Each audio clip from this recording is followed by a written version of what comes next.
Hello. My goodness.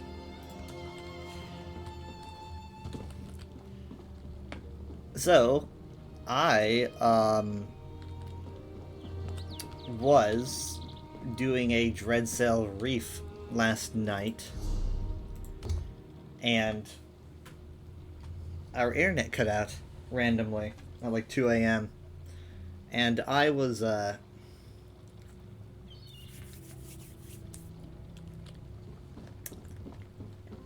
very surprised and very, annoyed because we made it to Teleria in a pug group without any tank.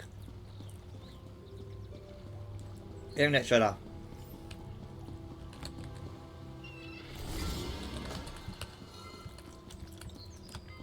And so because it was a pug group, I couldn't let anyone know. Sorry, my internet died.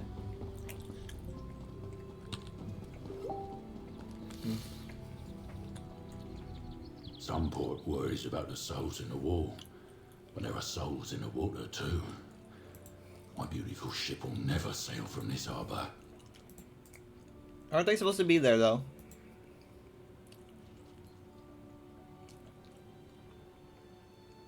So I've been learning things ever since I got into CLC, but I'm trying not to learn too fast. You know, trying to learn everything too quickly. The storm nearly dashed my ship against the rocky cliff face of this miserable island. No amount of gold is worth the danger, not for a respectable vessel like mine. Only because of my first mate's quick thinking. Norilla weighed anchor just in time to turn the ship and save us from smashing the hull. Sea of Thieves The vibes. seas loved her almost as much as the crew did.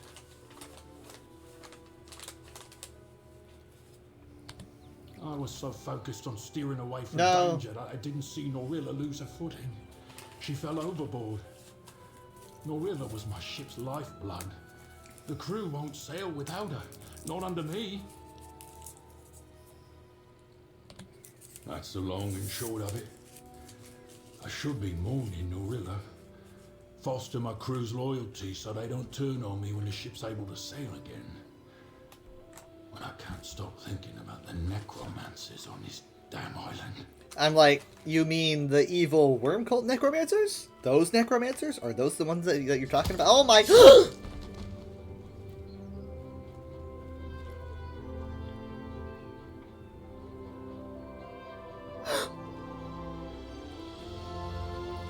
That was awful!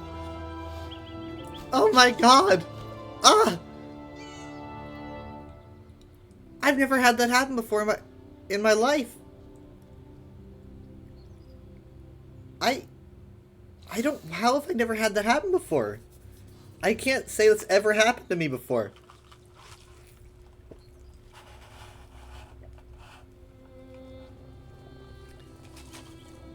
Oh my god.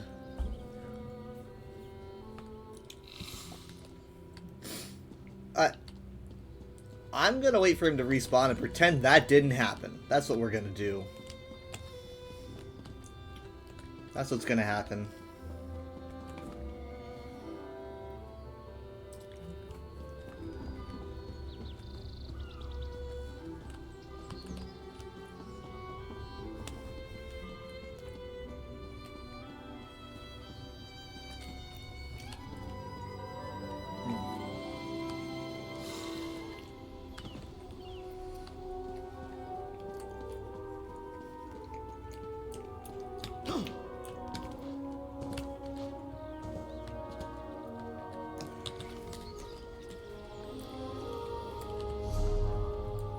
I mean, like, can that just happen? I don't... I can't say I've ever had that happen before. But there's nothing that would stop it from happening, right?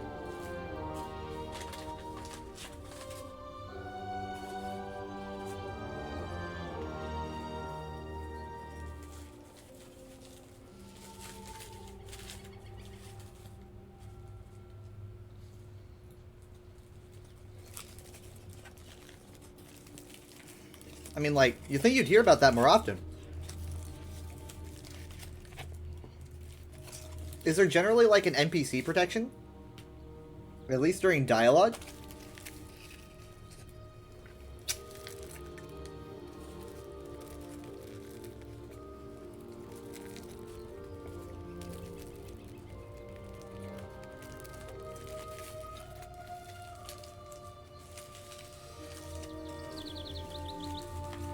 Well, I mean, like... Huh. Horrifying.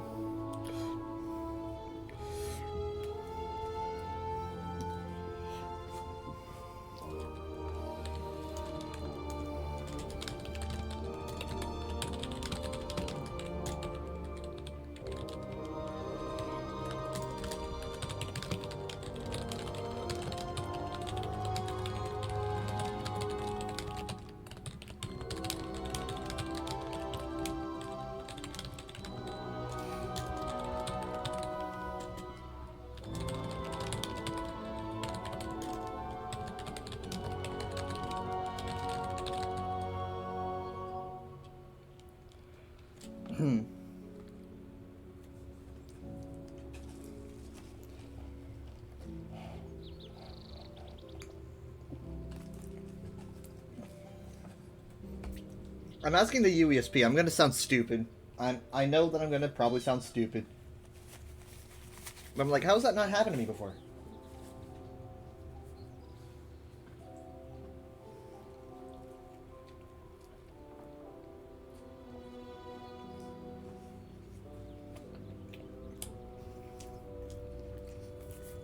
They're probably just shrugging and going, I don't know, man.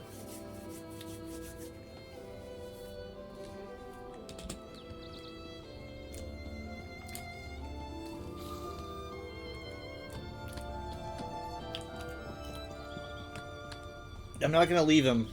I'm just gonna, like, you know, hang around the area.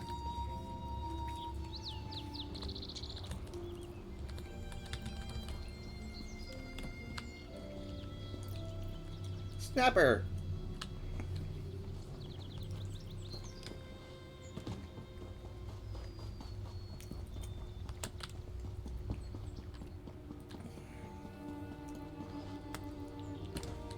Well, I guess while I wait, because, like, seriously, I feel bad for him. While I wait, no, they're just ignoring me. Okay.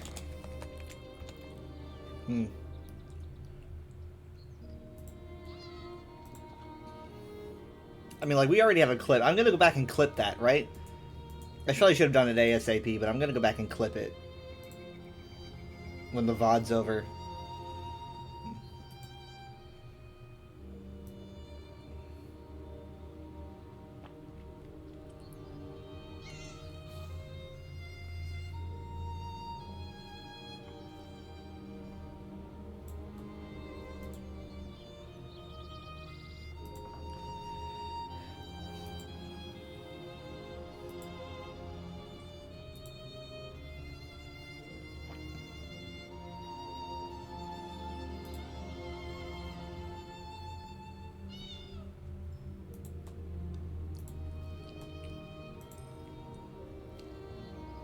So yeah, because my my internet cut out, which was apparently because of our,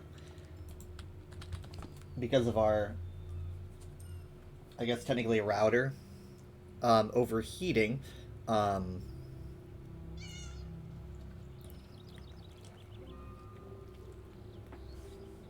There he is. Aye, a stall. Only I was. That's so long. The same. I'm sure one of them can return Norilla. Oh no, bro, no. I'd pay anything to have her back, keeping the crew in line. A foolish idea, I know, but I can't stop considering the possibility. I guess having him stabbed, he got to rejoin her again. That's dark. Sorry.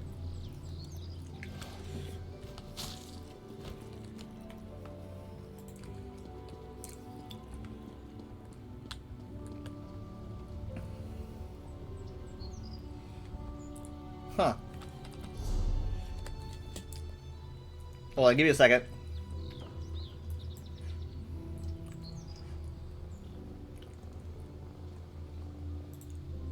I gotta check something really quick.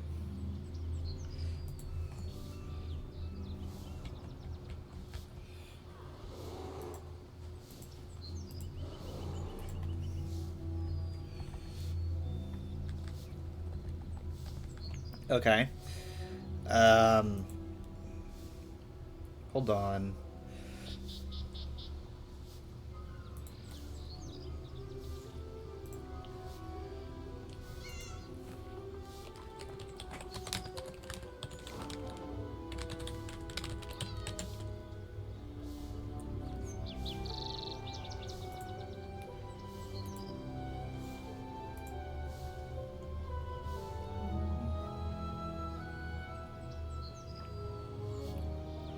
Okay, try again.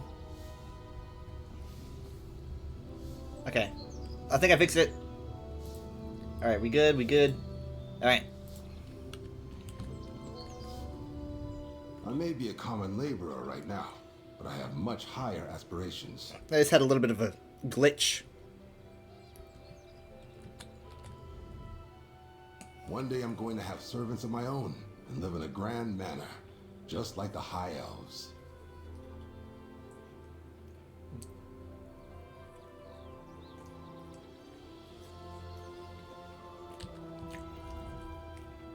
One day I'm going to have servants.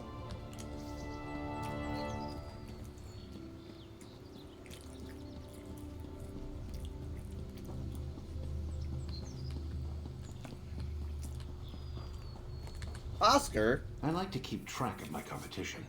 Find out where they get their bait, where they cast their lines, those sorts of things.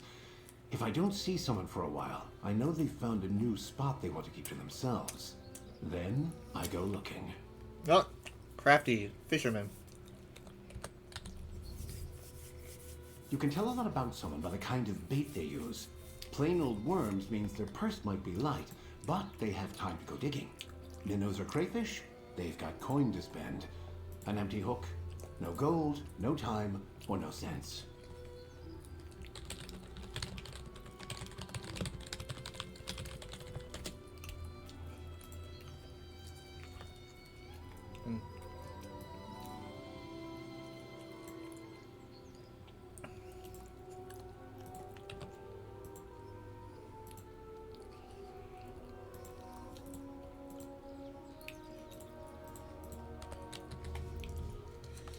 I like to keep track.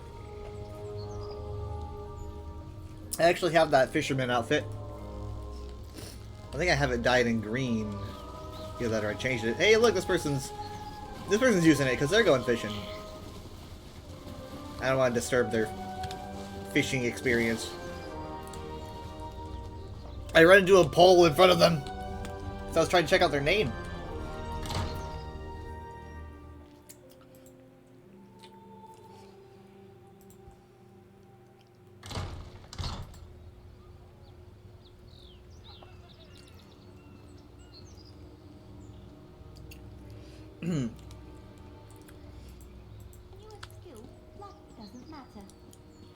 Now, this isn't the first time I've been to this zone. Well, not on stream. I did do a special stream, on Monday.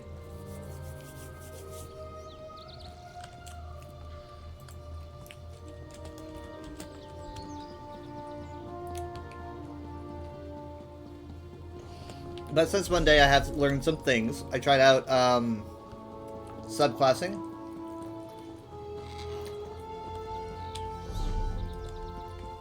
I decided to mess with it a bit. So right now I've got a Templar skill.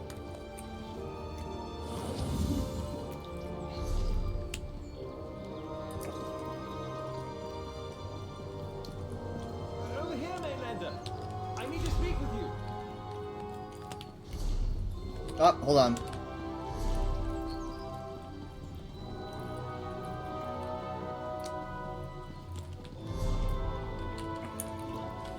I want to go... Okay, actually, no, I want to go this way.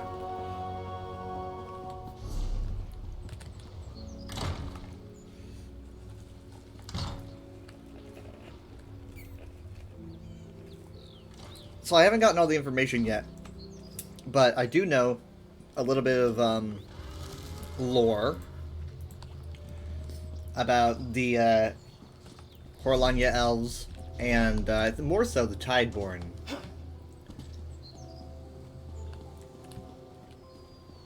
Oh wow, look at that. We Coralanians have forgotten what we once knew of war.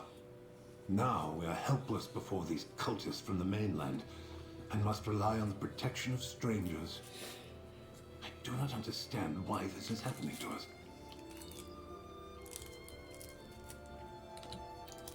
Who would we fight? House Coralania made peace with the Argonians long ago, and we share Sunport with the merchants and seafarers who make port here. The island was peaceful until the worm cult appeared.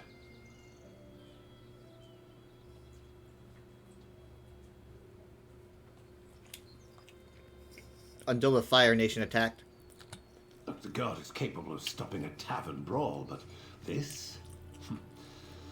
Long ago, ambition led my people into darkness and folly. We had good reason to lay down our swords. Now I fear we must relearn what we hope to forget. Oh. I pray we do not like it. Which band of foreigners? Huh. Which band of foreigners are you with? Ah, forgive me. That was a foolish question. Clearly, you're not murdering people in the street. I am just frustrated to find Sunport so defenseless.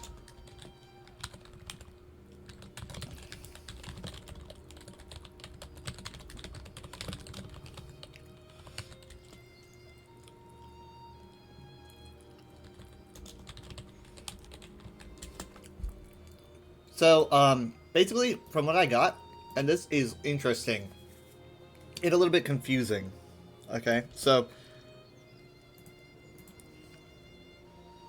essentially, again, I've only read a little bit, but the Coralania elves, right?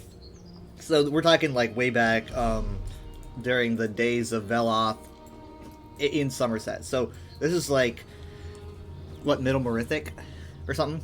So, probably around somewhere in the Middle Merithic.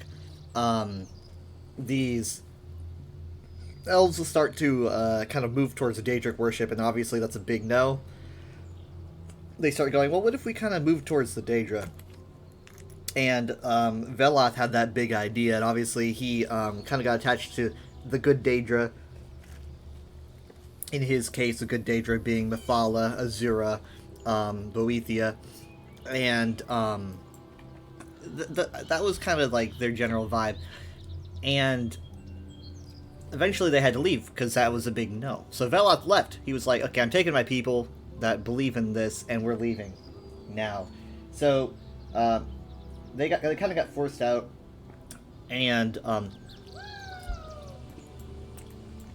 journeying to the mainland, eventually settling down in what they called Resdane, but it turned into Morrowind, right? Veloth and his followers would become the Chimer, who would then become the Dunmer. So, now, during this time, there were followers of Veloth who didn't exactly want to go on a big exodus, and they kind of wanted to stay home. I don't know if they kept their Daedric worship on the down low, but they decided to just kind of not go anywhere.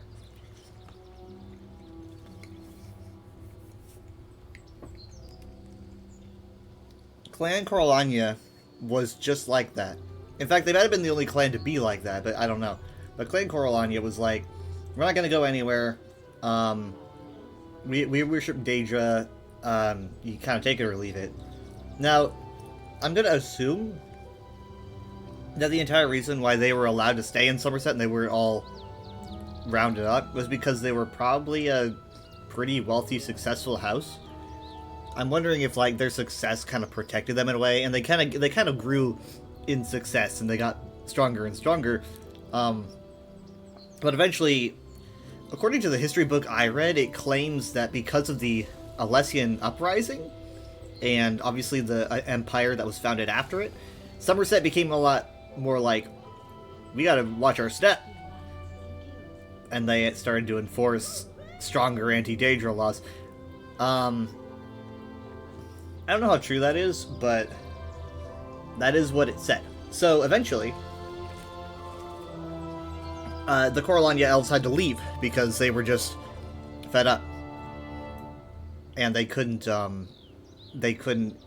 worship the way that they wanted. So they left and they made their way to Hammerfell, and they kind of had good relations with the Dureni and settled down and created Salas N. And I haven't really read further, but because Salas N connects directly to Nisalas, I'm going to assume that they created like a portal that they used to skip Cyrodiil, right? So that they could stay safe, because it goes like right this way. So they might have done that, because I'm assuming that portal existed beforehand, but I don't know. I mean, their names are so similar, it's got to be true. So these both could be Coralania Elf ruins and not Aelid ruins, so they would probably be, you know, Altmeri instead. I don't know what really happened after that, because I need to find the book. That's kind of what I'm here for. But I do find it interesting. There's a lot of talk about the Coralania elves being necromancers, and they're not necromancers anymore. But they were at a time, and I'm very interested in that. Because they're, they don't really talk about that in the history book, at least not so far. I haven't heard anything about necromancy. People say that they were shoved out of Somerset for necromancy, and the book doesn't say anything about that. So it could be, like, something they don't want everyone else to really know. Now, obviously their necromancy ties are gone, because, I mean, look at this. You know, these are their 3 good Daedra that they have chosen, right? It's different from... This is kind of like the Altmeri version of what Veloth did. You know, obviously they were fans of Veloth in the old days, but nowadays they kind of tread their own path and their own group of Daedra, which they call the 3 Queens. In this case, this group of Daedra is, you know, Azira, Meridia, and Nocturnal.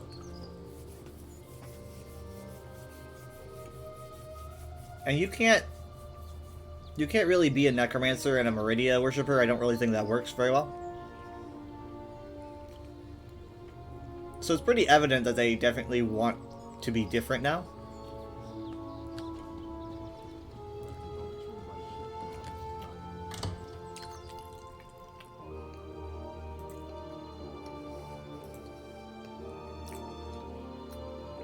Oh, hi, man.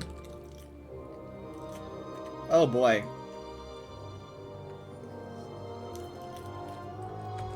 This guy's job, though. He's enjoying his job. It was extremely gracious of the Regent to provide buildings to house the mages and fighters guilds. If you take a close look, you can tell that we got the better location.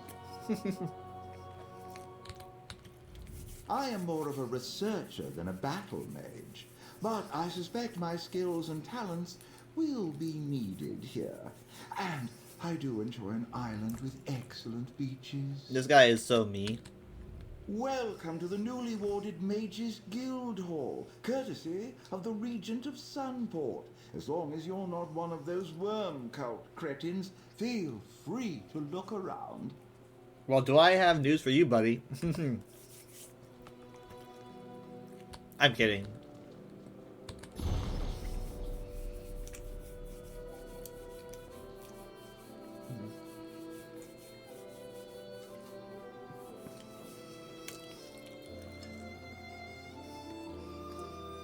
I'm gonna read this one in my head.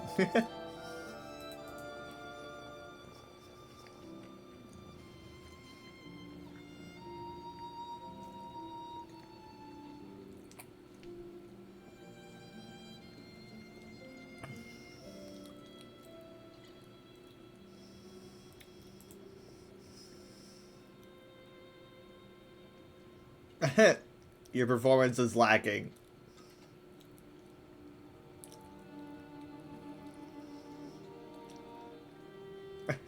Do be quiet.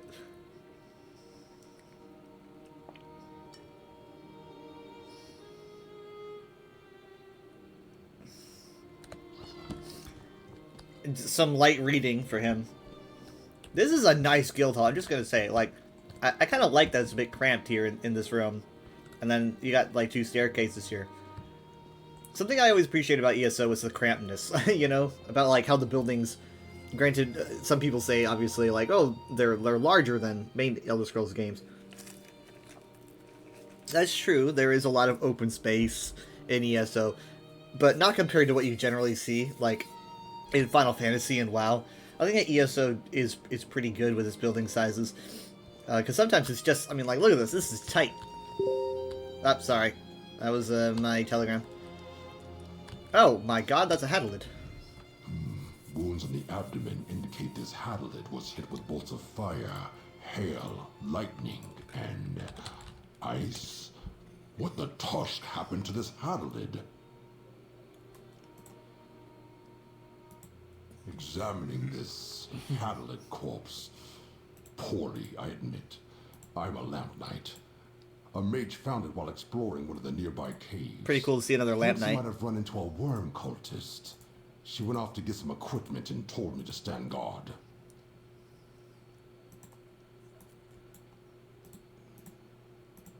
We know how it died, while the wounds from various spells make it abundantly clear. What we don't know is who cast those spells. A worm cultist? Some other powerful sorcerer? Or are the rumors true? Well, you didn't hear it from me, but some of the mages think that the Hadalids have somehow learned to cast magic. That maybe this one was killed by one of its own. Crazy, right? But I've seen stranger things since joining the Order of the Lamp. Have you?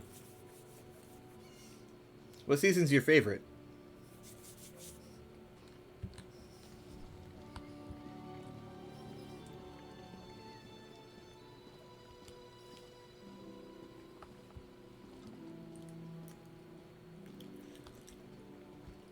I know you all gotta have bookshelves around here somewhere.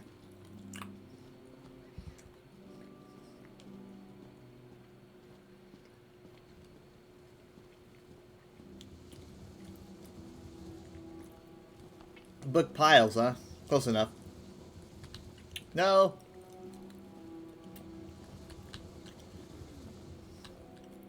Sir, your hands are on fire. That's fine. Arcane foci for the discriminating practitioner of the magical arts. And I'll happily apply your Mages Guild discount with proof of membership. My primary role in the guild is to keep an adequate supply of magical foci on hand for any mages that requires them. And I barely remembered to grab my stock before I stepped through the portal. Okay, so they portal here. Or a member of the Stirk Fellowship Force? Well, even if you're just passing through, I'll happily sell you whatever you need if you see it in my stock. I mean, is the aren't the guilds here with the Stirk Fellowship? I mean, they don't count you as like the Stirk Fellowship unless you're like Raz or one of the main. I know.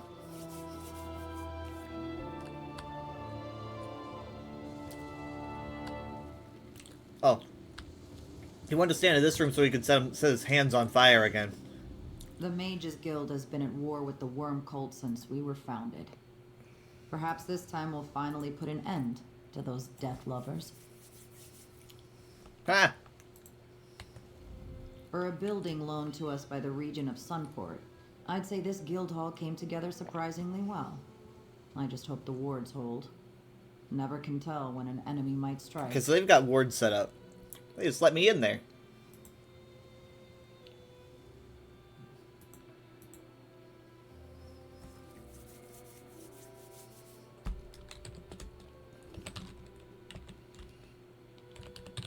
People are always walking into each other here.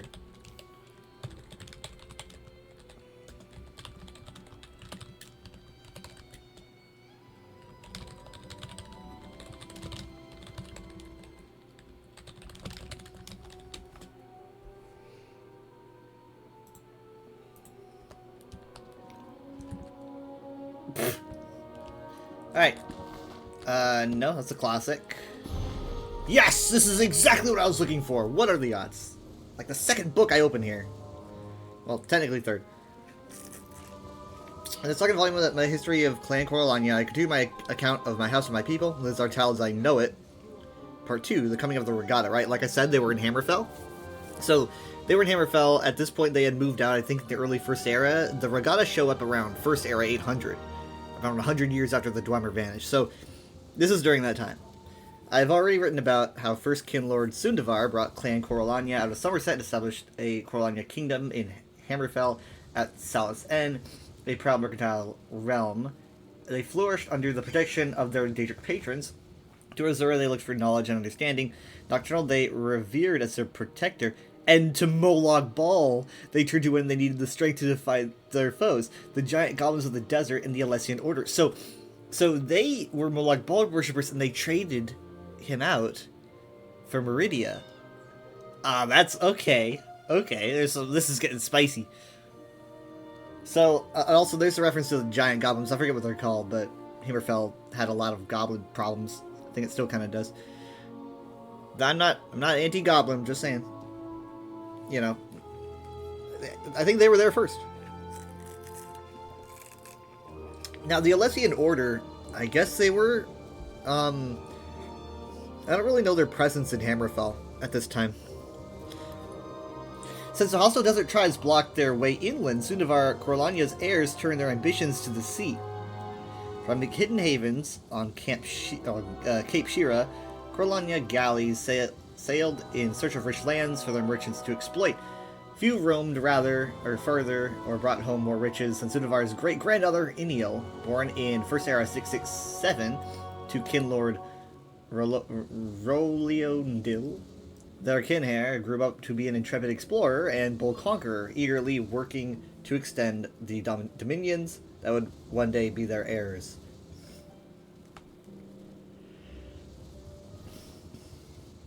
Okay, wait, blah, blah, blah. Okay, yeah, that would one day be hers. In the year First Era, 723, Kinhair Iniel landed on the distant island of Solstice. Okay, wow, they're going way around. And encountered its solvent Argonian civilization for the first time.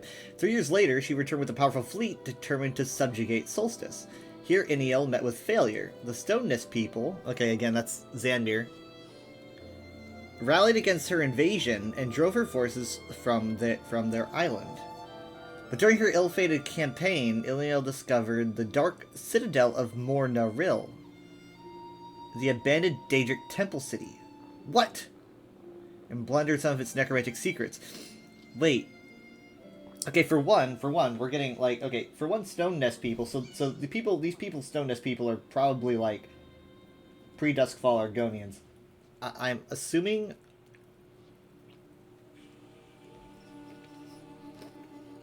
Because, like, I mean, does this mean that we can say that the Duskfall didn't happen until after this point? Or maybe they're just so isolated it didn't happen here. Or maybe they're just called the Stone Nest. I don't know.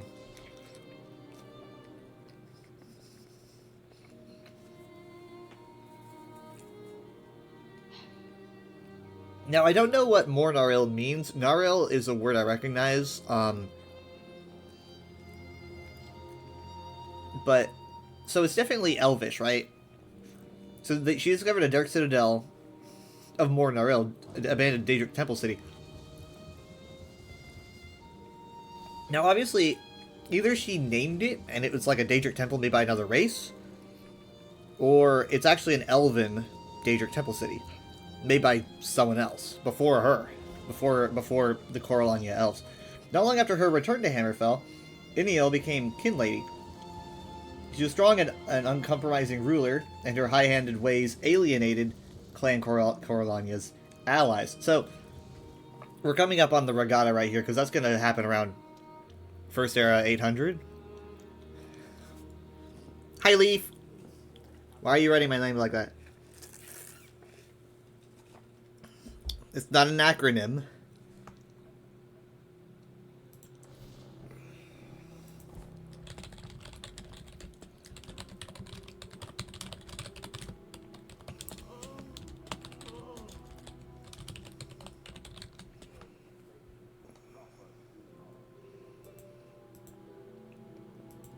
Okay, so there were whispers of King Lady Neil's dealings with darker Daedric patrons. How do you get darker? Unfortunately for the Corlonians in First Era 808, an enemy appeared at Cape Shira, against whom King Lady Iniel could have used more allies. The third wave of the Yakutan Regatta sailed from the Isle of Yath under Grandi Yakub and established the realm of Sentinel on the very doorstep of Salas End. That's true. Reset back to default settings. Is that what you're doing? Oh, are you telling me to do that?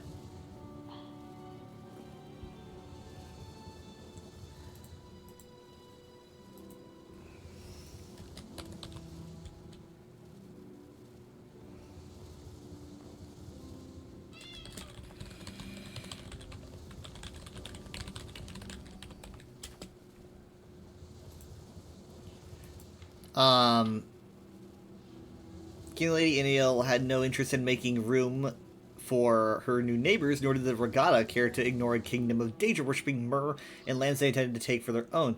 For years, the Colonians defended the approaches to Salas End with powerful magic and stealthy raids. Regatta expeditions were blinded by sandstorms, deceived with mirages, and assailed by summoned Daedra. The proud warriors of Sentinel grew to hate the accursed city, but for many years the Corlonia defenses held. Then, in First Era 853, for the Yokudans, this is a long time,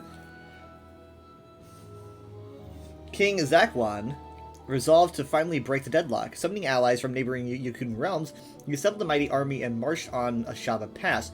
His sons, the princes Hakmir and Saemir, led the charge. Corlonia illusion and stealth were no match for such a direct and powerful stroke. I guess it means strike? I don't know. In desperation, King Lady Iniel unleashed her darkest and most dreadful magic, the necromancy she had found in Mor Narel in her youth. Okay, so they weren't doing necromancy at this point, I guess, but they were Molag Bal worshippers. She called upon Molag Bal, raising those who fell in battle to fight again and again in her defense. This is awful for the Yokudans, obviously. They are very anti-necromancy. Sorely beset by their own dead, Prince Hakmir and Prince Saemir nevertheless pushed onward. Against their determination, King Lady Iniel had one last ploy. She sent her most powerful necromancer, Wraith Master Venerian, to slay King Yakswan. I'm gonna say Zaxwan. The Regatta princes found themselves forced to turn their blades against the corpse of their own father, but not even this desperate tactic could save Salas End. King Lady Iniel was cut down by the vengeful princes, and her city destroyed. All that for nothing. Okay, so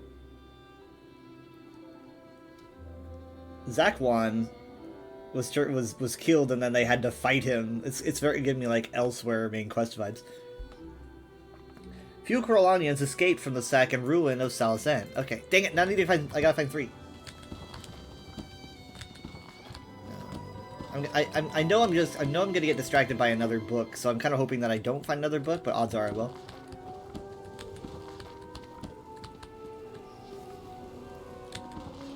That's part 5. I already have part 5. I was one of the guild scholars who found the ancient texts and helped determine the location of Solstice. Good job. Did You got us a know the DLC. island is considered to be cursed?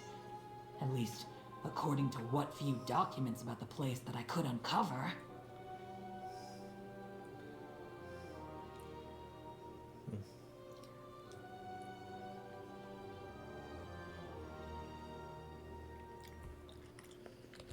According to the texts, and even some of the sea elf sailors Oh no, I didn't talked reset. to, the place was cursed long before the Corolania elves arrived. Something to do with ancient Daedric ruins to the east, and the hazardous sailing conditions around the island. Sorry, I can't reset. No, I'm not a bot. Who do you take me for? Irene?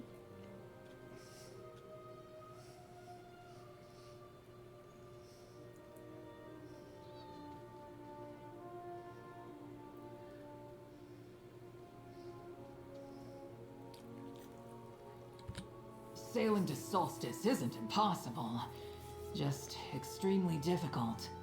But the raiders and sea elf merchants seem to manage. The Stirk Fellowship came by portals, though. Okay. Kept the Mages Guild busy getting us all over here so quickly.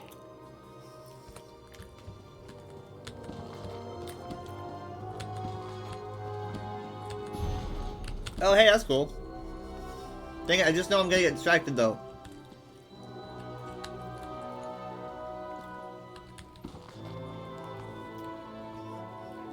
You'll have to make sure. Been getting lots of bots in chat lately. Don't know who you can trust anymore. Had to get the tinfoil on. I'm not in the chat. I'm in the stream. What you should be doing, Leaf, is asking yourself if you're a bot, because you are in chat.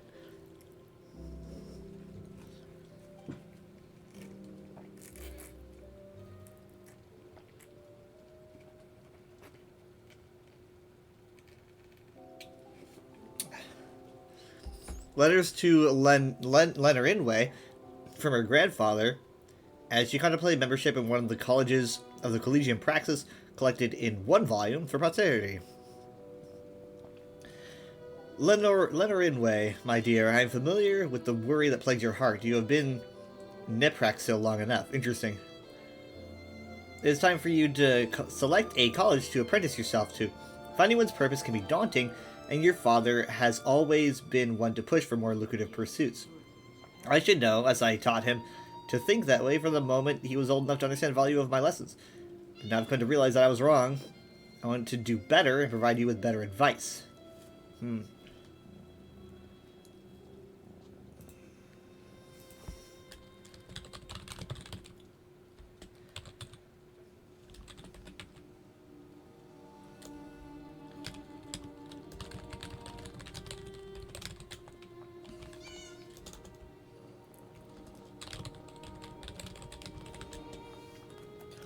Skyfall and reset back to default settings, reset back to incoherent screams. Is that how you started?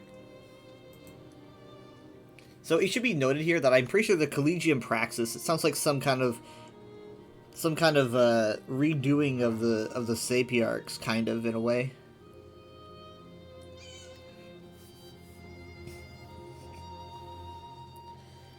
Fortunately, my friends embarked on paths I did not. With their help, I compiled this list of the colleges within the Collegium Praxis, the premier organization of guilds and society sponsored by the Regency of Sunport. Okay, so it's more like a collection of guilds, I suppose. Though those guilds are kind of like a Sapiarch having a specific line of study. If I did reset back to default settings, I would reset back to my original username. My original online self, which was 15 years ago, as this little homeschooled kid on BZ Power, called Bionicile, which I am still very proud of. It's a good username. Unique username, good pun.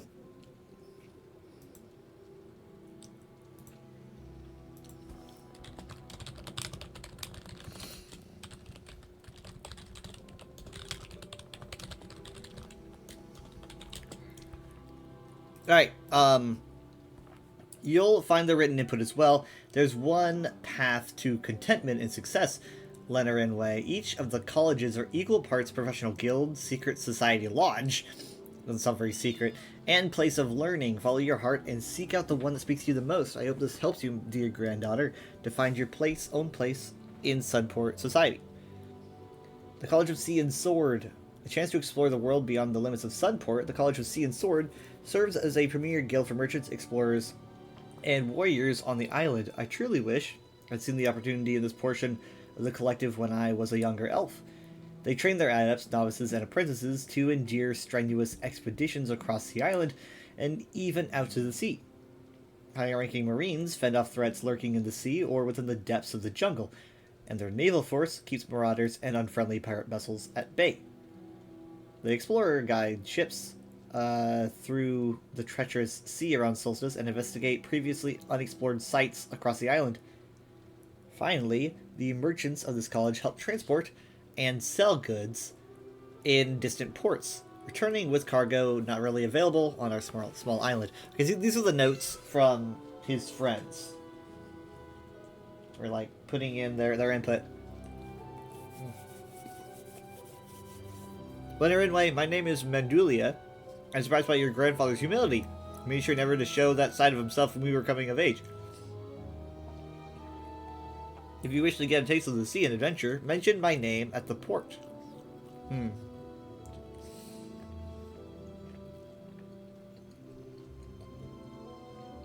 The College of Tomes. You're familiar with this one. Tradition has long held that members of our family pledge themselves to the College of Tomes. Rigorous study and endless practice are the duties of this guild of mages and scholars. Research rituals and the arcane focus that protects Sunport are the stock and trade of this arcane union.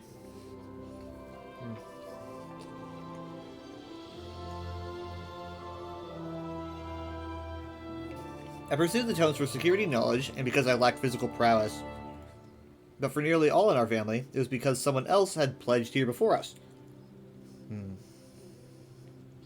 Know that you can excel in any path with passion and hard work. The College of Gardens, a guild of herbalists, agriculturalists, and healers may not sound exciting to you, but this guild plays a vital role in the health and well-being of Sunport and surrounding Solstice countryside. It also maintains cordial relations with our Tideborn neighbors.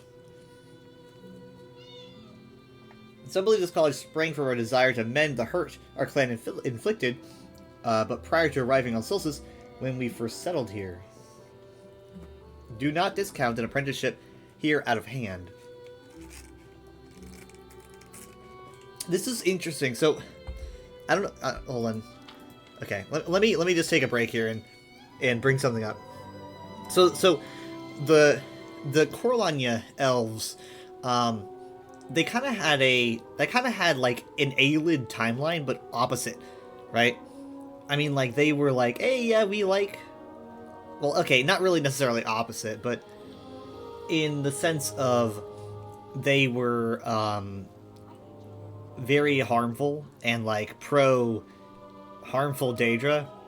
And then, after a while, they had swapped to dropping Molag Bal, and apparently at some point picking up Meridia.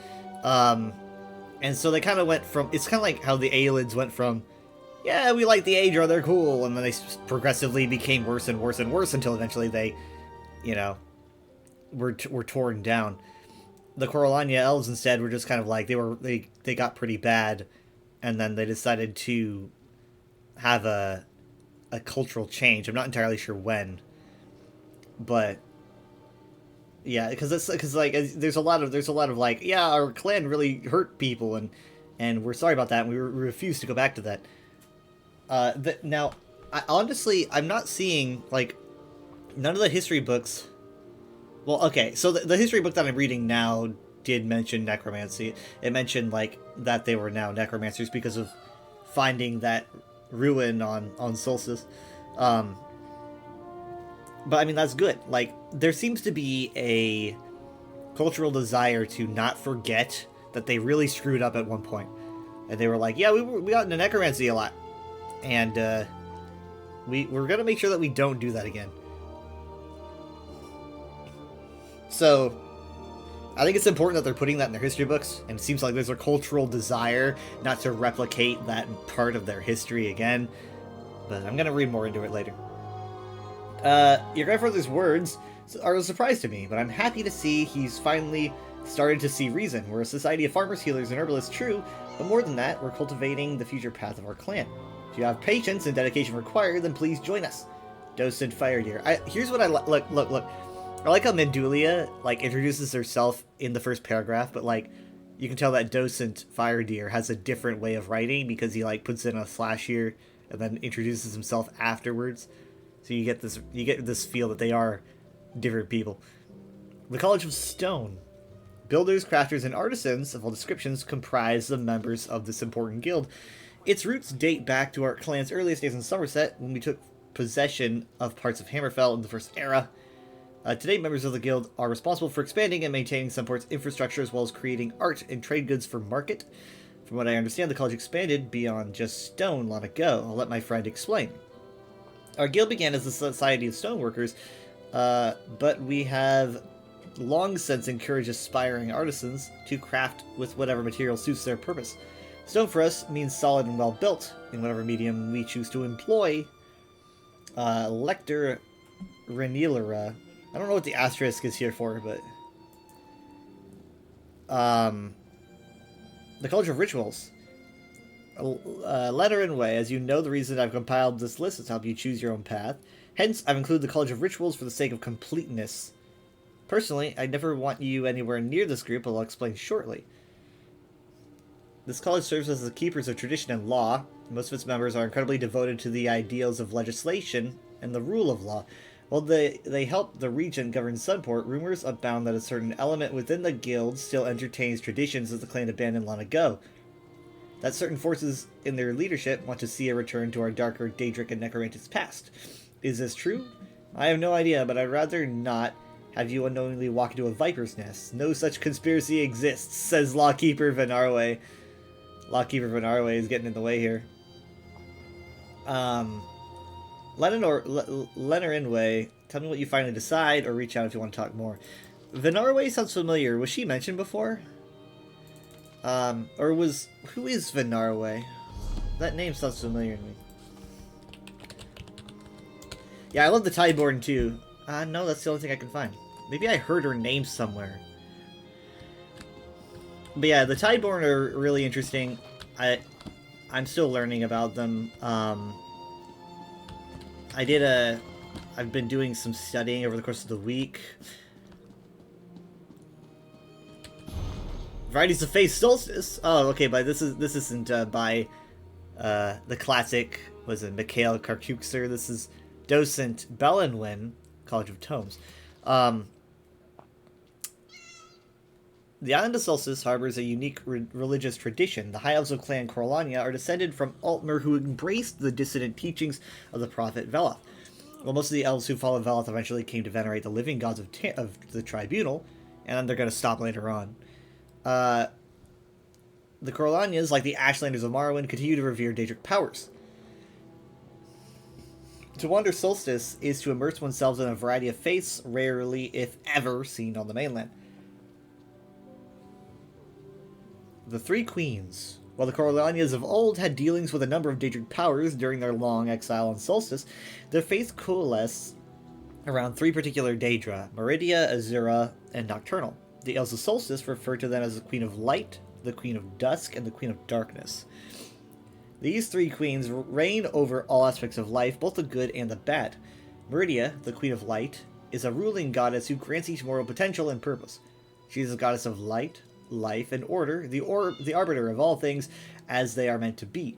The Elves of Solstice strive to live up to Meridia's perfection, knowing they fall short, but loving her nonetheless. Azura, Queen of Dusk, comforts and guides mortals through the vicissitudes of life. A goddess of beauty, love, and fortune, she is seen as an intercessor for mortals with her sterner sisters.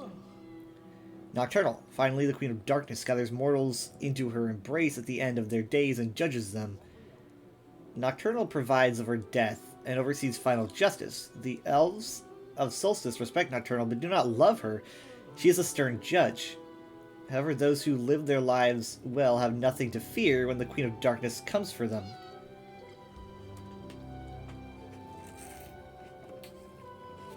Okay. So she's like a post-death... I wouldn't say like a psychopomp, because it doesn't say that she like brings them to the afterlife, but she judges them after they die. This is kind of... Do you guys notice how this overlaps with the Tideborn religious practices? I mean, we're gonna be going into the Tideborn soon, I'm sure. But what I'm noticing is, like, you have Meridia here, which seems to encapsulate the perspective of achieving perfection, right? Which is kind of like what the Tideborn focus on. And then Nocturnal here, it says here, like, the final justice, like, she kind of judges you at the end to see whether or not you are good enough. And that kind of reminds me as well of the Tideborn, and like whether or not they achieve their destined scales. And so she would kind of represent maybe the Void in this case, which Nocturnal is kind of connected to the Void by way of Namira. Nocturnal and Namira can get kind of confusing because they can get kind of easy to conflate, but Namira definitely is more represent of the Void than Nocturnal, but I think Nocturnal is close. In I think like pre-Radata Khajiit culture, I believe they are actually siblings. Like, well, they're like direct siblings, I think.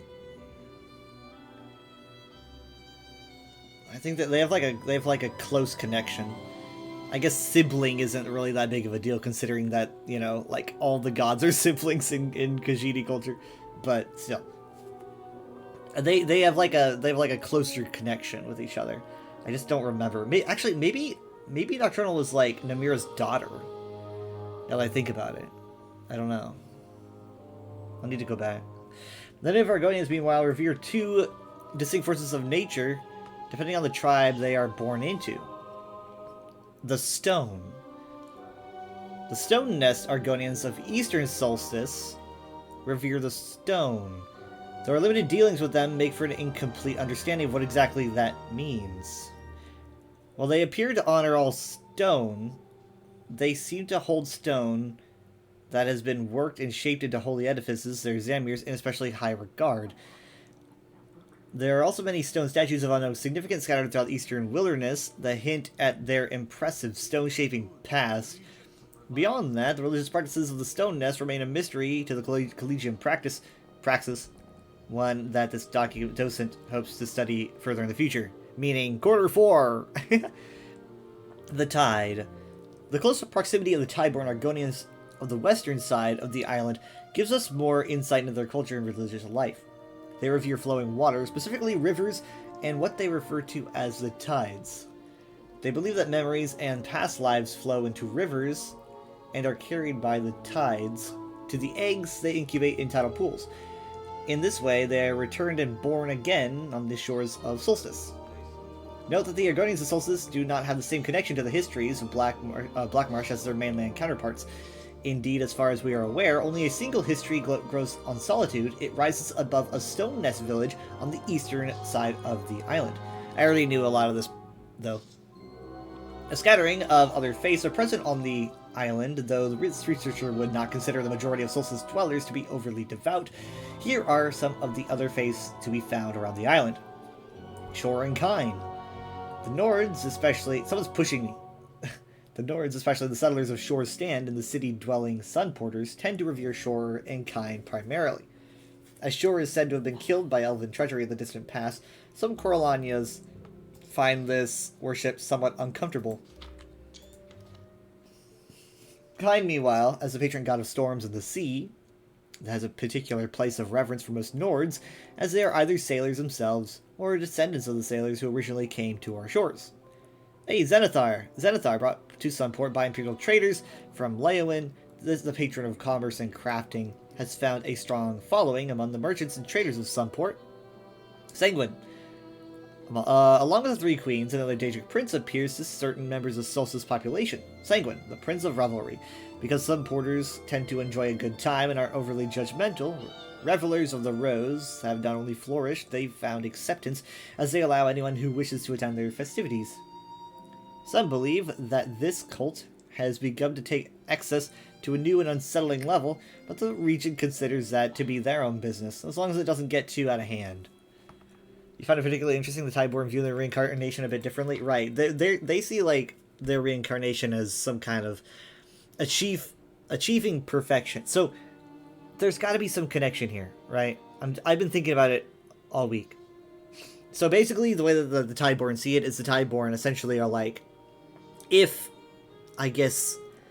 fate doesn't see you return to the Hist, instead you are moved to Solstice, right? So, like, if you're taken to the Hist, you're reincarnated. If you're moved to Solstice, you are taken to this place where you try to achieve some form of perfection before...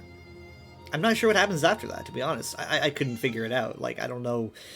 Once you achieve... maybe once you achieve your divine scales, you were brought to a Hist, and then you just kind of, like, returned to the mainland. I'm not entirely sure, but I do have something to point out that I think some of you might find kind of interesting, though I might be kind of behind because a lot of you people have done all this content and I'm always very slow because I try to savor it because this is my favorite game. So hear me out. So, there are 3 different places where this state of perfection is brought up, right? 1, we have this one.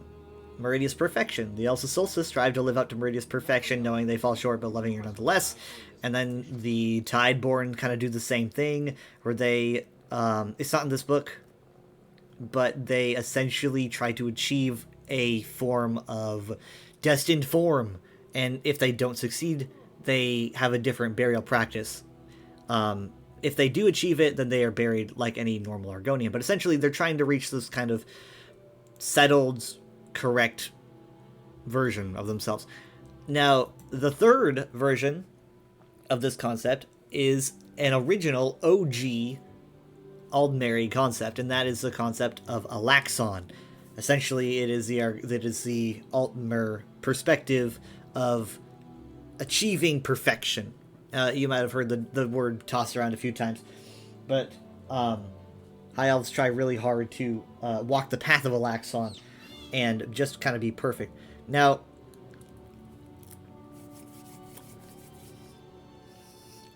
that might be because they want to walk in the way to kind of realign themselves with the gods again. I don't know.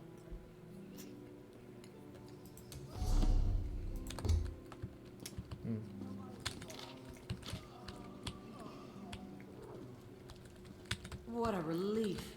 I heard that the Lion Guard has taken back Camlorn.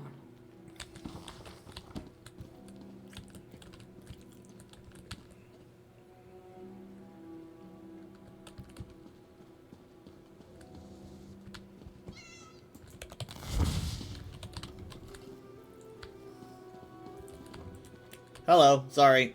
Oh, it's you. I startled Sky. Is Sky stream sniping me?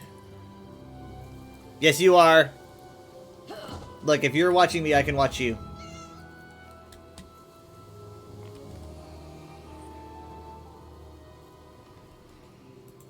Right, yeah, they're allowed to make it all the way down the river, but I don't quite understand what that means. And why bringing them here makes any sense. But I'm trying to work it out.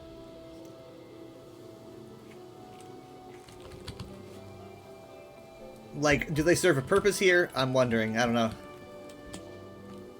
Sky's gonna say, believe it or not, this is an accident. Oh, but no. Believe it or not, believe it or not, Sora's got a complete makeover. No, I believe it.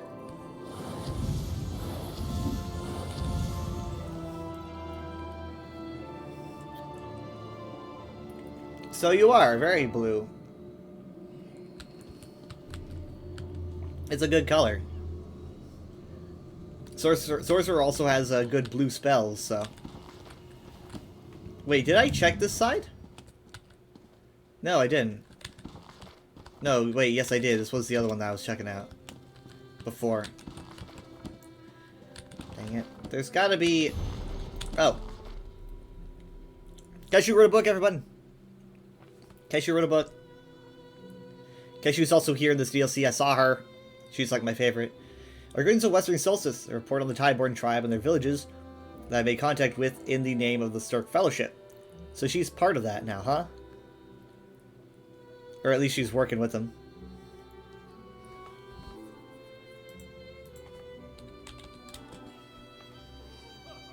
The Tideborn are spread across the western shores in loose, porous villages. From my observations, they generally consist of kind fisher folk and artisans, but there are never distinct sub-tribes and villages to take note of as detailed below. You want to make a Tideborn OC? You might just convert Sadame to being a Tideborn. Keshu is back! I was off stream, but I was playing with Craze and I fanboyed pretty hard. I was like, oh my god! I literally, like, I was so happy. She doesn't get enough love.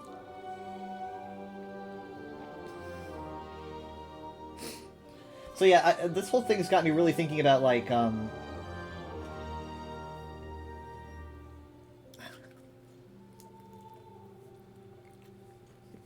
Argonian reincarnation, right? I don't think about it a whole lot. I'm more of an Argonian theology and Argonian architecture and stuff kind of guy. Their life and death cycle is like, okay, well, you know, they die, return to the Hiss, come back. So I never really thought about it much.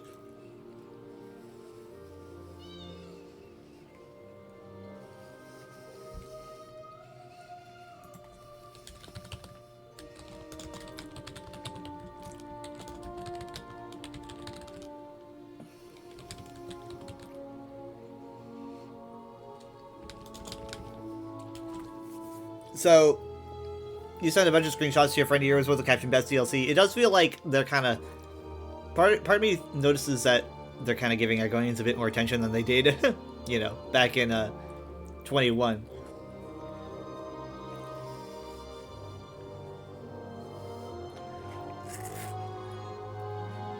The Tideborn are spread across the western shores and loose porous villages. From my observations, they... Yeah, okay, I read all this. Sheltide Village. A hub for trade and cultural teaching, Sheltide is the largest Argonian settlement on the eastern side of the island, and the de facto capital of the Tideborn people. The village hatchery tends to do clutches from across the island, something that must greatly benefit the more nomadic sub-tribes, and may also explain a large number of warriors that are trained here. Their leader, though perhaps that word may be inaccurate, perhaps religious guide, is Tide Reader Suhath, a kind and patient Argonian who also refuses to suffer fools. I better not go over there. The Salt Cured, interesting. A fishing group that spends most of their lives on the water in large twin-hulled canoes that feature a platform for living areas spanning the space between the canoes. They generally... That is actually pretty cool. They generally stick to the reefs and in a loose flotilla, but will travel toward deeper water when following the fish. They employ smaller boats to travel back to the island to trade goods with other sub-tribes and in the village of Sheltide. The Palm-backed. The Conservators of Solstice, this Roman group of Tideborn, has dedicated their lives to tending the island's sandbars and tidal flats, fearing that one day the island may disappear altogether. Huh. If you walk the shoreline and see walking bushes, or ambulatory palms, do not fear. It isn't the sun's heat frying your scales. It's merely the island's caretakers planting their cuttings and saplings along the berm's edge. Okay, Mihutlil. Well, I wasn't able to confirm their existence. The other villages tell me of the Mihutlil, their name meaning feathered people. So I don't think we had a gel word for feathered, but we do now. Villagers explain they are extremely reclusive and even keep their distance from other Tideborn. They can sometimes be spotted along the tops of palm trees, where their iridescent green feathers keep them hidden from untrained eyes. Locals tell stories of how the Mihutlil have swooped in to save them from beasts and lately even cultists. Curiously, I spotted several hatchlings playing with feathered dolls, and all of them, every single one, played with them as if they could fly.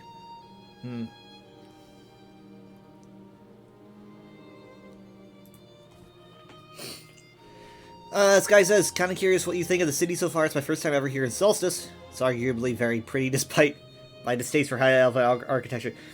I'm two things. I'm like, one, I'm happy that, you know, obviously we've got the city and I think it's very, very pretty. And then another part of me is like, I kind of wish the architecture was a bit different, but, you know, it is what it is. It's obvious, a lot of it is reused assets or recolored, maybe. But I think it looks significantly better than how I thought it would look, in my personal opinion. Especially the outside. The inside's very, very, very clean. The outside feels more weathered and dirty, which I think makes sense. But honestly, like, from the inside, most of the time you can't really tell that you're not on Somerset, sometimes. I'm kind of hoping to meet more of their architectural guilds so I can learn more about how they go about their architecture and stuff, because I'm pretty sure around when the Coralonian left, they were probably still making things in your classic Dawn era style. Ruins, you know, early elf stuff, like how you see the ancient Aldmeri make stuff, and then they moved on to this. Obviously, they've been getting a lot of visitors probably from other places, so there's probably a lot of Altmer villagers who were like, hey, we make things differently now, and they just kind of started making things in the more modern Altmeri style, I would assume. They have an entire college for architecture, so kind of stands to reason. A note on Death Dancers, or Zulkat. These are not a sub-tribe, but rather a role placed on the scales of a handful of island Argonians. I have met only one in my travels, but he was more than happy to sit and speak with me. Tira explained that Death Dancers act as avatars of death in times of need, whether that means bringing mercy to the suffering or terminally ill, or justice to the rare few who are deemed guilty of crimes befitting death, depends on circumstances and necessity. They do not relish their role as executioners, but understand that it is a necessary to the cycle of death, change, and new beginnings, on an island where the Hiss no longer provides guidance. In its absence, the Death Dancers and Tideborn overall have developed a strong connection to Sithis. Essentially, I'm getting really, really heavy Shadow Scale vibes from this. Even the Death Dancer role, of which there are never more than 6 members, is structured so that his reach will never falter, and no Argonian is left in the darkness alone. As I understand it, there are also Death Dancers among the Stone Nests of Eastern Solstice, but due to current circumstances, I have yet to meet or talk to any from that tribe. So yeah, I'm kind of getting a mix of Shadow Scale and there's another term I'm trying to think of here. Let me think.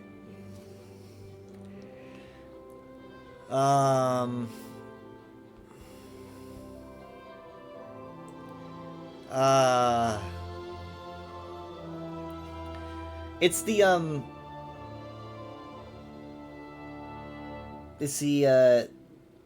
Kuvastay. That's it. I'm kind of getting Kuvastay vibes, right? I mean, like agents of change. And so, but like agents of change, but also like there's a lot of death focus here. So I'm getting like a Shadow Scaly Kuvastay vibe.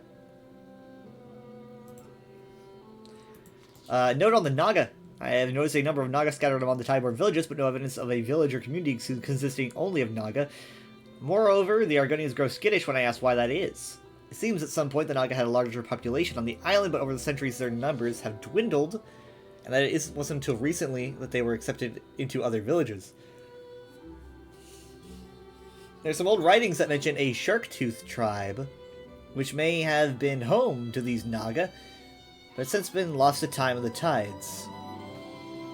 I've got questions, but I don't want to ask them because other people might have answers and I want to learn myself.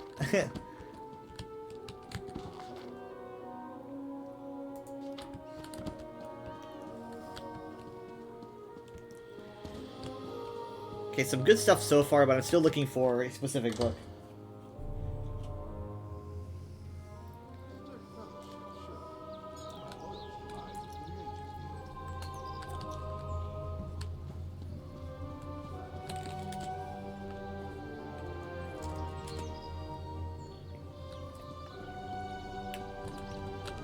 Sky says, we had Shorestone in the Rift, now we have Shore's Stand on the coast of Solstice. Yeah, we have Sunhold in Somerset, and we have Sunport here on Solstice.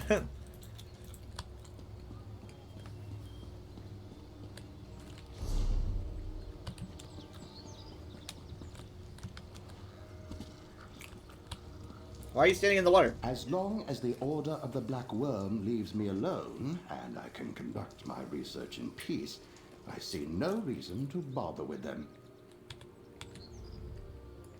Yes, I heard the news. Some necromancers are running amok across the island. I see no reason to be alarmed. Your attitude, and your outfit, which is a gravedigger outfit, is kind of alarming me, my dude. As long as the Order... Are you, like, sent to stalk this guy? Or maybe, like, assassinate him or something? Yeah, this city looks way better than I thought it would. I mean, like, I'm pretty sure a lot of things are different. I don't think it's, like, I don't know if it's one-to-one with Somerset architecture. but like the lighting and the small change to the colors and adding all the plants, I think it makes a big difference. There's just something. It just, I mean, like, it's just crazy looking. I'll have to really check to see like if it's all the same assets, because it just feels so different to me. I'm not too surprised that a lot of it might be reused assets, because this year was supposed to be... Thank you for the rain. This year was, honestly, I didn't really think we were going to be getting anything this year, and I'm okay with some reused assets, you know, as long as we get more lore and a reason for those assets to be reused. It's kind of all that I asked for. I don't think it's going to be like where... I don't think ESO is going to be using reused assets forever. I just think that this year might be a bit of a little bit of a change. There's different things going on, right? So I don't really mind that much, because it's kind of a transition year, you know? They're dealing with a lot, right? They did base game changes, they're doing Cyrodiil changes. Thank you. They're doing... They added subclassing. That's a huge thing. I think that there's a lot going on, and so they probably put in a little less. They were like, we got to do reuse some assets.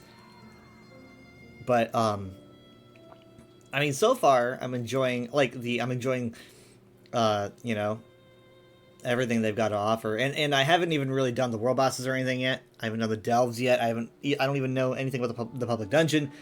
I'm gonna try to... I don't know. I'm gonna try to delve into it. Like, we're gonna be doing stuff today, right? Not like on this stream, but like on my Saturday stream.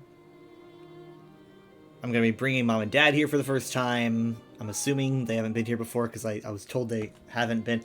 And we're gonna be discovering stuff, doing maybe delves for the first time, doing some world bosses. I don't know. But that kind of puts me in a dilemma, because I've been wondering all day, what am I going to do during the UESP stream? No dungeon here, just trial. I said public dungeon, because there is a public dungeon.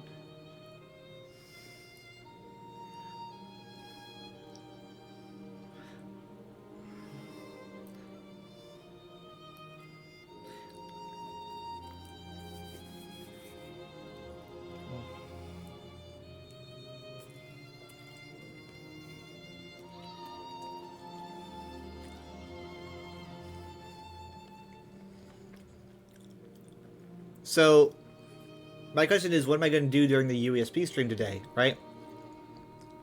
That's going to be this afternoon. Rather, this evening, I guess. And I'm going to be like... Because I try to make things last. And I was like, oh, I don't want to experience these things until I'm with my parents, but we haven't been able to play yet, because I work all week. Now it's the weekend.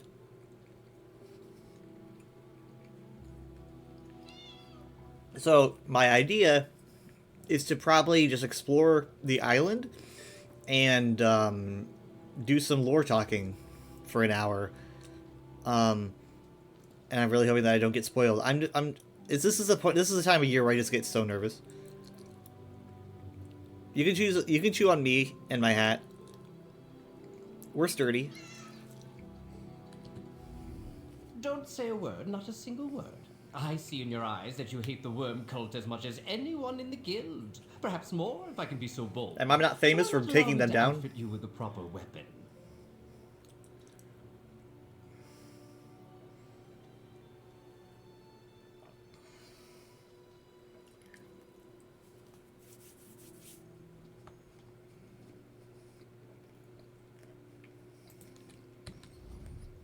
We're here to win a war, comrade.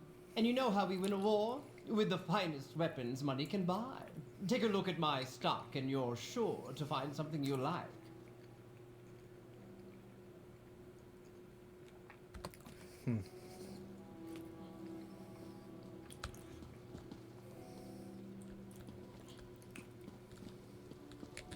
This guy's name is Golonk, and I love him. The Fighters Guild and the Mages Guild working together again. I didn't believe it last time it happened, and I hardly believe it this time. The worm cult attacked our guild halls and killed our leader. When the command came to join the Stirk Fellowship and come to Solstice, I could hardly refuse to lend my bow. We're going to make them pay. For Merrick. The worm cult... Dang it. At least they have books here.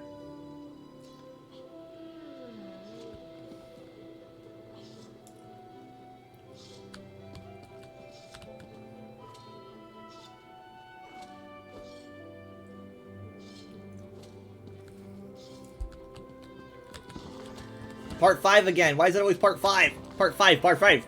Part 5? Where's part 4? Say, Where's part 3? One of the best places the guild has ever sent me for a fight. Or it would be, not for all the necromancers overrunning the island. See, she likes Sunport. Again, every time I talk to someone just walks through them. Galonk, my dude. The cult should have learned its lesson Galonk. after the guild stormed the ramparts of Cold Harbor. We must make sure the lesson sticks this time. Preferably with the points of many swords.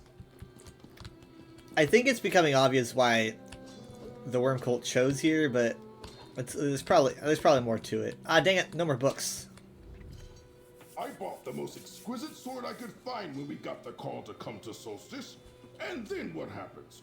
We arrive, and I see that Tenisi bought an even better blade. Yes, I'm jealous. Hey, don't long at my armor like that. It's mine, and you can't have it. I don't think it would even fit you, so don't bother. Literally, no lie. I'm being completely serious. I was absolutely looking at his armor. Like, I was just thinking like, man, I want that armor.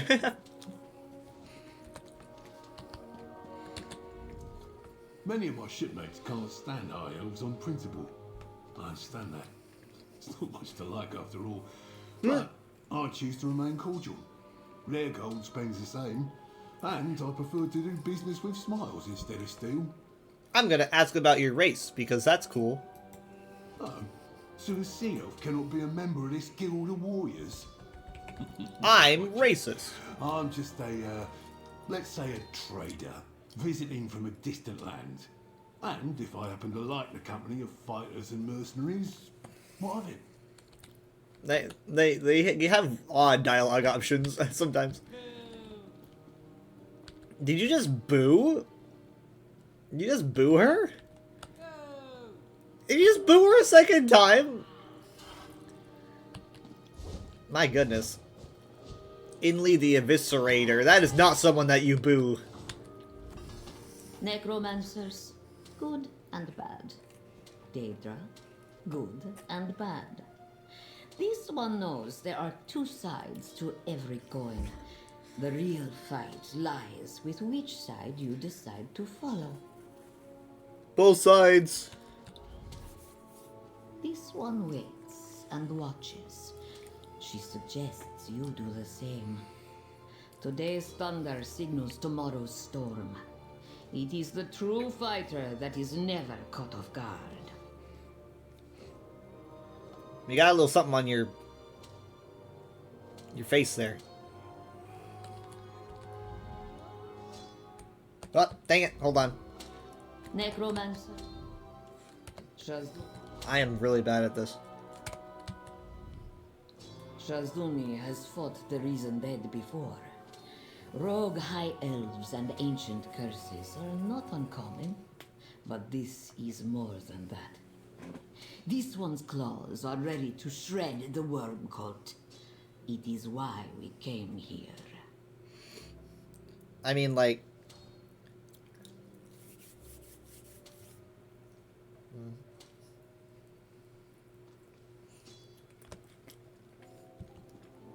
I wonder if she came from Northern Elsewhere during when all that was going on. You could, like, gather that.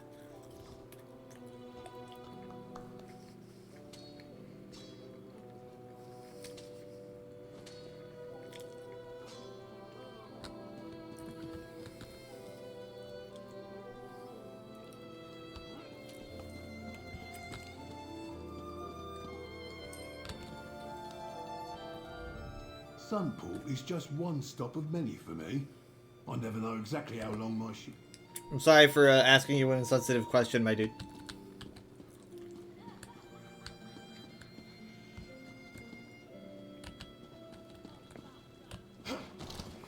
I did not mean to roll there. Okay, where would I be if I was a book? If I was a book...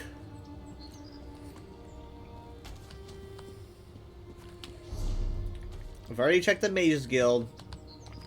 And I got some good progress, I'll be honest, but...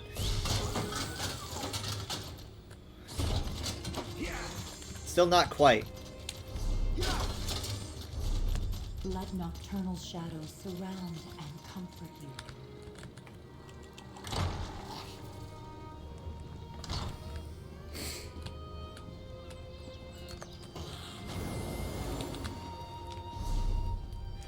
Okay, so let's try the chapel. Alright, let's try the chapel. Now, something that I noticed in the chapel is that it mentions, or that the book about Variety of Faith mentions that Zenithar is pretty popular. They do have, like, all the divines here. I'm assuming that just, like, with Zenithar, obviously, like, you have all the divines brought over from Leyawiin traders, and just Zenithar got to be really, really, important. Look, you can even see here, Zenithar is actually up here on the front. But all the other divines are also here. So, he's like the main guy, and then the rest of them are included. It explains why they're here. It's because of imperialized influence, which is pretty easy to assume, even without reading that. But you can see that they've got Azura here, Nocturnal, and Meridia. I'm personally a big Meridia fan. Part 1? No.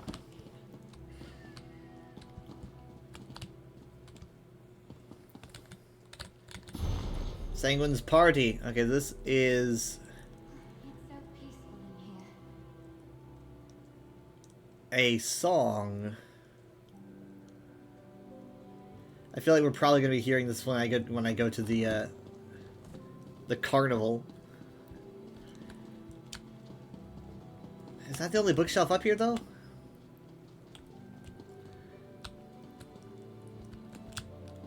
No! Ah! They don't even have a religious book in there.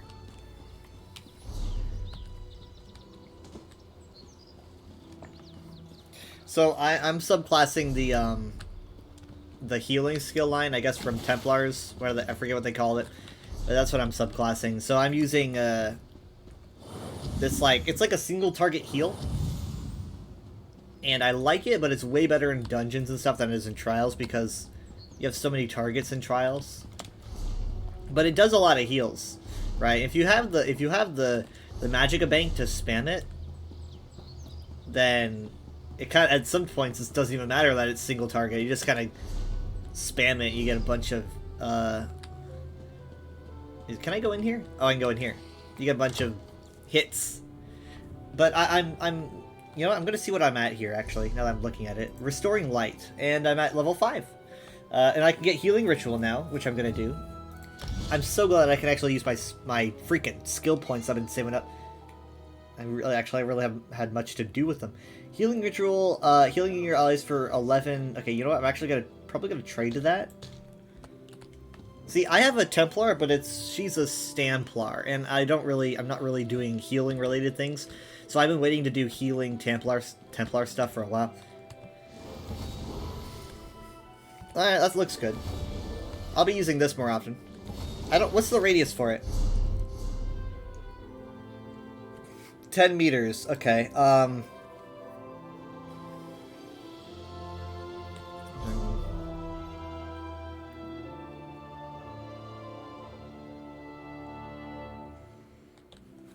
it definitely seems better than what I had. I mean, this is a single target. This gives you 4K more. This is less, but you get more targets, right? And so you don't have to worry about that single target problem that I had. And I do way better with group heals, obviously, especially when I'm doing trials. This looks so good. I never thought I'd ever be able to do Templar abilities on my sorcerer. What an age we live in. Pepper wings.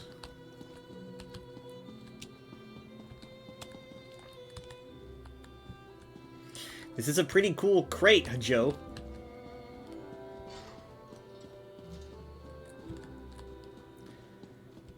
Okay, they might have some up here. Yeah, this is actually, I don't know if Somerset has this tight of staircases. So that might be new. Ah, bookshelves! No. No. No. No, that's a good one, but no. Ah, part 4! Okay, well, we got part 4. We just need part 3! Just need part 3. I might even have a full set. I might know their entire history by the end of tonight. Soul gems for sale! Get your soul gems here! How many of these little beauties can I sell you today? If you ask me, anyone can perform magic. I can do magic. You can do magic. Grubworms do lots of magic. Tigers, Kagooti, eagles. Oh, wait, now I'm just listing things. How can I help you today? So, someone's having a good day.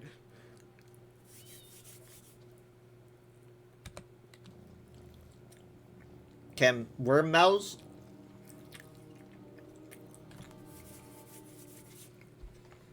Now,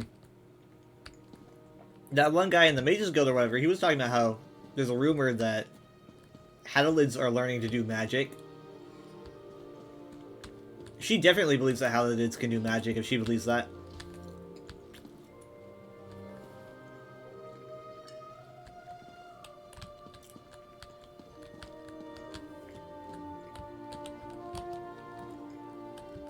Okay, well, we got part 4. That's good. That was 100% worth it. So I just need to look around more.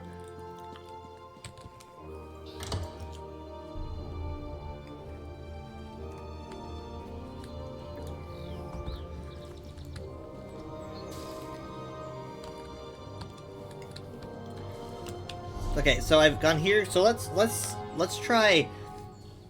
Ooh, Battle Regalia. The Stark Fellowship is here to help, but most of the city treats us like invaders. How would you react if an army suddenly appeared in your city? If they were there to help us against the worm cult, I'd welcome them with open arms.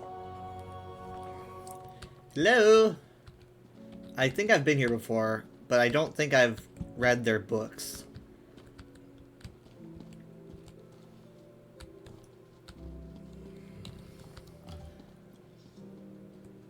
Wardrobe. Skull. The masses come to me naked and ask to be clothed. What about Solstice makes people walk around naked?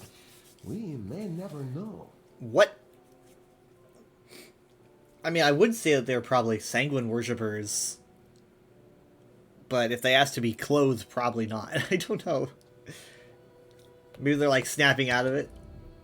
The tribal Argonians often approach me for tailoring advice, which I'm happy to provide.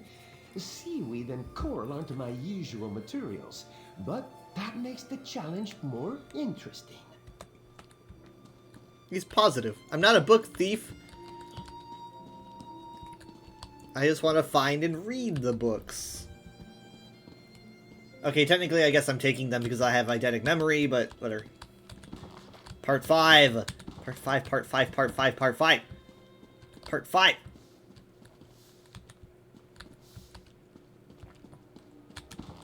No. No. Probably can't even bathe in that. I could try.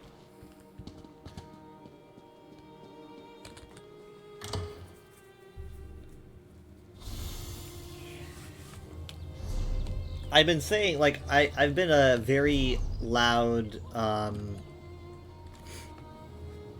advocate, I guess. I've been a very loud enjoyer of Solstice, Sisters history. And so this is essentially kind of like Solstice history in a way. With like 5 parts at the very, at least. And, I was really hoping they'd do this again, but I didn't think they actually would. So I'm big on finding all those pieces. I found part 1 out in the middle of nowhere, you know, in a Zanmir.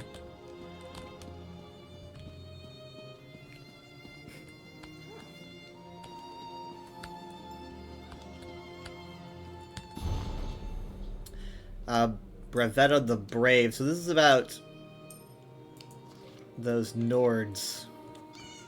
Heed the wind, child, for it is Kind's warning and her gift. My father's words echo in my mind as I raise the sails and head towards shore. The wind has changed and dark heavy clouds above promise a storm is coming, one I don't want to be caught in.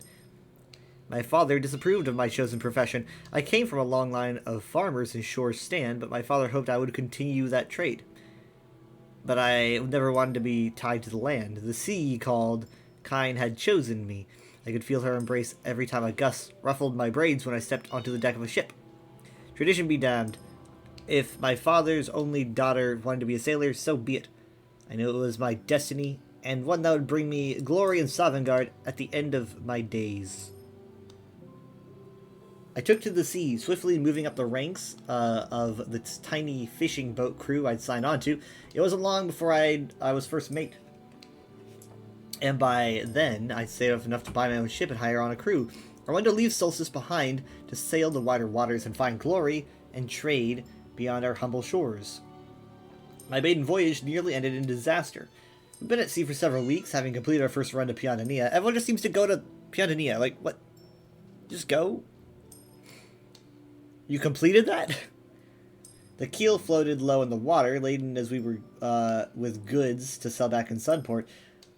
I remembered my first captain's warnings about overburdened ships. They were easy targets for pirates and easier targets for Kind's wrath. I disregarded them all, thrilled as I was to be in command of my own vessel.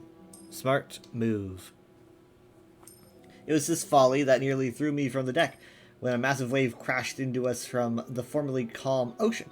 In an instant, we were struck by the force of Kind's power, as waves battered the ship and violent gales whipped the sails to and fro. I made a silent promise then, if we made it through, I would never again ignore the signs of the sea. And I would listen to Kind when she spoke to me. The sea continued to churn when a shore-blessed idea struck me.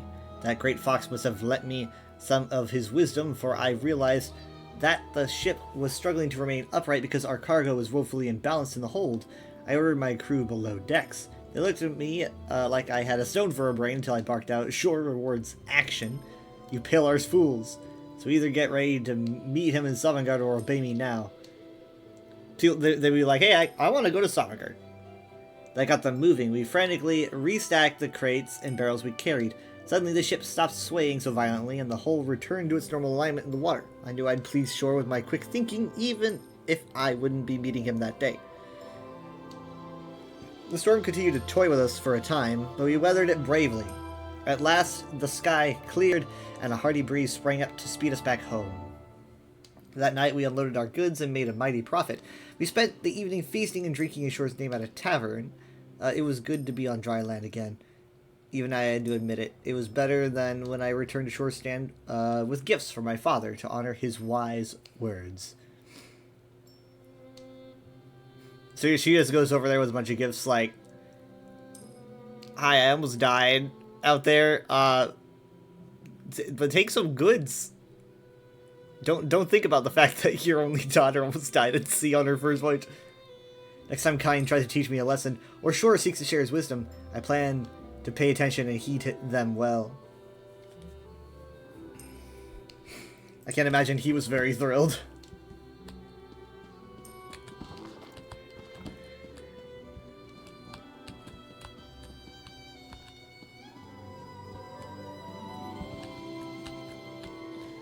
Okay, I don't think I'm going to be finding more here.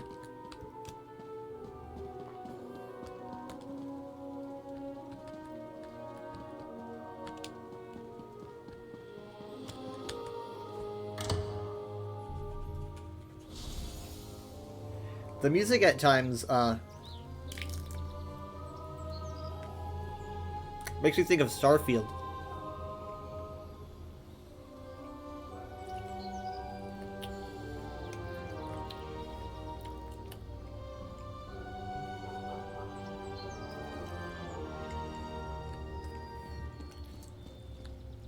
It's when those, like, the brass comes in, you know?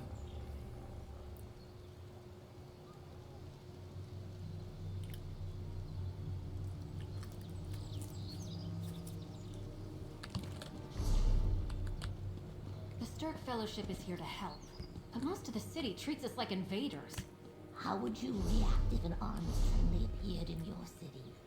If they were there to help us against the worm cult, I'd welcome them with open arms.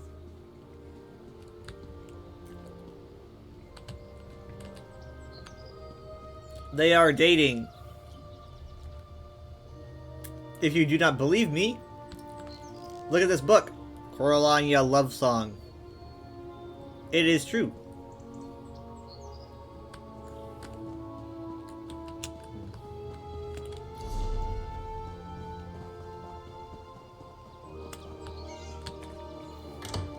Okay, let's see what this brings.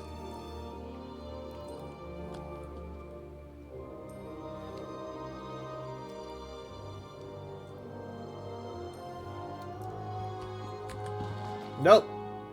I do find it interesting that we're getting some, you know, they're putting in the Sentinel books.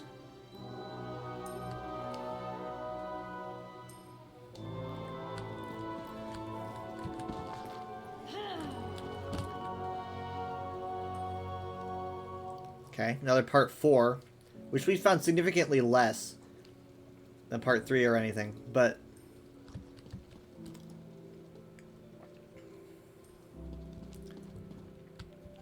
or rather part 5. We've been finding part 5 a lot. Wait, did I just loop? Oh my god, I just looped, didn't I? Ah!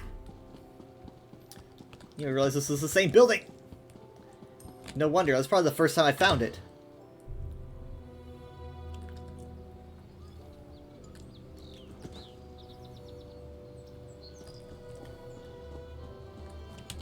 Okay, we're gonna instead try... Oh, of course, the inn!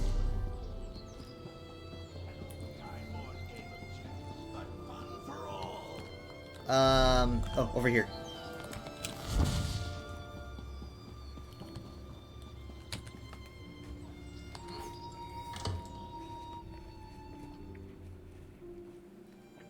Alright, alright. Now bring me your books. Okay, cheeses. That's a good start. No, nothing yet.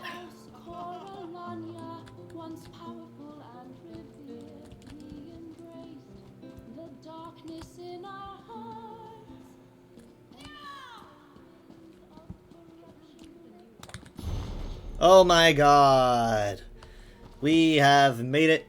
I believe we have every part now, don't we? Or at least every part I know of so far, unless it doesn't end at 5.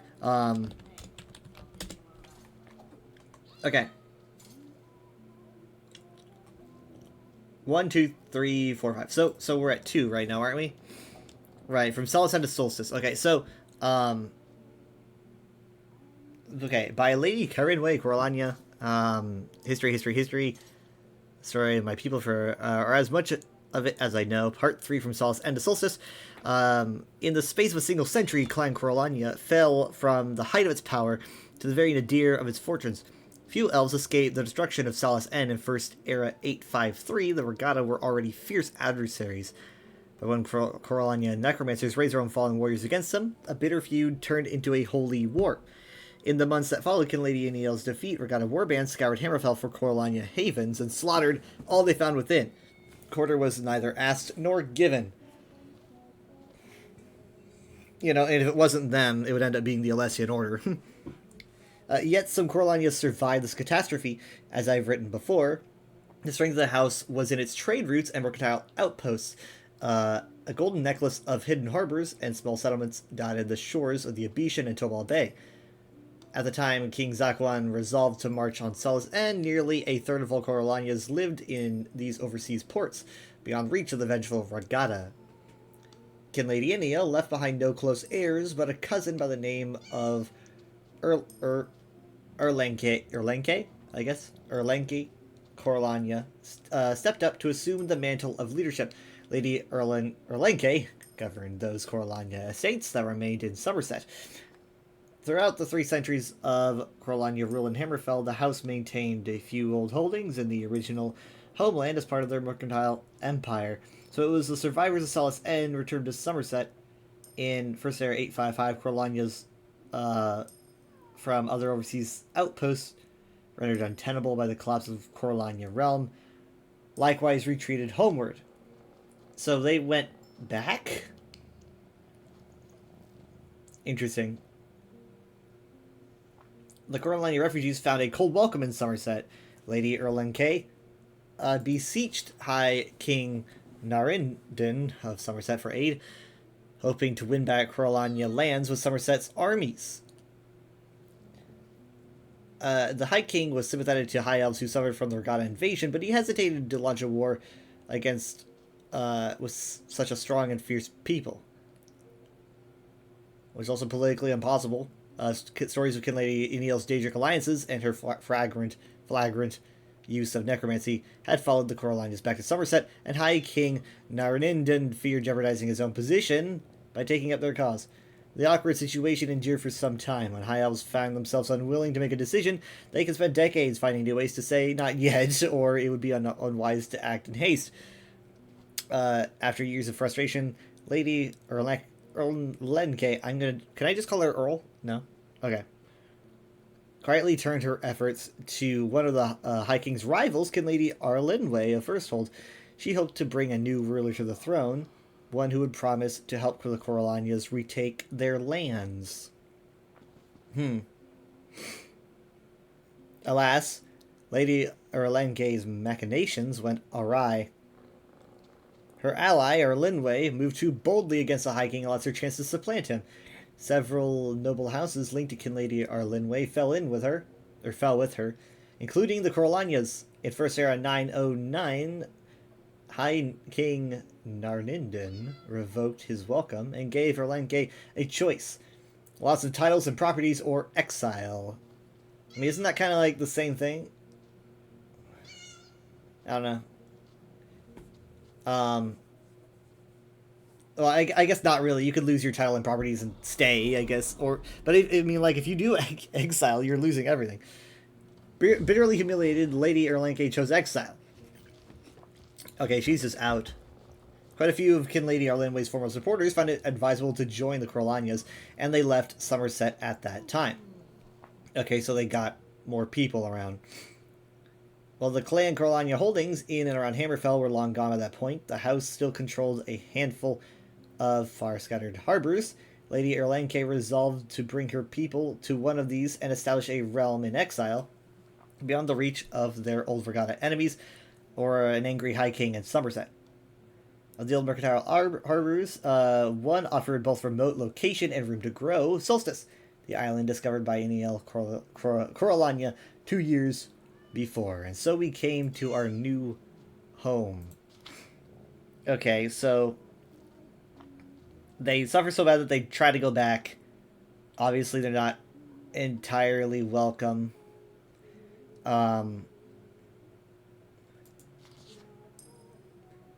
She got turned away, which is completely understandable. It's like, no.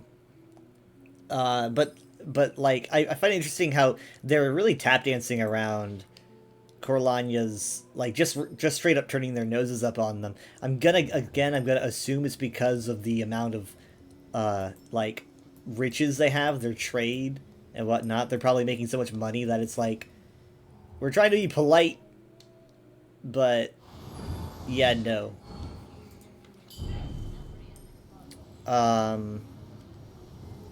So they really didn't have anywhere. They tried to make it work. Didn't have anywhere to go, and took some extra supporters of Arlenwe and left. So quite a few of Kinlady Arlenwe's former supporters found it advisable to join with the Coralania. So I wonder if that's going to be important. And I left Somerset at that time. So they followed them to Solstice.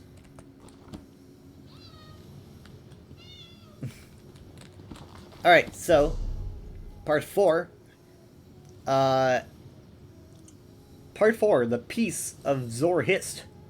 No longer welcome the domains under the control of High King of Somerset, Lady Erlenke. Honestly, I don't want to be mean, but I hope she moves on soon to someone else so I can pronounce their name right. I'm the guy who can say Chulev Tinkt. I mean, come on. and her clan, so the Lady Erlanke Coralania and her clan retreated to the distant land of Solstice to establish a new Coralania realm. In the fall of First Era 909, her fleet dropped anchor in the Bay of Sunport. Solstice was a perfect refuge for the clan. It offered a defensible location against their enemies in the west, provided an excellent harbor, and featured a small Coralania outpost from the days when Kinnair Iniel had attempted to subjugate the island in the early years of the 8th century.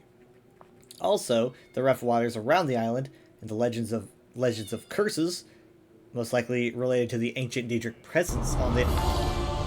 Oh my god. Woof!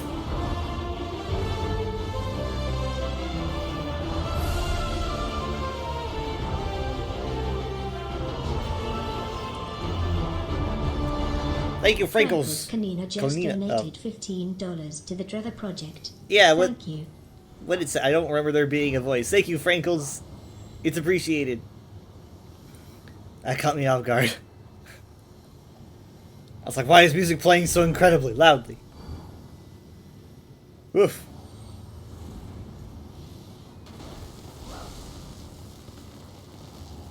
Where was I?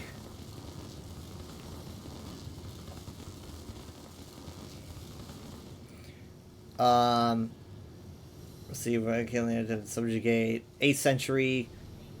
Also, the rough waters around the island and legends of curses most likely related to the ancient Daedric presence on the island. Again, I don't know if the Daedric presence, like, was it Daedra that were on the island? Was it Daedra summoners? Like, was it elves that summoned Daedra? I'm not sure. Made Solstice a true safe haven for the exiled high elves. While Iniel never subdued the native Argonians, she had laid the foundations for a fortified haven on Solstice, and Coralania merchant ships still visited the island from time to time to engage in trade with a wary Argonian populace. I am pretty interested here. Because, I mean, like, it almost sounds like they were elves beforehand, right? It almost sounds like because they found this ruin that they claimed to be Daedric, a Daedric ruin. Like, did the Daedra make it, or what? Because it had an elven name. Either it was named, like, by Coralania, or it was established by elves. I don't know. More by luck than design, Clan Coralania returned to Solstice at a good time. In the 200 years since Coralania's first ill-fated expedition, the region immediately around Sunport Bay had become deserted. The more numerous and advanced tribes, the Stone Nest people, lived in stone cities on the eastern side of the island, while most of the Argonians residing in western Solstice were Tideborn, simple villagers who lived along the outer coast. Erlanke Coralania took for herself the title Kin Lady of Sunport and set about establishing a new Coralania realm. Okay, so it seems like something made the Stone Nest move, right? And I want to say, like, oh, you know, maybe this was when the Duskfall happened, right? Like, maybe the Tideborn were kind of like a break-off of the Stone Nest, and the Stone Nest people maybe rejected it, and they kept living as their ancestors did. But they have the Hist. Like, the Stone Nest people have the Hist. That's what makes it ironic. You think the Hist would be the one to tell them, you know, about the initiator for the Duskfall, so I'm not entirely sure. But obviously that's why Sunport is built on top of a ruin, is because something happened between their start and now. So like, no one's using this Zanmir that Sunport's built on top of. Wary of rousing the hostility of their more numerous neighbors, Lady Erlanke took care to limit settlement to Sunport and its immediate environs. She focused on building up the city's defenses and giving her people a chance to grow strong again. Solstice's Argonians, a pragmatic people, were content to live and let live. There was little friendship between the groups, but neither was there open hostility. That should probably be... That's a typo. The nature of the relationship shifted when Erlanke Coralania passed in First Era 1017. Thank God. I mean...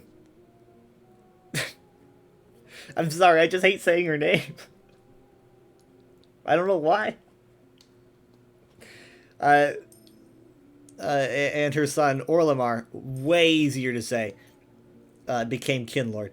Clan Coralania had grown strong over 100 years, and in Orlamar's estimation, Sunport was too narrow a kingdom for his people when so much of Western Solstice remained thinly settled.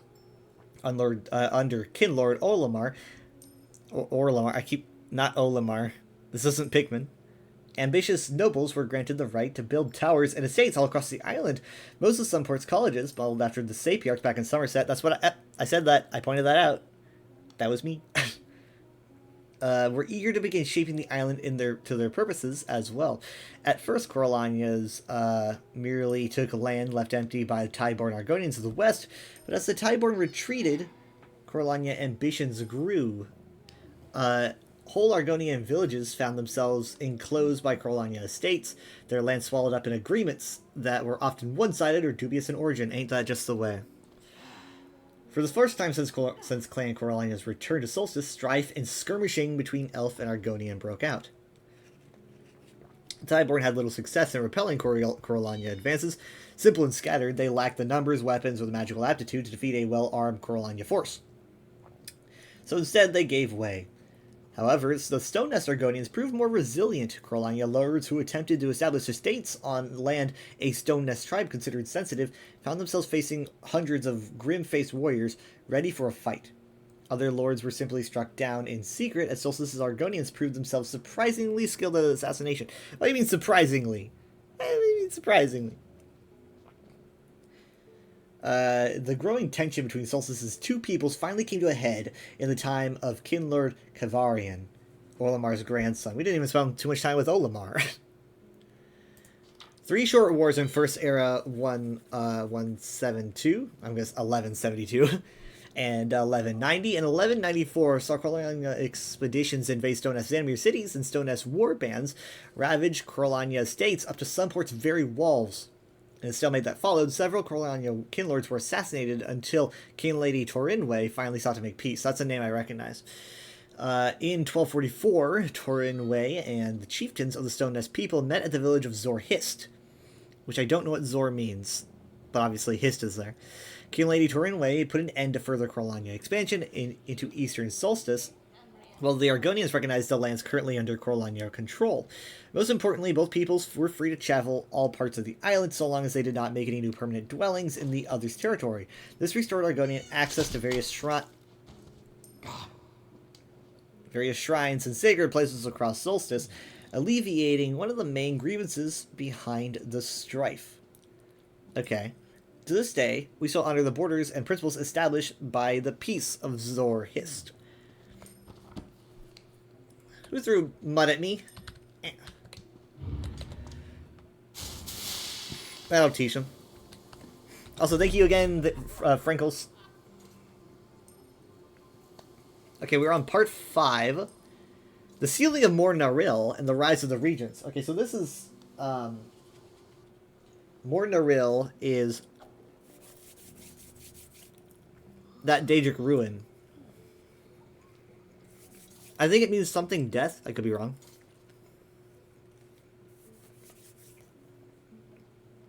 It is, of course, ludicrous to look at a span of centuries and conclude that not much occurred. The Peace of Zorhist held, our forebears refrained from pushing farther into Argonian territory, and the Stonenest Argonians accustomed themselves to their presence. Yet in Sunport's palaces and colleges, the consequences of an ancient bargain with darkness drew ever closer.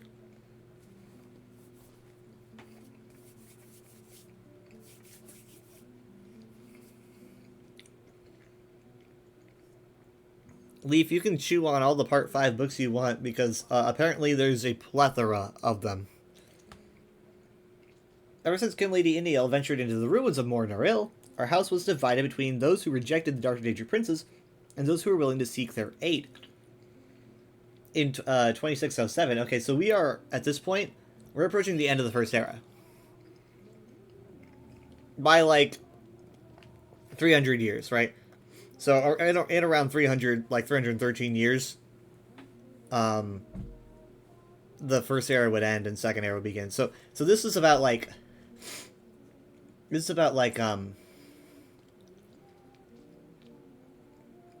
900 years before ESO. You're devouring the knowledge. In First Era 2607, this ancient debate resurfaced when Istamil Coralania watched his older brother Rythamil become Kinlord. Istamil was a proud and charismatic noble, a great warrior in both the College of Rituals and the College of Sea and Sword. He dreamed of new conquests on far shores and returned to the glory days. A return to the glory days of Clan Coralania in Hammerfell. Kinlord Rythamil, on the other hand, was quiet and studious. A leader of the College of Tomes, he was a cautious ruler who checked his younger brother's ambitions, preferring to serve as a steward for what he had inherited, rather than seek to add to his dominions. For years, the rift between the brothers grew until, at last, in 2631, Istamil moved against his brother.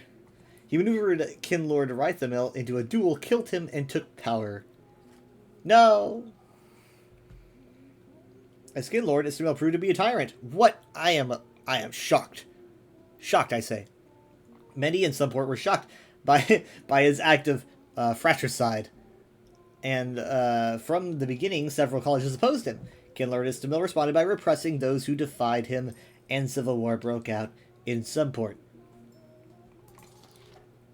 In First Era 2633, only the College of Rituals supported him, and Istamil faced defeat. He retreated to the Dark Fortress of Mornaril to the east, and there he sought the patronage of Molag Bal to crush his enemies, because people like this only get worse and worse and worse. Terrible Daedric monsters and foul necromancy were unleashed on those who opposed the Kinlord. Many valiant Coralanias, and not a few Argonians who chose to take up arms against the tyrant, fell in those dark days. Istamil's victory seemed inevitable, but his cousin, Vinutilmo Coralania, a devout knight and humble scholar, arose to lead what remained of the opposition. Guided by dream visions, Vinutilmo sought the aid of the Daedric queens Azura, Meridia, and Nocturnal. They joined together to check the power of Molag Bal, giving Vinutilmo the opportunity to penetrate the dark defenses of Mornaril and confront Kinlord Istamil. In the Temple of the Final Dark, Vinutilmo slew the tyrant and put an end to his alliance with the Lord of Brutality. Giving reverence to the three queens who aided him, Vinutilmo sealed the gates of Mornaril and led his forces away from the Dark Temple. Many among his followers urged him to take the title of Kinlord, but Vinutilmo refused. Instead, he asked to be recognized as regent, one who ruled not through his own authority, but as a steward of the power with which he had been entrusted. Following Vinutilmo's example, all Coralania leaders since have likewise taken the title of regent instead of Kinlord or Kinlady. We have also followed his pious example, eschewing the dark powers among the Daedra and placing our trust in the three queens who guide and protect us. The queens willing, it will always be so for our people. And so we come to an end of my account of ancient times. Quite a few things have, of course, transpired on Solstice since 2633. Chief among them, the arrival of settlers other than High Elves, including Nords, pirates, shipwreck merchants, and more. Yet these events seem to fall within the normal ebb and flow of history's tides, as our Argonian neighbors might say. Someday I hope to add another part to this story, but if that is not the future the three queens have in mind for me, then perhaps another Coralania will finish my work, and perhaps even look back and wonder at the times I lived through as well. Mood.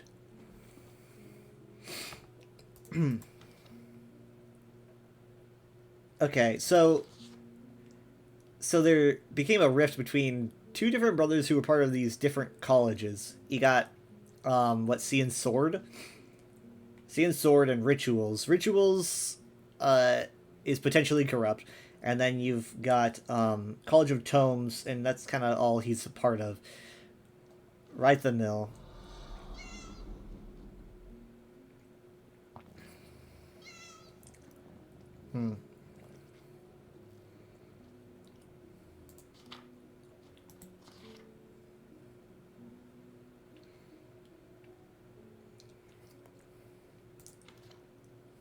Okay, so that fills up a lot of history. That's kind of I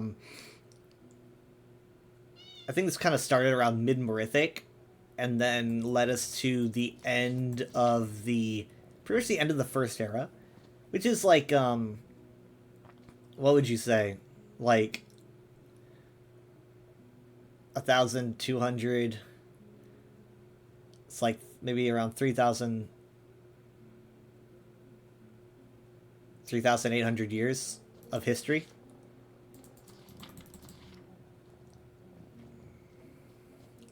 It's good stuff.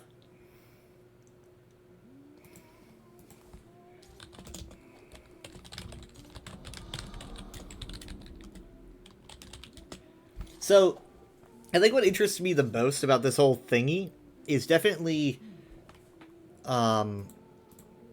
Somerset's approach towards Coralania. Because you think they would treat them a lot worse than they did. But I guess like Veloth wasn't, like even Veloth wasn't like assassinated. They let him leave. And if Veloth was like a noble, I don't think he was, how different would it have gone?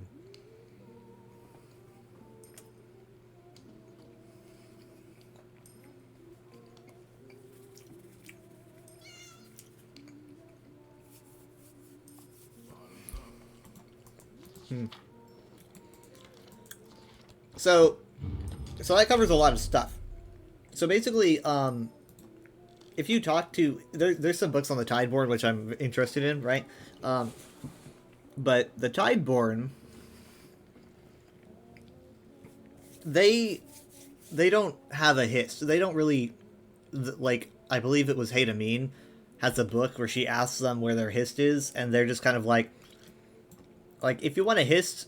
They said that they think that there's one on the other side of the island. That's the hist that's, for the Stone Nest village around here somewhere. So, they don't really care about that. The Stone Nest sound like they do. But I'm curious about the Stone Nest, right? Like, what do the Stone Nest... The Stone Nests apparently are obsessed with stone, right? That to me sounds like pre-Duskfall, like a lot. You kind of got a similar vibe in Mazatoon, right? You get that vibe as well. This stone obsession, which is very, very old Argonian and not modern Argonian. The Tideborn are more along the lines of modern Argonian, though they don't have a hist. So... they're very unique. They're still very Argonian-y, but they've got like a different way of existing. I'm just curious about Mor Naril. Like, was Mor Naril named by the Coralanias, or was it named... Is it, like, older than that? Like, who made it? It sounded like they were actually, like, Daedra here beforehand. I don't know.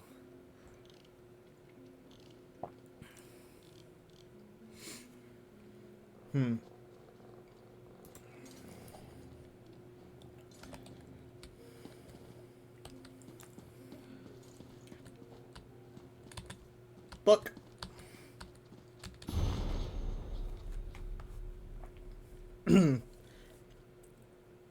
I've still got food.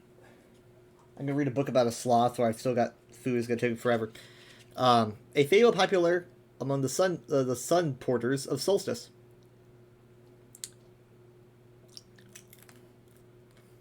The turtle and the sloth. Trotty spent most of her life swimming and never looking behind her shell, always moving and only stopping for a quick bask under the sun.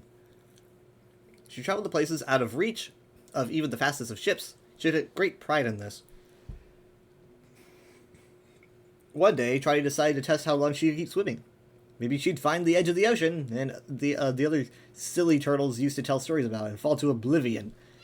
Oh, but even that wouldn't stop her.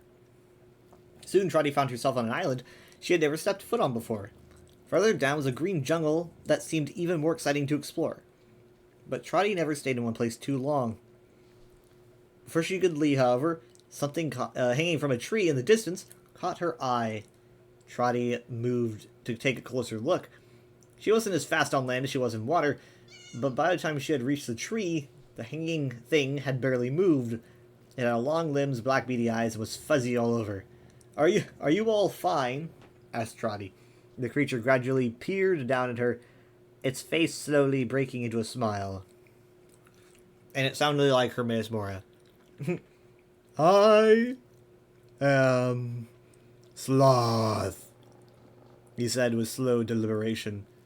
And I am very well indeed within my favorite tree. Who are you? I'm Trotty. Are you always so slow? With how long it took the sloth to smile and get his words out, Trotty felt like she already knew the answer. Slow? What do you mean? Trotty's shell sank a bit. Poor sloth, he must never leave the tree. Trotty couldn't imagine staying in the exact same place forever and ever. Does this island have a name, Sloth? This is Solstice. This is my home. Where are you from, Trotty? All over. I swam here from faraway land and have seen many magical places. That sounds nice. Exhausting, but nice. I think you will like it here, and it will be nice to have a new friend. Oh, but I won't be staying long. I have many more places to visit and explore. Trotty bobbed her head in thought for a moment. Sloth, why don't I give you a ride on my shell and let you show me around Solstice? With how fast I am, we can cover the entire island in no time. Very kind offer, Trotty, Sloth said as he meticulously climbed on the tree. But I think I would prefer to walk on my own. Could use the exercise. I need to get my steps in. Will you join me? Walk? Trotty couldn't remember the last time she just walked. She was a runner, a sprinter, at least a trotter. Hence her name. Actually, Sloth, I think it's time for me to go, she said, began to turn back towards the sea. Wait, how about a race? Sloth asked, stopping Trotty in her tracks. A race? Trotty wondered if she had heard the words wrong, given how slow they were spit out. The sloth slowly nodded and smiled. A race around the island, he explained. Very exciting, and you can see all our best sights along the way. Trotty, never one to turn down a challenge, even a ridiculous one, finally bobbed her head in agreement. The two readied themselves. Does the winner get a prize? Trotty asked Sloth. Only if you are not too fast, said Sloth. Another odd response, but perhaps his mind was as slow as his body and mouth. Ready, set, go, Sloth said. Oh, actually, no, it'd be like, ready, set, go, Sloth said in his usual unhurried fashion. Before Sloth could even move a three-toed foot, Trotty was already waddling off without even a backward glance. Last one back is a rotten turnip, Trotty shouted to Sloth, who only smiled as his first step finally touched down upon the sand. Is this going to be one of those fairy tales where, like, someone dies? Trotty eventually... That's like what Alma Alexia would write, by the way. Trotty eventually made her way all around the island and collapsed in the sand where the race had just begun, or had begun. She looked up and jerked in surprise to see the sloth already back up at his tree. Welcome back, said Sloth as a broad smile slowly spread across his face. I never saw you behind me. Did you even race? Where's the prize? I didn't see anything while I ran around the island, said Trotty incredulously. I decided not to distract you from the prize, since I have seen it already. Trotty still had no idea what the Sloth was talking about. I think she's the slow one. How did you like the island? Solstice is such a wonderful place, Sloth said. The beaches, the jungle, the animals, the people. Trotty hadn't paid attention to the sights of the island. Was she supposed to? Wasn't completing the race more important? I don't know, I was busy winning the race. A slow frown formed on Sloth's face. I see. That must have been exhausting and boring. I hope you visit again to see what you missed. Try to watch the Sloth methodically. It's a real word I just can't read today. Settled down upon a tree limb and made himself comfortable. Sloth, Trotty asked quietly, if I promise to walk slowly and stop to see all the sights, would you like to ride on my shell and show me your island? That sounds relaxing, said Sloth as the broad smile slowly returned to his face. I would be happy to show you around, Solstice. But I can't show you all of it until the wall is down. Because I can only show you half at the moment. It reminds me of how I used to play The Elder Scrolls compared to how I play The Elder Scrolls now. Or like back when I got into The Elder Scrolls, I got into Skyrim and I was, you know, running through everything. Gotta do this, gotta fight them, gotta go here, gotta do that. And then I, at a certain point, I had to be forced to slow down because I started to bring snacks to my play sessions, right? And I wanted to like stop and eat while I did something. And I was like, well, I could just like walk, you know, and stop and look around. And then I was like, well, there's books. I guess I could read a book. And so I'd pull up a book, you know, and I would just like go through the book as I'd eat my snacks. And I'd be like, this is actually pretty interesting. But I needed something to slow me down. Because I used to move so fast. And now I have a very slow playstyle. That's just how I do it now. Pretty cool, but I've seen it before. I like she's like wait, no, hold on. You said you wouldn't summon any Daedra. She said you don't summon Daedra, do you? Splintering Hogsticker. Everyone's so concerned with their own troubles that they forget to be nice sometimes. Well, I refuse. I hope you are successful, prosperous, and happy, Mainlander.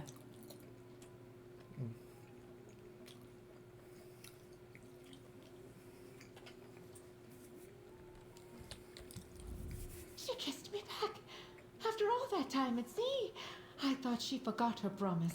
But she kissed me back. Blizzards! It's a glorious day. Wait, who? Who? Volande?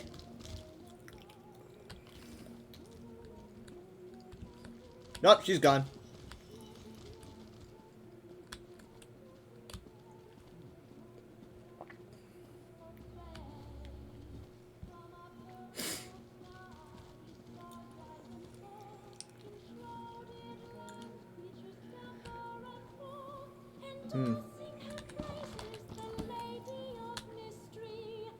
From a time before history, we praise three queens who rule our lives, whose wisdom helps us all to thrive. They shape our lives, our hopes, our dreams. I feel like I probably haven't. I didn't even look at my endeavors. Okay, I could probably consume 2 foods, right? I got 11 minutes on this thing anyway. Oh, shit. Hell. Zuth. I wasn't thinking, guys. I wasn't thinking about what I just did. Oh no. So basically, last night I was playing ESO, and I got a normal DSR run, and we had no tank. We had no tank, and I elected to stay with them because I wanted to level up my subclassing. I was like, I'm gonna level up my subclassing. I'm gonna join a trial, and so I was there in this tankless group, an absolutely tankless group, and I didn't even really know that we were gonna be tankless until too late. I stuck with them, and we got all the way to Teleria, and we had one wipe on Teleria, and then my internet cut out. My internet just completely cut out, and my internet does not do that. I use Ethernet. We've got like a special thing set up. It doesn't die unless like the company has an issue, and so I was like, well, so I look like I abandoned the group, and I felt really, really bad. I literally like right now when I started the stream was the first time I've been on ESO since that happened. So I literally didn't do anything last night. Honestly, it's kind of a blessing in a way, because things have been going on, and so I didn't really have time to have my naps during the week. You know, like Monday I did my Solstice stream, and Tuesday I was playing with a friend for we're doing ESO and stuff for like 4 hours, and I didn't get my nap in. Wednesday, I forgot, Wednesday and Thursday, Wednesday, I didn't get time for a nap. That was my own fault.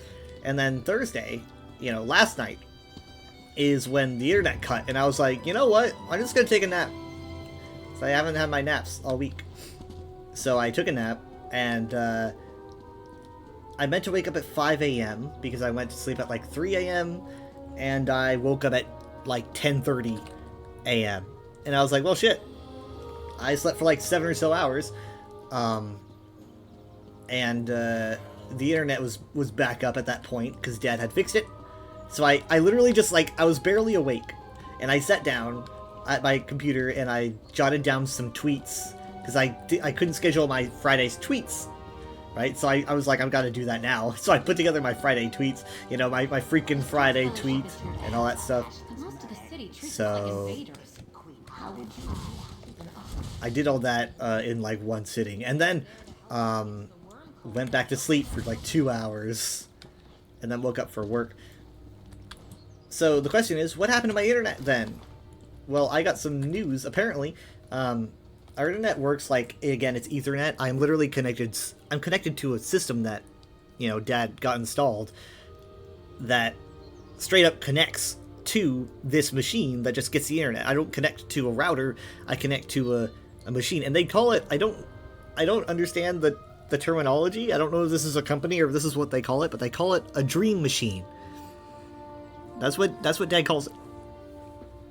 And so my computer literally connects several rooms over to this dream machine by a wire, and I got this really fast internet. Turns out that it got so warm here that the dream machine overheated and had to shut off. Which I don't know if that's happened before, but it literally just overheated and completely shut down. So that's why that happened. So we're working on ways to keep it cool so that doesn't happen again. Because basically the dream machine is in the closet of my brother's and sister-in-law's room. So that's not something I can reach. If that goes out, it goes out. So that's what happened. And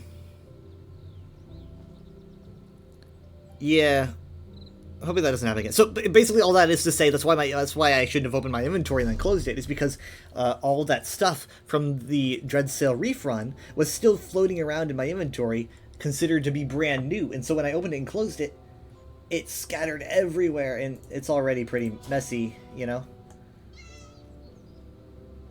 And I wasn't even thinking about that.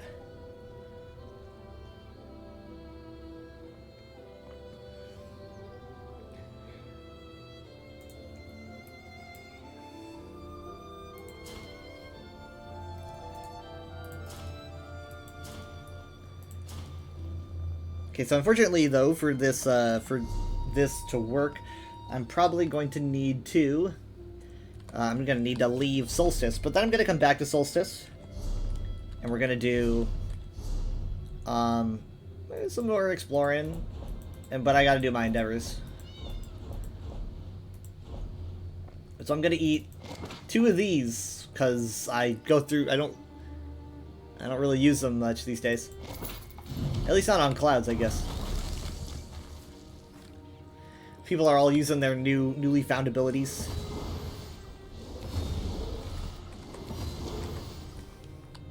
Alright. So this stone nest was abandoned, allegedly, by the time that they came back. And they just kind of settled on top of it.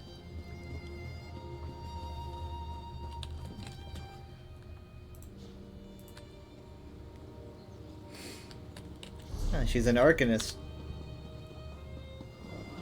Or at least seems so, I don't know. I just see green magic and I see a book.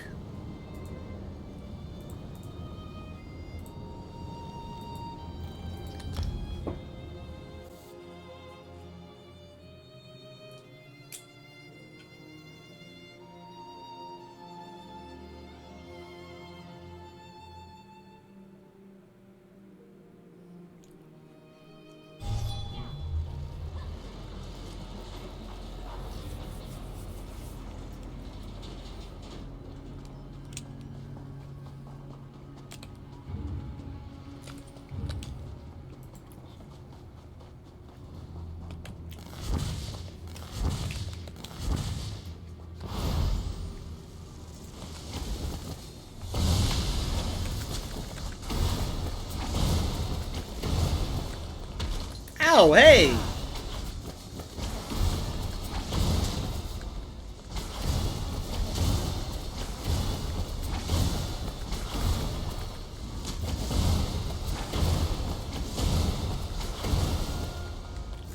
Come on. 1. You got it, right? Yeah, okay, 1.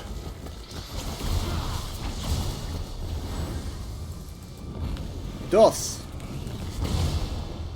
I did not realize it was going to do that. I'm glad I didn't stick around.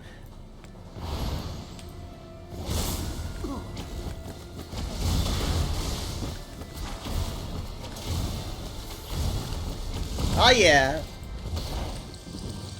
Guys, it kind of, like, being able to level up my skill line like this, it kind of makes me feel like a noob again. I made a post about that. Like, there's something about it that reminds me of being new, you know, because it's like I'm leveling up these classes. I mean, like, you could say, doesn't that just happen every time you make a character anyway? And that's true, but I don't really make characters very often at all. For me, making a character is like, it's a really big thing, you know? If I make a character, that's a commitment, so I don't generally do that, and, so to, like, level up, I guess, is a very special thing for me, and,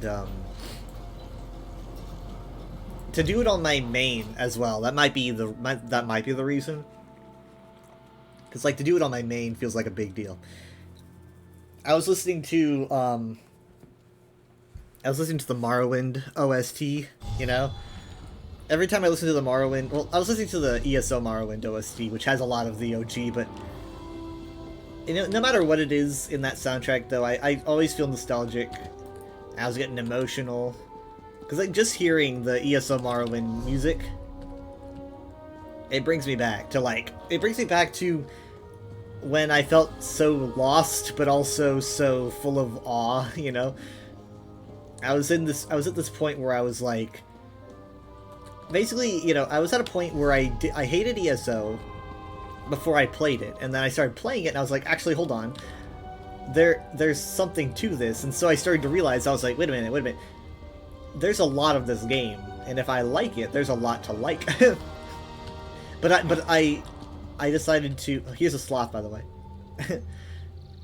I decided to be very like what's the word, conservative in how I would play in terms of like exploration. So I decided to stick around Vardenfell for like my first long period of starting the game. I was like, I'm gonna learn how to play the game in Vardenfell. So I spent a long time, and I refused to leave. I didn't go anywhere else. So anytime I hear that OST, I just think about being a noob, like being around Sauron, Scarlet Judge, you know. One thing I wish ESO would do again is give out better rewards for quests. I mean, like, think about this, the Scarlet Judge quest, I mean, like, Sauron would have multiple parts, and so did Sadrith Mora and stuff. Actually, Balmora did too. They did, like, really extensive, long quests, and I kind of liked that, but they stopped doing that eventually. But what they started to do for those is that they were giving out, like, really good quest rewards, right? Like, you would do all of the Scarlet Judge, and then at the very end of all the good storytelling and effort, your reward is the Scarlet Judge outfit, right? You get to wear that. That's your costume. And that kind of is a trademark, I think, of a lot of newer players, or at least it was a lot back then. If you do the Sadrith Mora quest line, you get the Telvanni wizard personality, right? You get the thinking one the scholar one that I like using. Telvanni Magister. I mean, it was really cool getting rewards like that for completing huge quest lines. I'm not saying quests are bad now at all. I'm just saying that I like that idea. Sometimes you get stuff. Sometimes you get mementos and whatnot.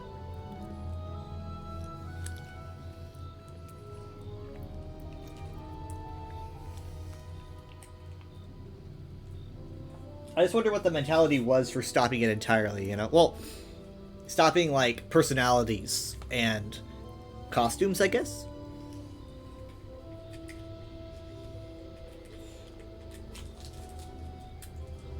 I guess maybe because they took a lot of effort to make. Because they stopped doing it as soon as Somerset came out.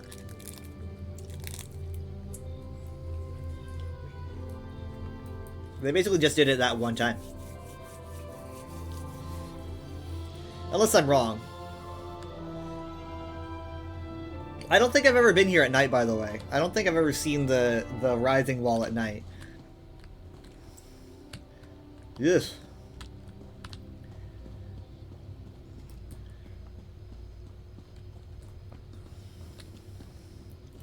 So I've had people ask me about the Rising Wall, and I haven't done the main quest yet. That'll be later, but judging from what I can tell, I've had people ask me if it's similar to the Ghost Fence, and I mentioned this on Monday, I think, that I do believe it's similar to the Ghost Fence, at least in like the barest of ways. So it's kind of like, I call it like a screwed up Ghost Fence, because if you've played Morrowind, you're probably very familiar with the fence around Red Mountain that is not there at the time of ESO, because ESO, Dagothar is still asleep, and the Blight is not really a huge problem. So, there is no Ghost Gate around Red Mountain as of ESO. But, God, that looks crazy! Look at that! It's like a nebula, almost, like... Wow. It's... I hate that I find it pretty. It's kind of screwed up. Anyways, so, the Ghost Fence is essentially... It's a ancient Dunmerry concept. It's not exclusively like done. It's not done for the first time when you play Morrowind. It's actually an old thing. But ghost fences are generally like a thing that families use for themselves, and it's not used for like fortifications.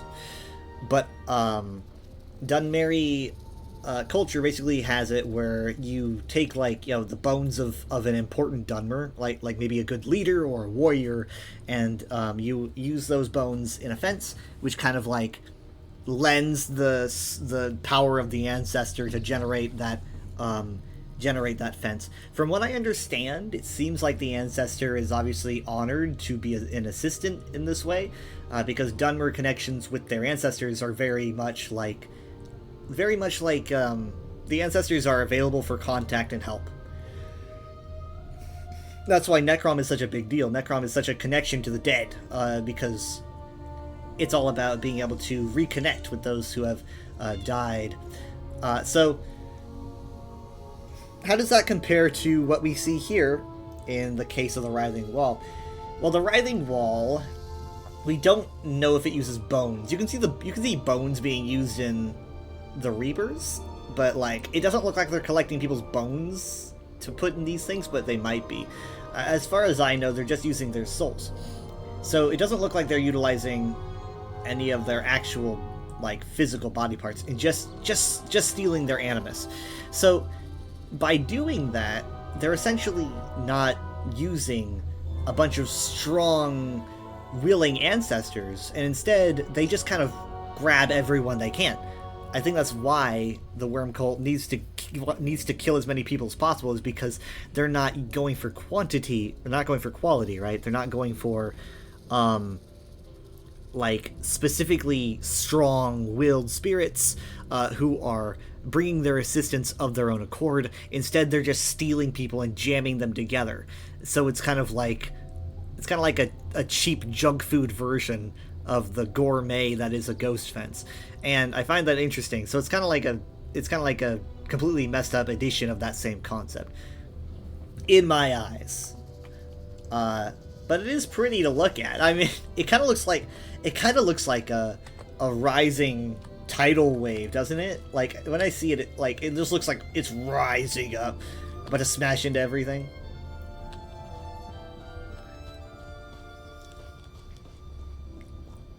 Now, it could be that they're storing bones in these things, I don't know, but...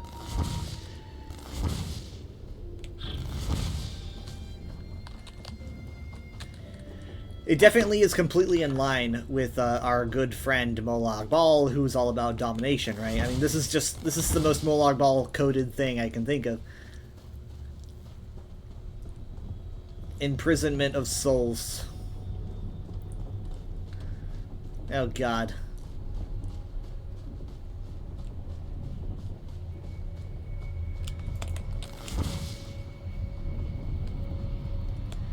I mean, come on.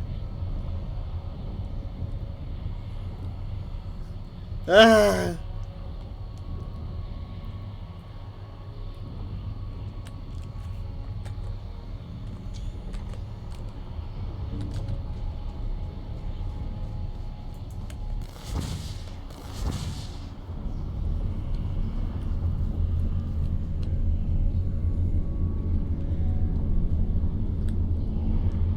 It's really dark in here.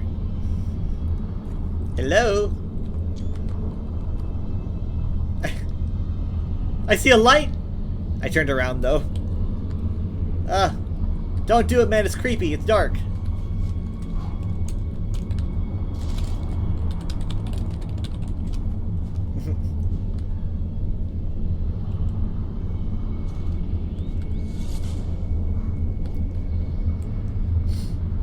I like how he just runs into the wall. Wall! Wall!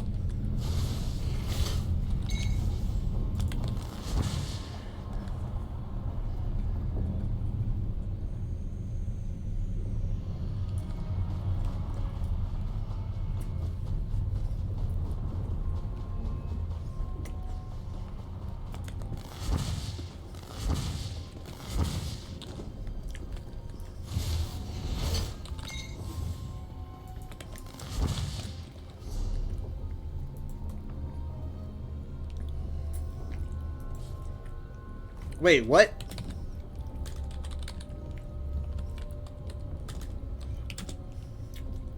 Wait, what? Wait, what? No way. Wait, what?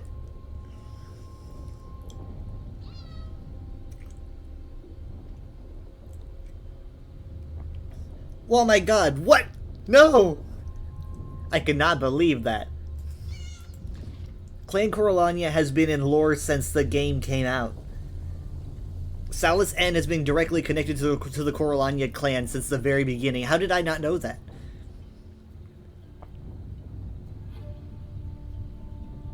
Look at that. Look, it's all right here. Like, they were Daedra worshippers, Corellania clan. Ancient, they were recent Aldmeri colonists of the Corellania clan. Yath, Red Guards.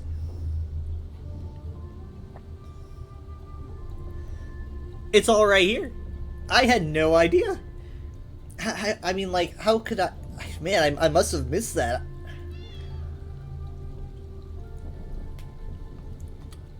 Huh.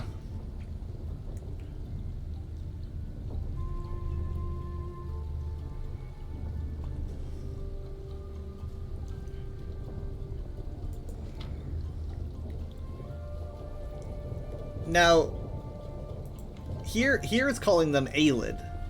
Like, it uses the term Ayleid for them. I don't really know if I would do that, because I mean, like, again, that's pretty late.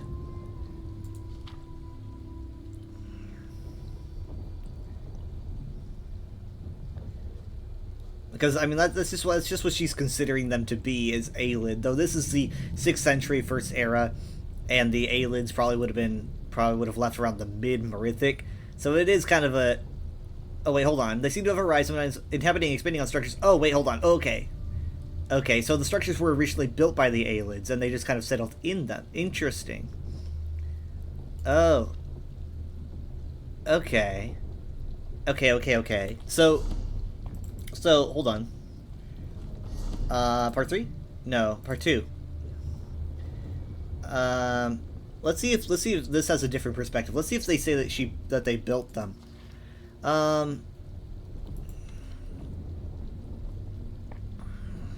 hold on. I'm too late here.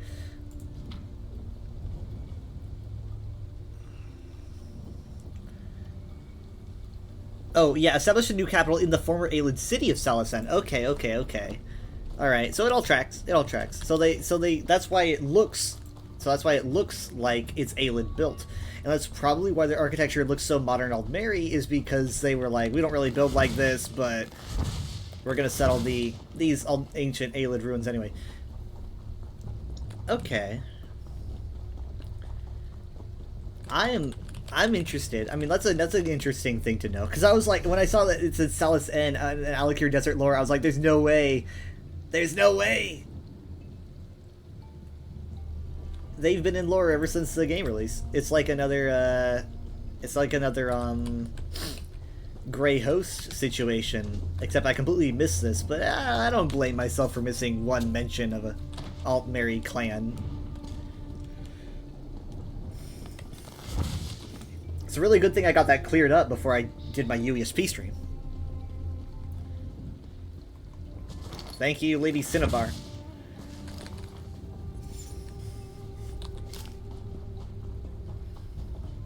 I mean, it even says that they were Daedra worshippers.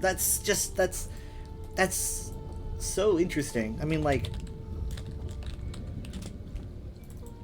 hold on. It even claims, right here, they were... And I probably, at the time when I read this, I was probably confused as well. I was like, Aldmeri, Daedra worshippers. I mean, it's... So we've got record of them before.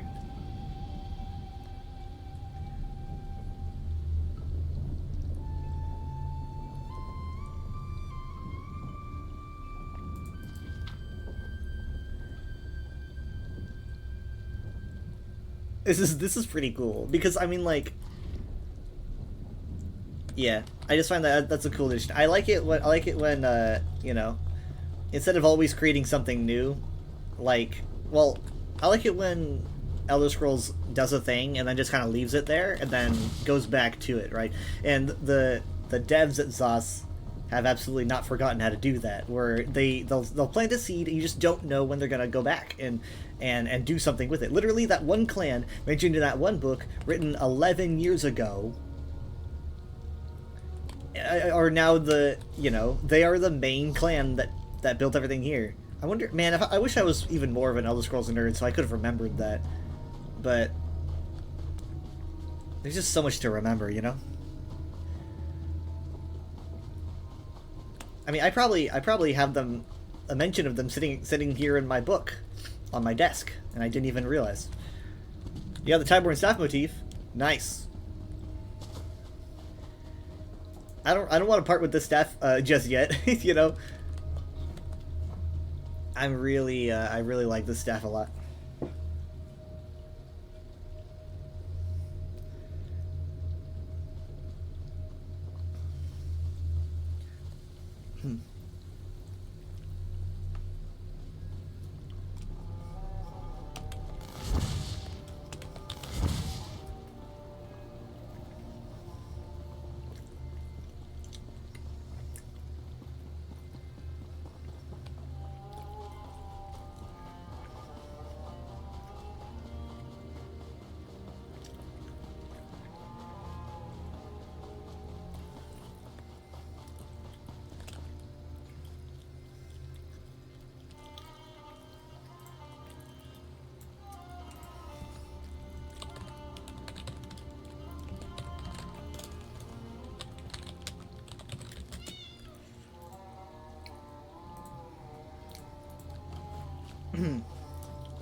The music here is very different, you know? It's very unique.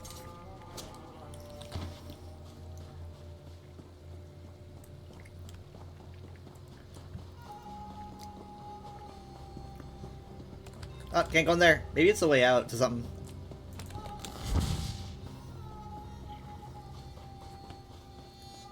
So, like, I'm planning on,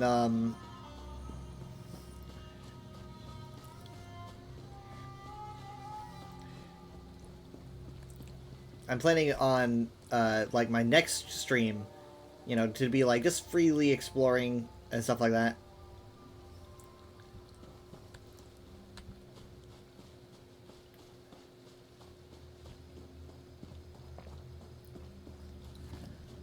So maybe, like, doing world bosses and delves and whatnot. Wait! It's playing the music. Hold on.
don't normally make a practice of tasting frogs, but Chef French said that was the only way to tell if a frog dish will turn out well.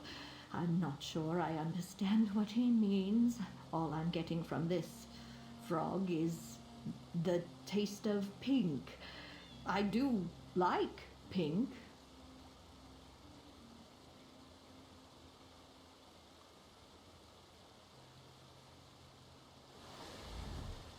The ground is moving. I think...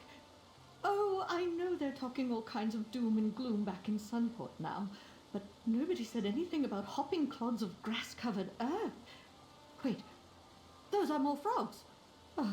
Hopefully. I really did get lost again. I'll never live this down back in Sunport. At least this frog tastes, good. Honestly, what I wouldn't do to inspire myself for my next cookbook.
I was still muted.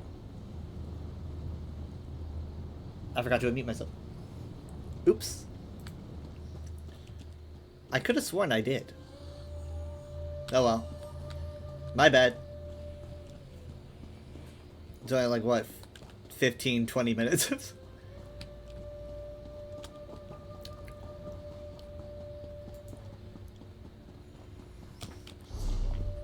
Okay, I gotta get to the crafting area, which is north of the Way Shrine.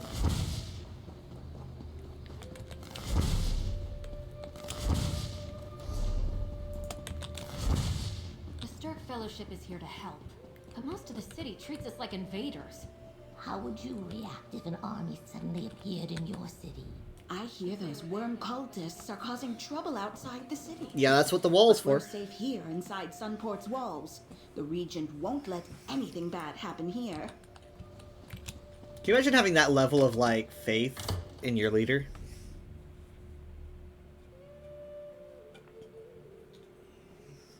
Just be like, yeah, no, everything will be fine.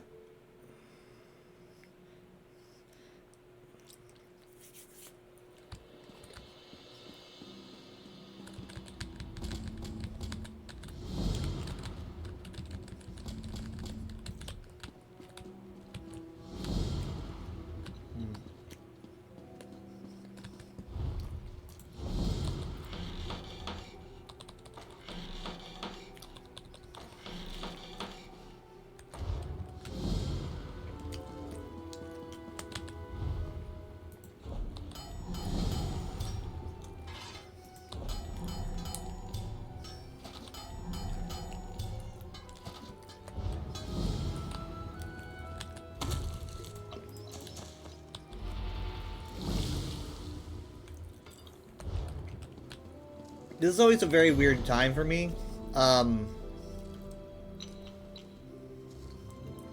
Because it's like, other people know more about the Elder Scrolls than I do at this point.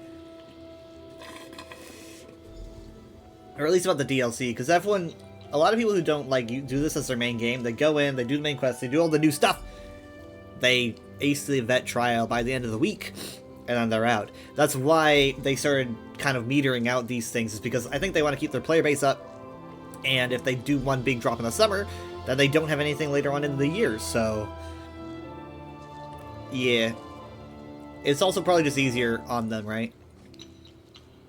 But like, they don't want everyone to, like, not have reason to come back. And I think that explains why we've seen different things, right? We've seen Golden Pursuits and Zone events and stuff like that. Zone events have kind of been replaced by Golden Pursuits. We haven't had a Zone event in forever, which I kind of miss them. But, like, nowadays we have Golden Pursuits. Zone events were they were fun, but they were also non-inclusive.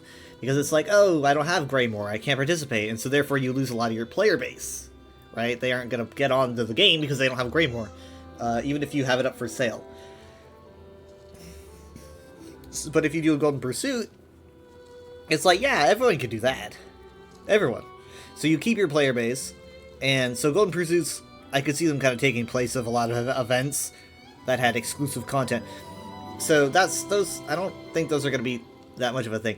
And then, of course, they decided to do a zone-specific event, you know, this year. They said, hey, we're doing one, and we're literally letting everyone know, like, you know, months and months and months and months in advance, and everyone freaks out. And people are going, well, it's zone-specific, you know. If we don't have the zone at that time, then we're not going to be able to do it. And it's like, they do that a lot, or they used to. If you didn't have Greymoor, and there was a Greymoor event, you can't play. Granted, yes, this is a one-time event. It is a one-time thing. But still. It's like, they do DLC-specific content. Or at least they used to all the time. They've only recently started to be more inclusive and allow everyone to do pursuits and stuff like that. In fact, there used to be more DLC specific endeavors back before they really started ironing them out, to my knowledge, if I recall correctly. So, yeah, we're not really gonna. I don't think we're gonna see zone-based events anytime soon, and instead we're just going to be having pursuits and your classic Zeal of Zenithar, White Strikes Mayhem, New Life, and stuff like that.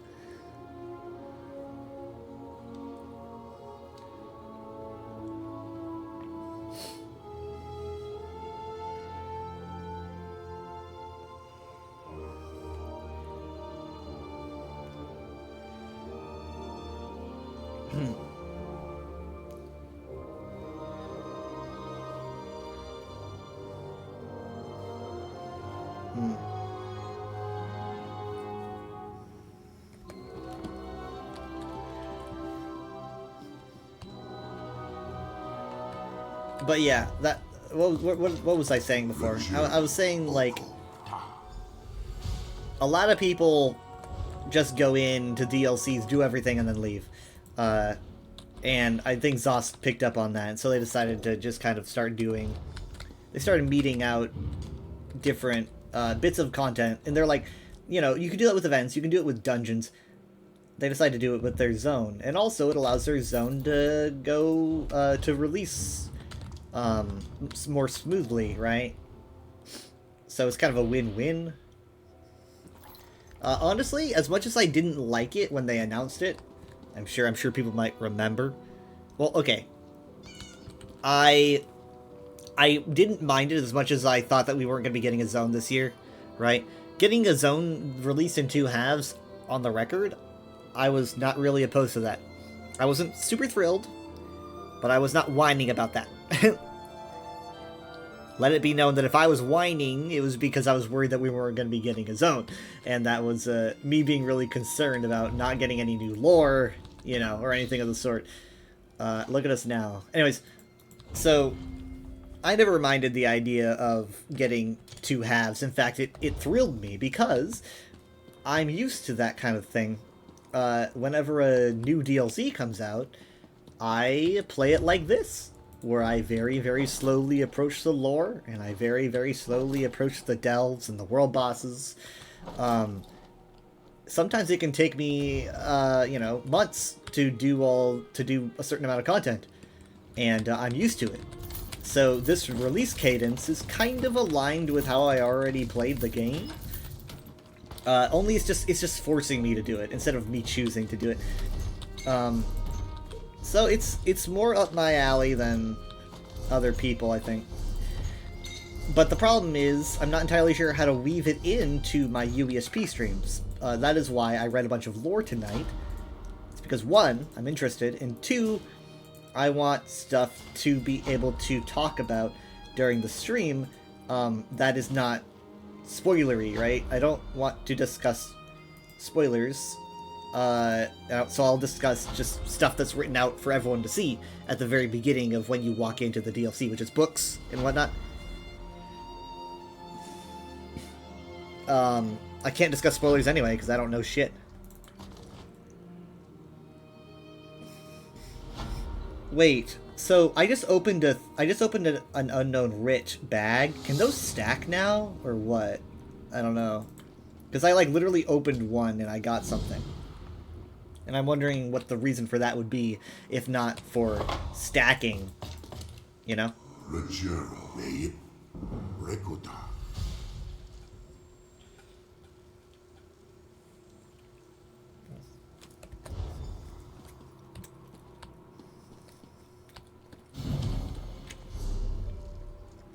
Sounds like he's speaking backwards when he says "mayip."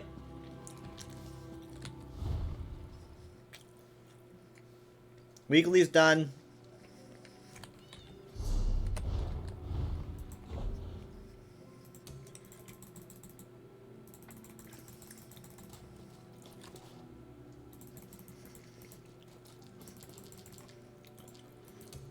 Oh my god! No. No, I accidentally clicked maximum. Nope, nope, nope.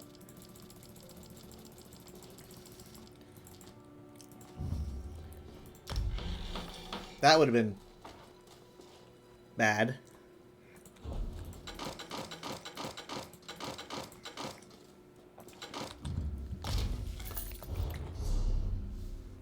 Okay.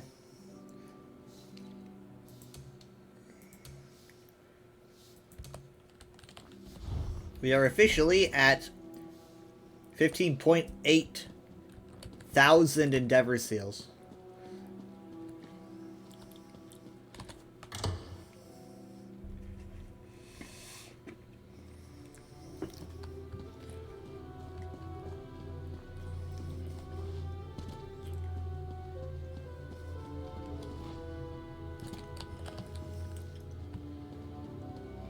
You guys wonder...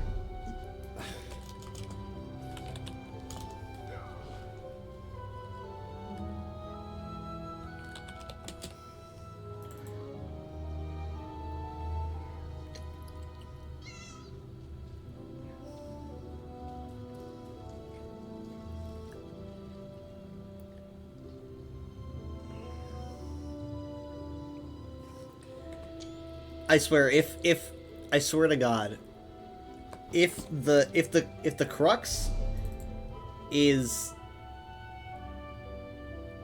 related to anything happening here, I'm gonna lose my mind. I'm like noticing a proximity, Elven, you know, Elven, Hammerfell, Mysterious.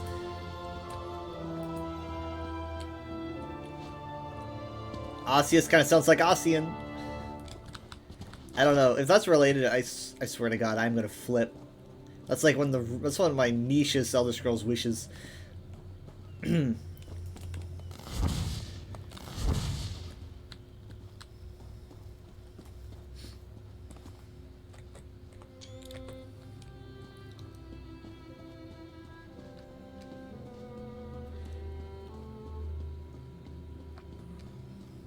Yeah, I still haven't done any dailies.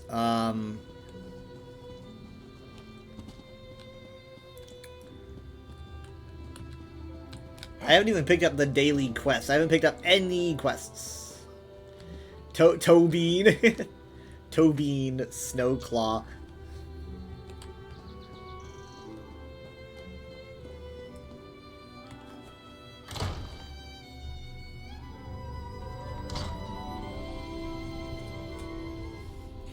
I mean, like...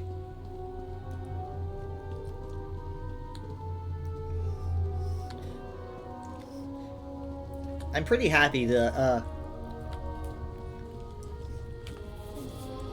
have this change where we don't get all the lore at the very beginning and we can kind of, like, meter it out. And it kind of reminds me of the, year-long adventure stuff. Now, a lot of people were opposed to year-long adventure, but I was always a fan.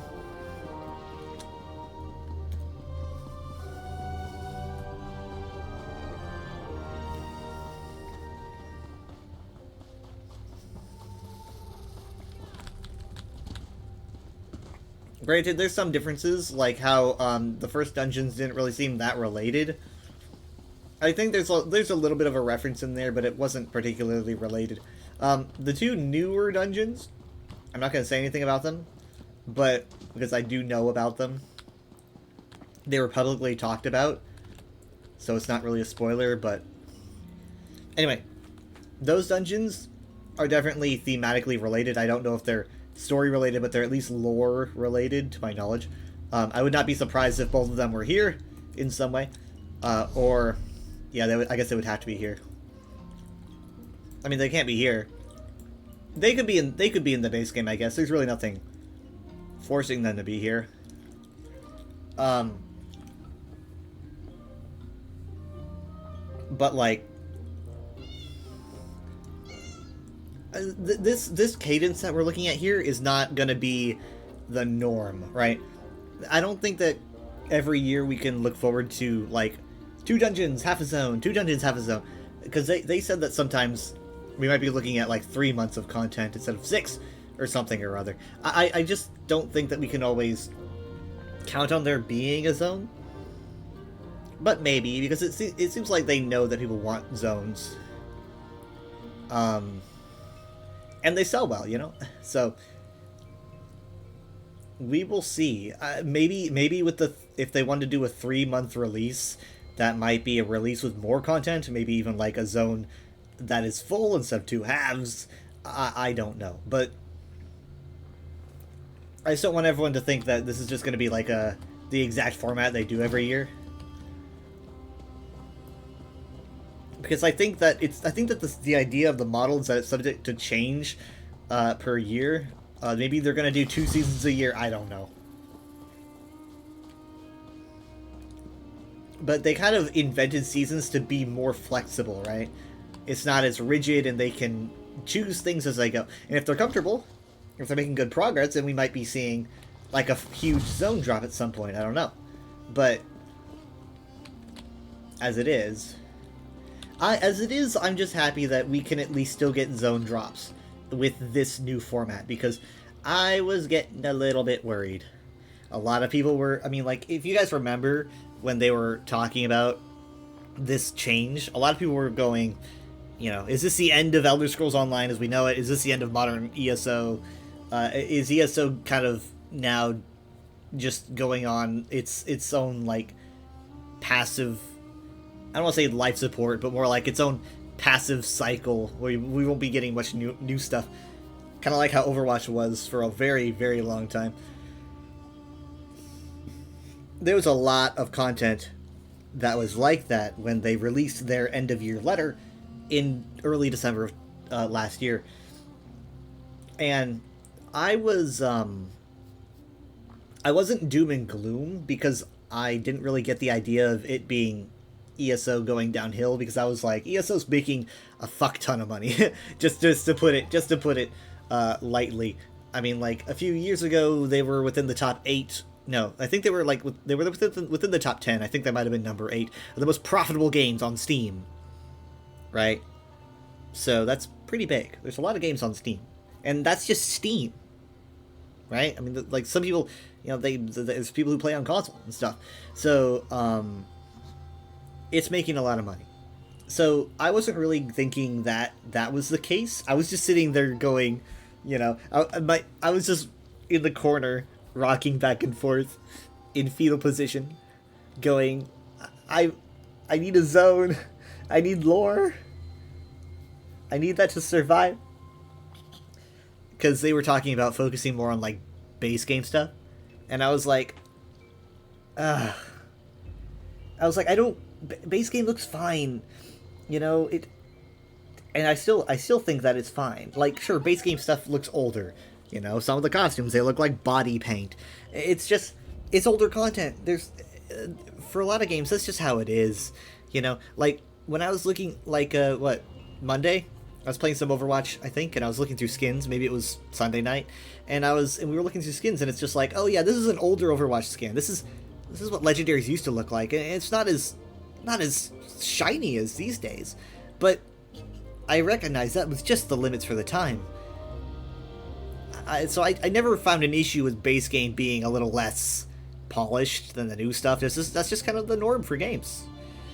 I'm glad they polished it a bit, but I guess it's because they want to bring in new players, you know, and they want new players to not turn around and go, oh, this game looks like it's 2014, and I get that. I guess I should stop thinking of just myself, but I guess, like, you gotta think like someone that just got into the game, and they don't want to be turned around. I mean, I literally got into the game in a DLC. I got in Morrowind. And Morrowind, you know, that looks great, you know, even today. Base game is a little less obviously polished than that. So maybe if I put myself in the shoes of someone that walks into 2014 Bleak Rock Isle, I would feel differently about how base game looks, because I got a different treatment. But it's more like, it's just more me being frustrated with the idea that we got to keep focusing on game related things, right? So it's like, oh, how water looks, or how balanced skill lines are and stuff. For me, I'm just kind of like, I don't really care as much, because it's like that. I mean, like, that stuff's always changing. It's just, that stuff's always in flux. It's like you know, I lived through the days of update 35. That was 10 updates ago, right? And that was rough. That was the days of, like, they tried to eliminate weaving, and a lot of people, huge guilds just dissolved, and it was pretty rough. And I was barely affected. I didn't really care all that much. I was just there for the content. So even ESO at potentially its worst, I didn't really care all that much. People were leaving left and right, and I was just kind of like, I like druids. And I'm sure to some people that probably sounds very you know, consume, but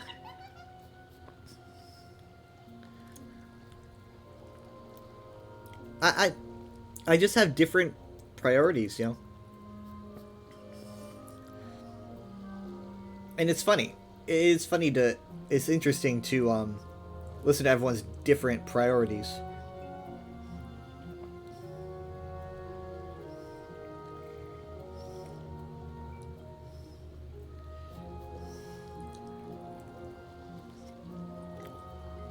I have a friend who was rather dismayed that they're making new zones instead of spending all their effort in doing more base gamey stuff, right?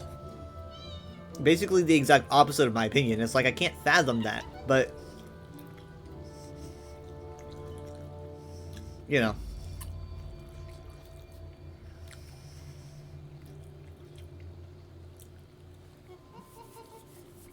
Because, like, this thrill that I've been getting reading these books, you know, connecting Clan Corellania, from base game content, 2014, 11 years ago. Unless they might have even been mentioned earlier than that, but I don't think so. To, you know, connecting that to today, and instantly, I mean, like, I don't know, you get a different vibe. That kind of thrill that I get from that, and how it, like, reflects on the entire world and everything that you see, it just means more to me. Oh!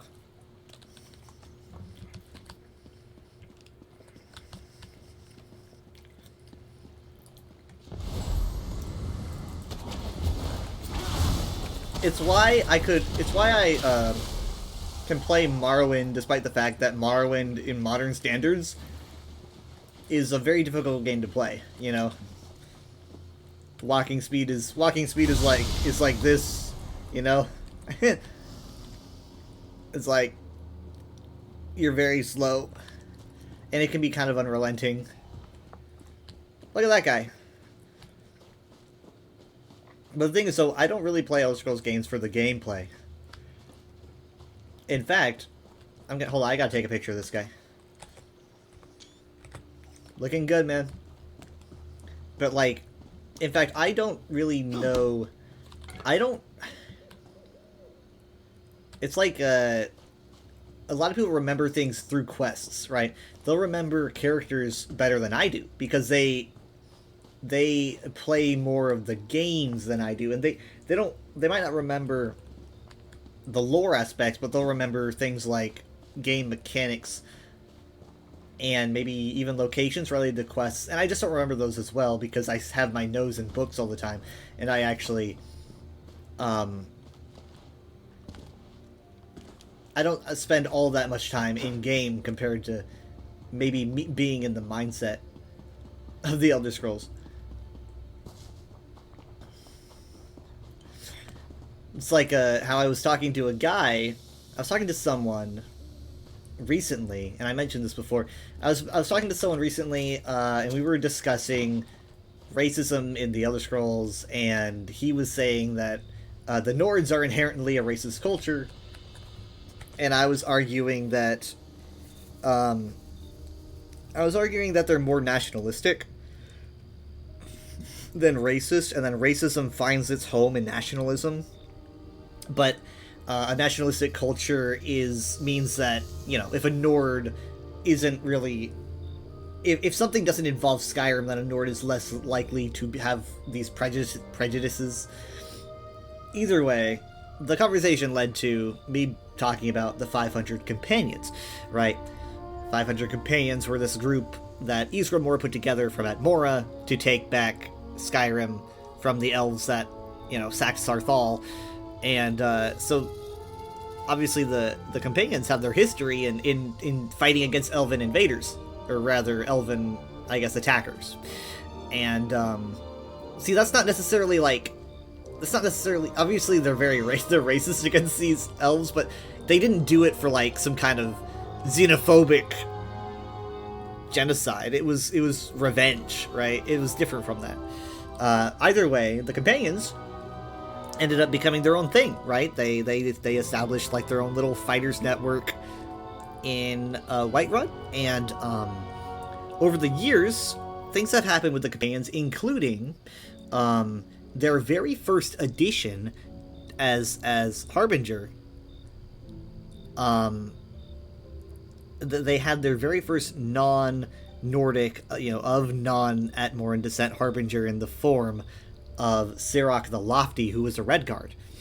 And I don't remember when this happened, but I think it was probably First Era. Sirach the Lofty became Harbinger, and Nords were kind of like, he's not Nordic, but he is a man, But I think a lot of people were still upset about that. And then later on, this was not immediately after, but years and years later, Henantir, the Outsider, became Harbinger of the Companions, and he was an elf. I believe he's a high elf. Became Harbinger, and obviously a lot of Nords were like, "This sucks. This is getting too woke. I'm out of here." But the Companions, they kept going because the nature of the Companions is not in racism. It's more of a fighting spirit that obviously is inherent to the Nords. But it can also be a spirit that is, harnessed by any race. It's just kind of like if you have the heart of the Companion, then you can be a Harbinger. I mean, this isn't just in being involved. This is straight up being the Harbinger of the whole thing.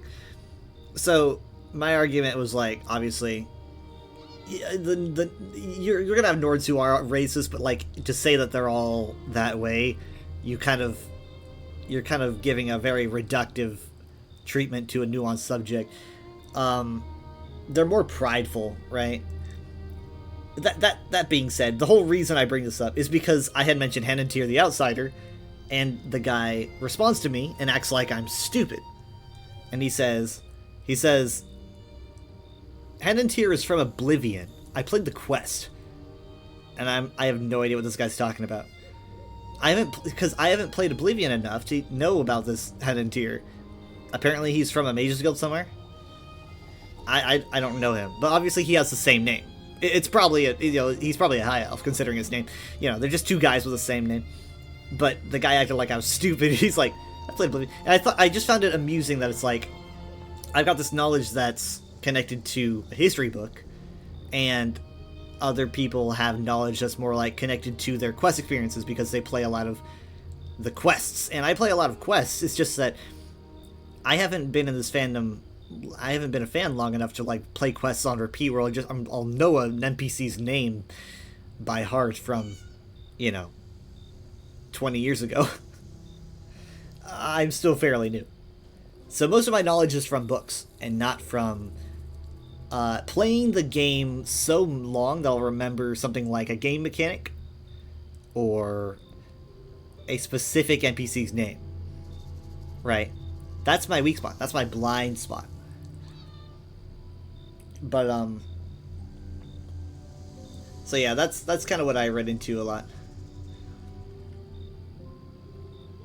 I mean, my favorite, like, Elder Scrolls quest line, which is the Sadrith Mora quest line, I've only done that maybe twice, at most.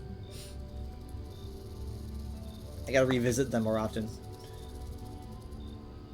But it's like I'll quest, and then I'll go and read, and then I'll read, and then I'll explore, and then I'll read, and I'll theorize, and I don't repeat quests very often, but I should. Right? That would probably help me a lot. It's just that quests don't generally bring the same amount of lore that you're gonna get in like a book. I think a lot of it's like gameplay, right? You're gonna have a part where you have to fight an enemy, and you're gonna be fighting that enemy on repeat for who knows how long because he keeps beating you, and it's like technically there's not a lot of lore happening here. it's just a lot of gameplay. So I mean, how can you put things to memory when you're too busy doing Cloud Dragon things. I can do both simultaneously. But I do have a very bad memory. I've got a selective memory. I don't know.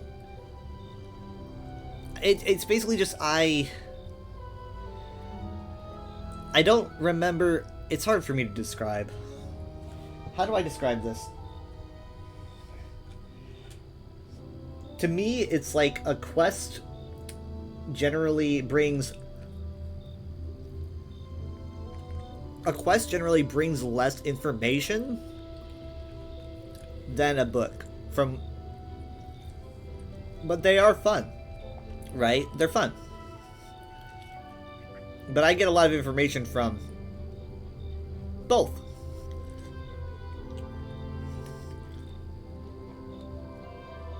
It's just that I also don't have the length in this fandom. I haven't been here and played Oblivion. I didn't play Oblivion in 2006. I was playing Sonic Heroes, you know? In 2006. I mean, like, it's a whole different life for me. And those people who were playing since 2006, they have done these quest lines on repeat over and over and over, and of course they're going to remember. I just can't. I'm still new, and I have this really weird perception because I read more than I play.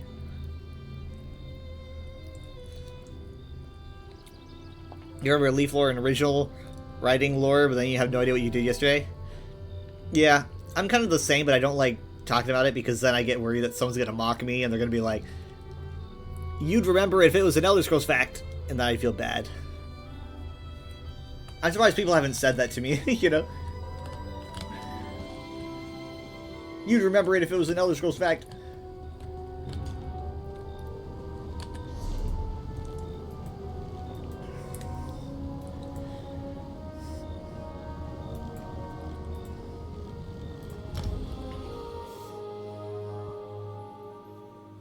See, doesn't that sound very Starfield-y? The horns just sound so Starfield-y.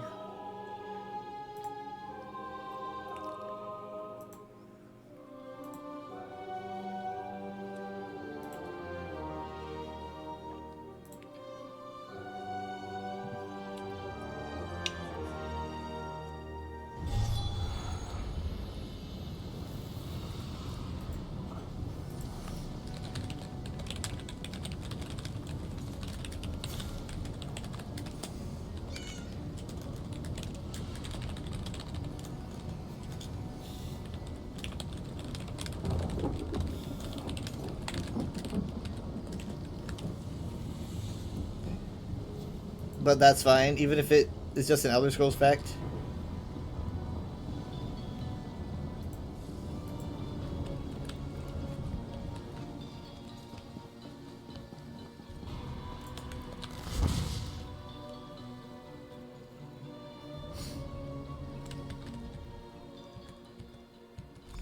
Okay.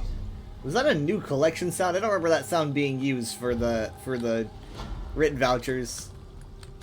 Hail. Hello.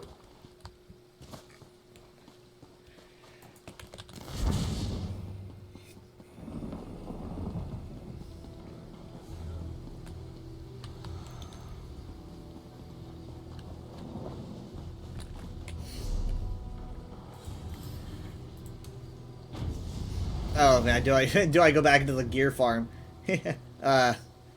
Yeah.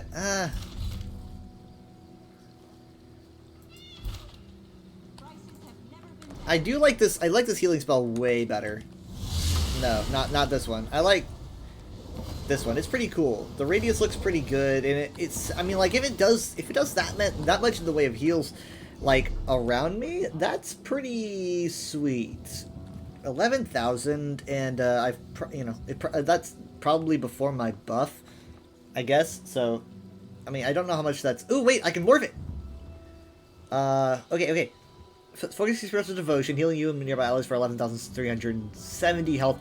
You heal a single ally outside this ability's radius for an additional... Okay, so someone that's outside. That might be important, because, like, all the time there's someone scattering around. Affected targets gain minor expedition, increasing their movement speed.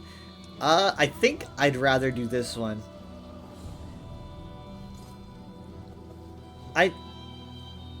I personally would prefer just more heals than speed. Just personally. I want to do all the heals I can, and all the time someone's always stray out there, and I definitely would prefer this. I know it's just a single ally, but does it say it's going to be like the lowest health? It doesn't say, but I'm going to go with it. Boom. Oh, cool. Oh, there's the little extra heal. Zoom, zoom, zoom. That's cool. This is taking longer than I'd planned.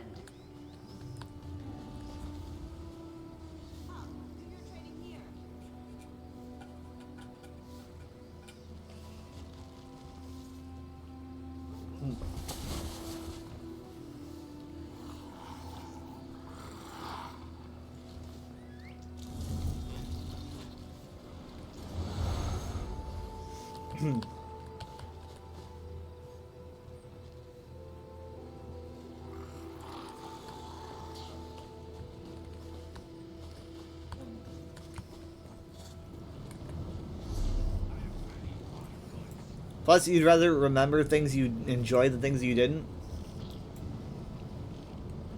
That's true. But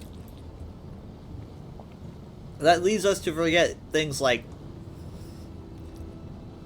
school.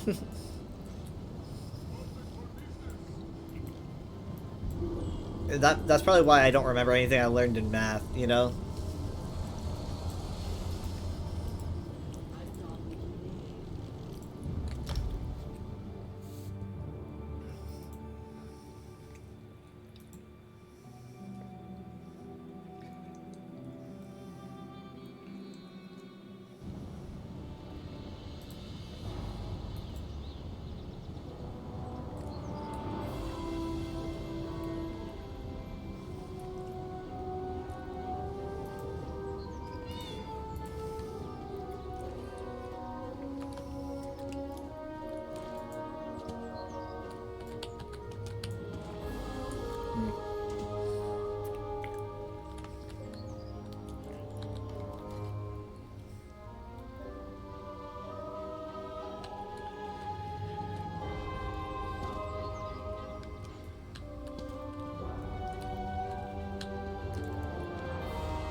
Look how bright that is.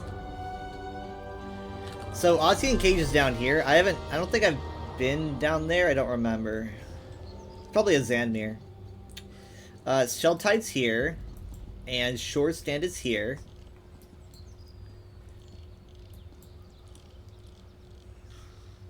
I'm really, really, really glad that they're not releasing 2 zones and they're giving us 1 zone just blocked off. I'm very, very happy about that. I was worried that they were going to try to give us 2 different zones. Because I think I heard that they were going to, like, divvy up the armor sets. So I can get 3 kinds of armor sets here and 3 on the other side. I don't really know how this is going to happen. But I'm really glad that it's 1 solid zone. Because I didn't want to have to deal with Western Solstice and Eastern Solstice and, yeah. You hate math and always slept through it, yet you have become such a budgeter. You're constantly looking at your bank account watching those numbers go up. Well... yeah, addition is pretty cool. I'm kind of the same way. I don't know if I told you guys, but, like, I did the stupidest thing. The other week, I was looking at my bank account, and I was looking through all these different... I was like, well, let me check out my current, like, immediate cash. And I was like, there is significantly less here than there should be, right? And I'm, like, instantly concerned, because I'm like, there's supposed to be a lot more here. And so I... bring up, like, my transactions, because I'm like, what am I buying? Like, I know I go for Sonic during the week, but, like, this is ridiculous. And so I start looking at random days, it starts saying, hey, there's these transactions on, like, completely random days. And these transactions are like $200 to $400, maybe higher. And it's moving it to an account that I don't recognize. And I'm like, is that my dad's account? Because is this me paying? Because like I'm paying rent, right? I pay rent to my dad, but I'm like, no, this isn't one. This isn't sending at the right time for it to be my rent money, and two, I should be sending my rent money all in one go and not all in increments. This is not for my dad's account. I'm like, I don't recognize this account at all. And so then I checked my accounts and I was like, oh wait. So I pull it up, I'm like, oh, that's my savings account.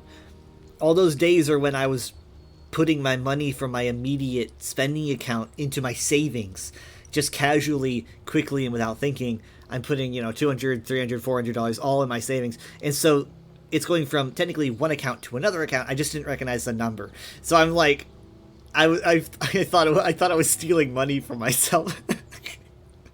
Who's taking out my money? $200, $300. Oh wait, it's me. So then I was trying to figure out. I was like, well, then why is my money so low? Why is my immediate cash so low? And so then I realized, I'm like, I'm sitting there looking. I'm like, I'm missing $1,200. I should be having $1,200 more. And I'm like, $1,200 because honestly, I live here at home, thank God, and I have actually fairly cheap rent, so I spend like $600 a month on rent, which compared to the like $1,200, $1,300 a month for an apartment here is pretty good. So I'm paying like $600 a month, and so I'm thinking, wait a minute, I didn't pay rent in May. This was at the end of May, by the way. I was like, I didn't pay rent for May for some reason. Why didn't I pay rent? It's scheduled to go. I schedule it every month. And then I realized, I'm like, it's so close to June that it's probably taking the money out of my June rent too. So it's saying, basically, you owe $1,200 for both May and June at the same time, and that's why I'm missing $1,200.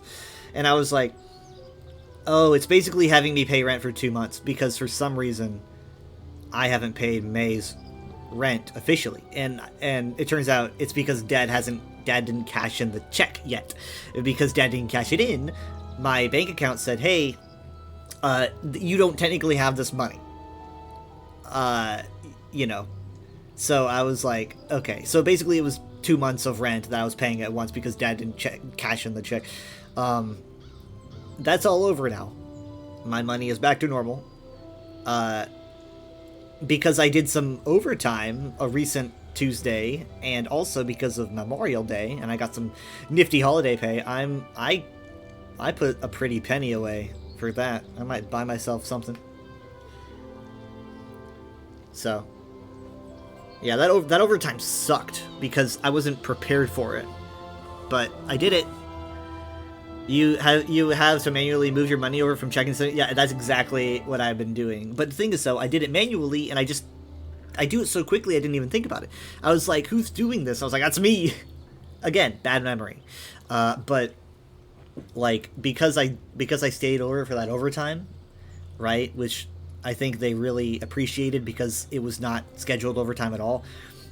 I think they appreciated that. And they also appreciate that I'm just there every day.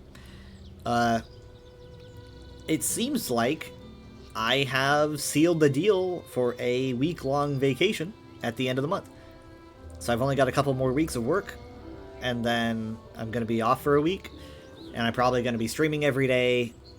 I don't really have any plans. I don't have plans. I mean, like, I might go out to eat. I might snap up. I've been thinking about visiting an ice cream place, but I really don't have anything necessarily planned. I might get a dental checkup. I don't want to do that, but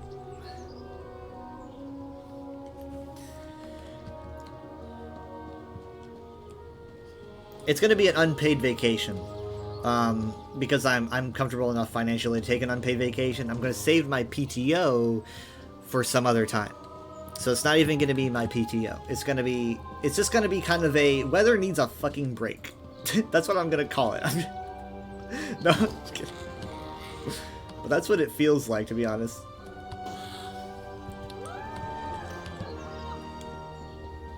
I hurt my legs. I hurt my legs pretty bad. My thighs, like the front of my calves, I guess.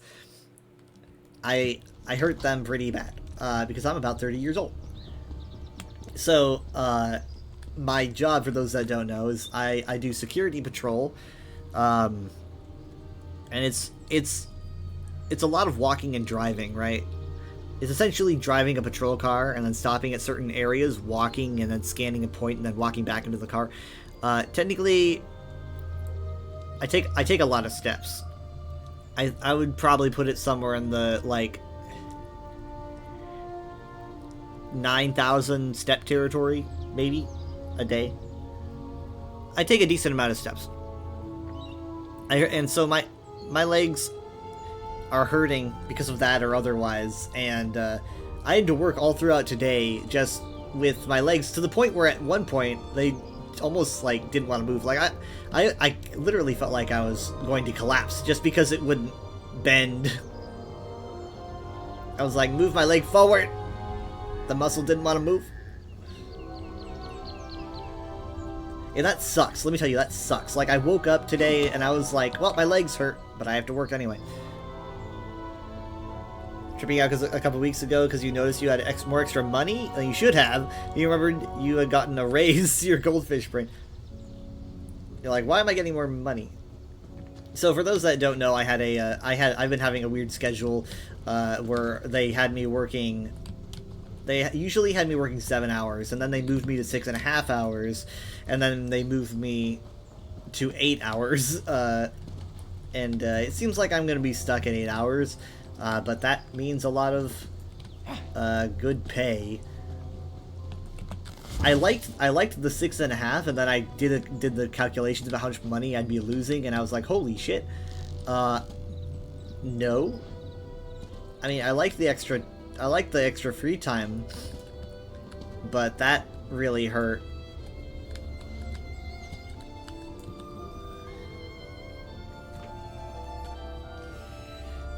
Oh, and I also get a raise every year, but it's not much of a raise, but you know, it all adds up.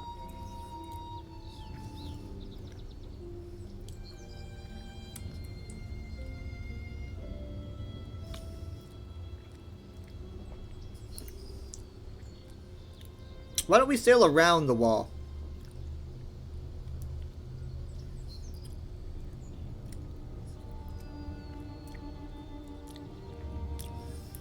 Does the wall, like, cover all sides of the island?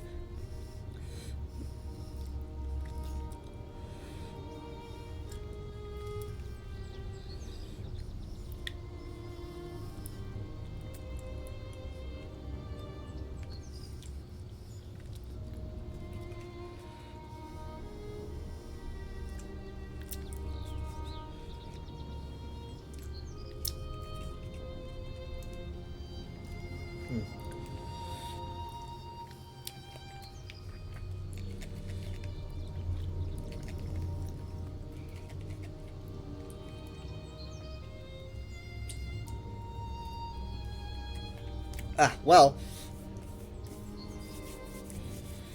They got late fast. Or tunnel under it. Yeah! We can't let a wall stop us.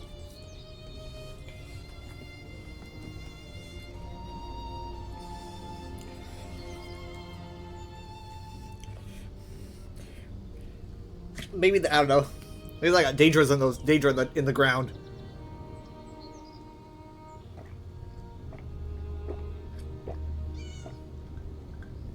But part of me is like, it's kind of pretty. Do we have to take it down? I mean, like,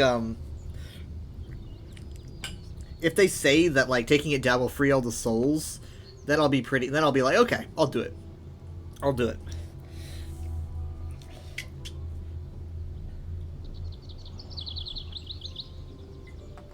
I mean, like, if that frees all the souls, then, man, like, that's gonna be the Arcae's busiest day ever. Or the Hist, right? Arcae, the Hist, hey, wow, I would have found it anyway if I was here. All those souls are returning to the river and potentially going back to the Tideborn tribe. And, like, imagine if that happens. The Tideborn suddenly have, like, a hyper influx in population because all the souls get freed.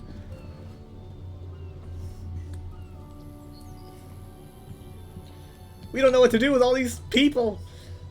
All these new members.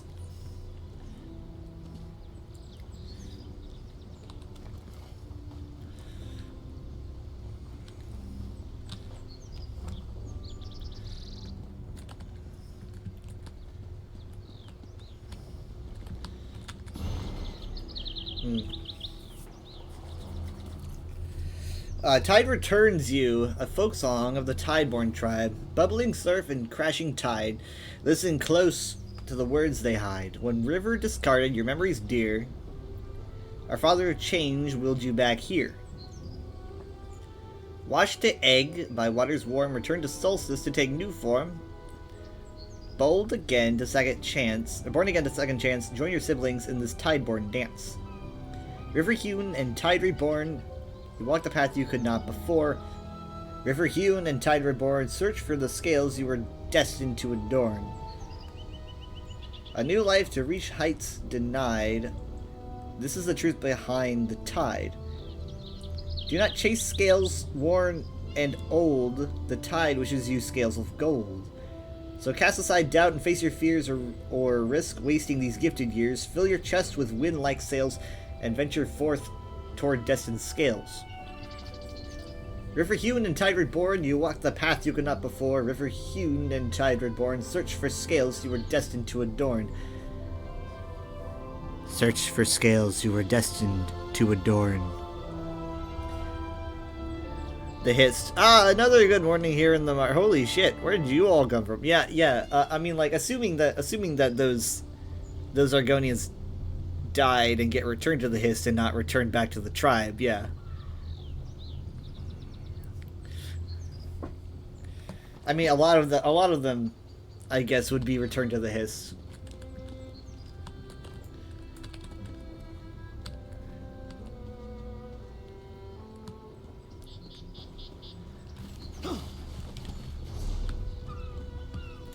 Hey, look at him go! Hey, buddy. That must be one of the that might be one of the tribes that I read about.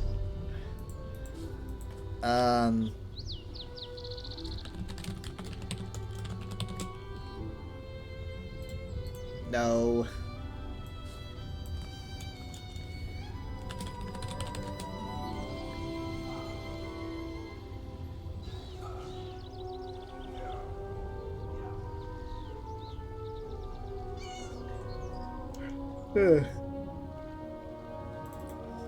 No, I want the tribes. Oh, here we are. What's dang it.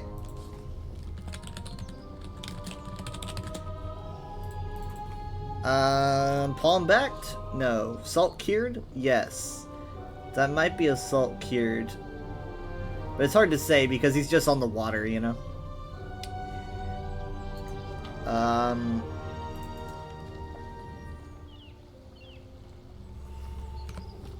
Okay, so I'm trying to get this right. So, like, okay. Generally the format goes. Hold on, I'm gonna need a diagram for this.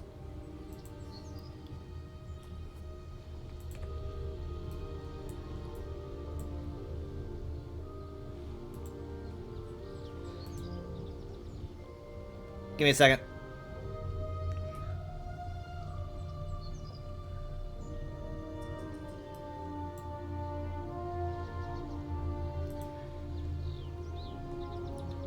Okay, so let's do like a. Okay, all Argonians. Lizard buddies.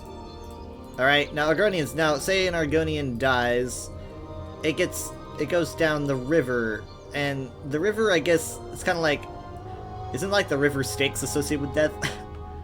It's like, I guess, this path, right? The river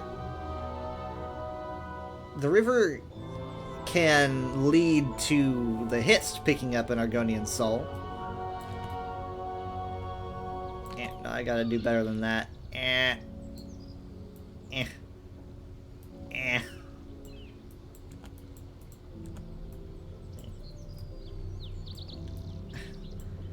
It's a history. So they can go to a Hist, and then the Hist ends up just making more Argonians, and then that cycle can continue. But then if the river doesn't let the Hist scoop them up, instead they proceed on and end up on Solstice, where they, I don't know, this is, I'm still getting used to it. This is Solstice. Where they end up here, and then they populate this. And then this whole cycle is very different. So they end up getting born here, and they need to achieve their perfect scales, right? If they achieve their perfect scales, their destined scales rather, if they achieve that, then they get buried like a regular Argonian. You know, just standard Argonian burial, and they don't clarify what happens to any Argonian past that. But we do know that if they die without feeling like they achieved their destiny, they just kind of go back, and then they do it again. But if they do make it with their destined scales, I'm just theorizing here. I don't think they ever actually say. Do you think that they would just go to the Hist, and then therefore go from the Hist back to the mainland?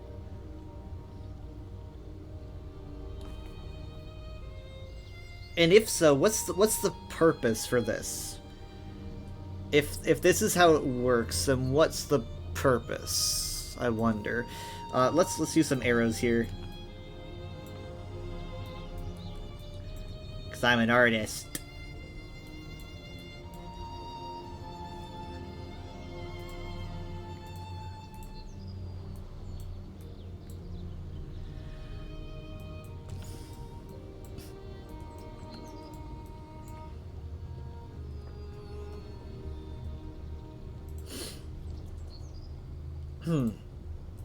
Now, again, I'm just wondering. It's kind of like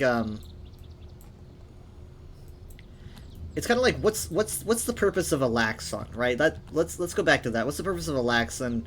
I would say that Alaxon is an idea because of the Altmeri obsession with essentially becoming perfect and potentially using that as a strive to be divine. Now, okay, so does anyone here know like the Psijic perspectives of like the Aedra? The Psijics hold on to like the old beliefs, and essentially they see the Aedra as essentially just incredibly powerful beings of times past, right? Of basically like worlds past. I guess you could say Kalpa's past. And so they're basically, it kind of implies that these divine beings of all the Adana, they would be beings that achieved some state where they could be so powerful that they are now divine.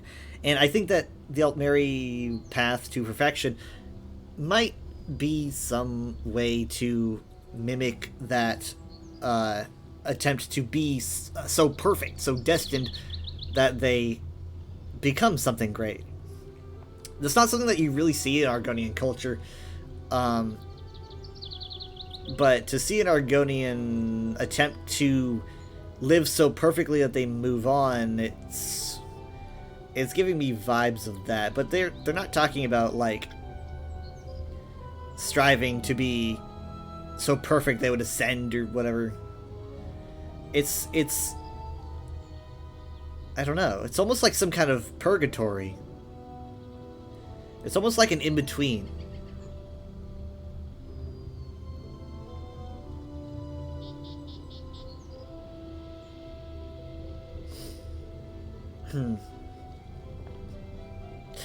Again, the yellow arrow is just hypothetical. I don't think they ever actually say whether or not those souls rejoin the Hist.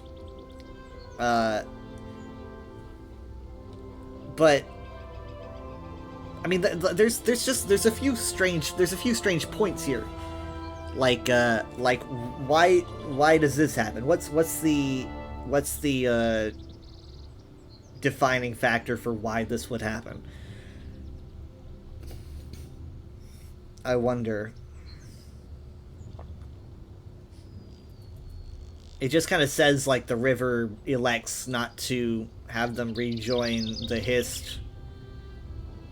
Instead they move on, and then they kind of get stuck here. And then they're potentially returned back to the Hist. We don't know. But there's a lot of theorizing that can be done here. But I definitely see this weird strive towards perfection thing that's happening a lot. You know, they talk about like they do it for Meridia now. The Corellania, they do it for Meridia. The Altmer that Corellania sprouted from, they do it for Alaxon. The Tideborn, they do it just because it's kind of just how they work. They do it for their destined scales.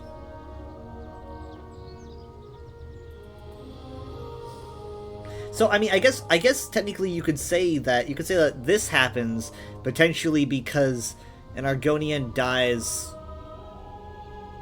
with Shunate? I mean, could Shunate be the driving force as to why this fork would happen? Like, they die in regret. I don't know. Because the idea of achieving yourself that you feel completely content with, you're happy with yourself, is the opposite of Shunate, because you're not feeling any kind of regret for the past. You're content and accepting. But I don't know.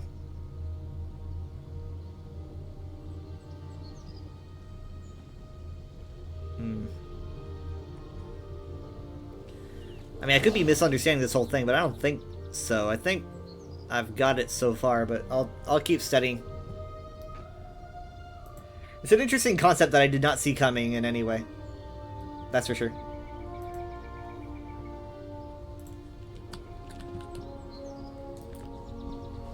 I mean, like, if this is some kind of purgatory, it's not really a bad one. It's a nice place. Storm coming in. That's what this says. I don't want to do a quest yet, though. Obviously, I haven't taken any quests here.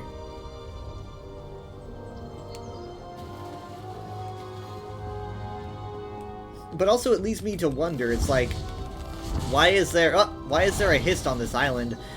Did that Hist mention the Duskfall at all to these Argonians? Because they're still living in Xanmir's. Is this place just exempt from that? I don't know. Is this truly the ancient Tideborn way of silent hunting? That Orlok is getting terribly close. Mendros, remember, the secret to silent hunting is remaining silent. Are you using this guy as bait? I shouldn't distract you. If I talk to her, I'm gonna distract her.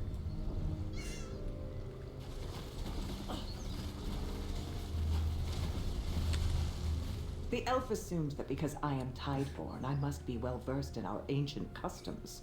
I am not, but then he offered me coins, so I covered him in mud and sent him hunting. Soon he will have an Ornog bite to brag about to his friends. Bite? The elf assumed that he...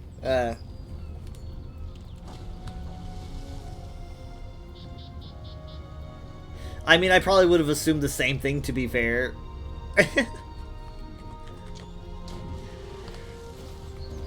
She's like, I don't know.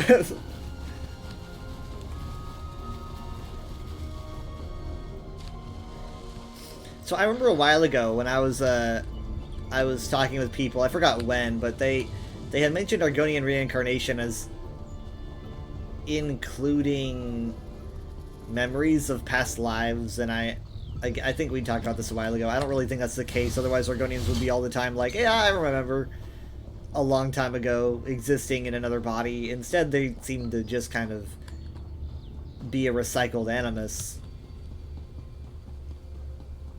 A lot less like the Doctor and more like, just kind of, in essence, given the chance to do something again.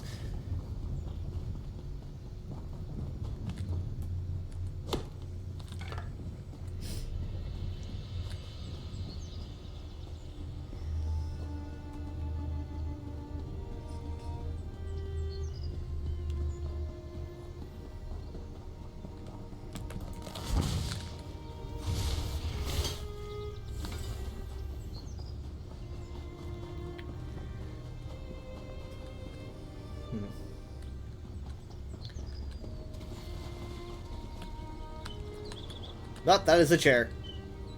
The finest furnishings, built with skill and care by the finest Tideborn crafters. Take a look and tell me you do not agree. I would look, but I don't want any model spoilers. Stormlords are still here, by the way. Stormlords are still here. Look, new DLC, Stormlord tent, Stormlord guy. He's even got a name. He's got dialogue. We're still here. We will not be silenced.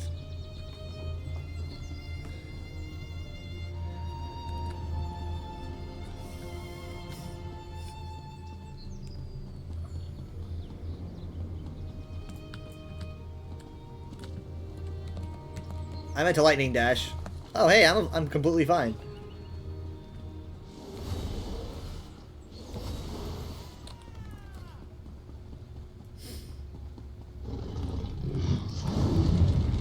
Oh my goodness.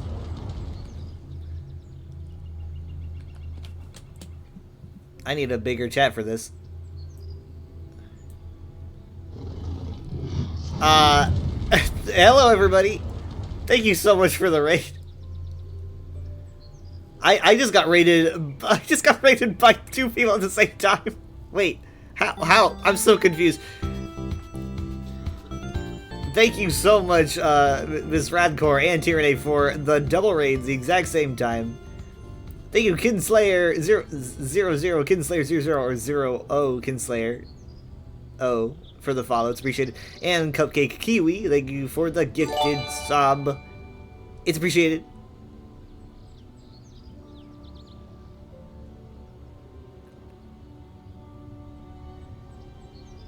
Oh, you guys were playing together. Okay, that makes a lot more sense. Thank you for the gifted sub. That makes a lot more sense. I was like, what are the odds? What were you guys doing? Well, okay, well, I mean, like, I've been doing nothing but, like, reading and walking, so I guess no quest spoilers, but... Thank you so much, Cozy Pete's, for the follow. It's appreciated.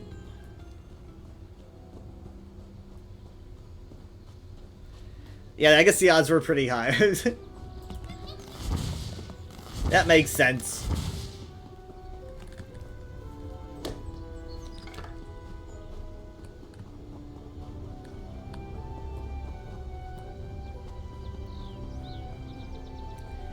We were just, thank you so much, Nergalagrin. No. Yes. For the follows, appreciated. Doing a collab, Shenanigans doing dailies in the zone, getting distracted from that task with a million other things as always. I still have yet to do the dailies, because I haven't done a single quest here yet. I'm saving it for when I can get my parents on later today. But I have been wandering around learning history, so I have stuff to teach on the UESP stream later on today. And because I'm very interested, obviously, in all this stuff. The dailies are probably your classic World Boss and Delve dailies. I forget where they are, though. They're somewhere.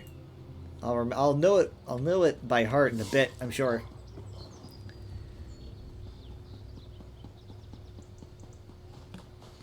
Good-looking character. The Stirk Fellowship is here to help, but most of the city treats us like invaders. How would you... Okay, here's the Way Shrine. So let's see, where's the dailies? Is it in here? Okay, yeah, dailies are right here. So in this area. You got World Boss and Delve, I'm gonna assume. Yep. Thank you so much for the donation, Miss Radcore.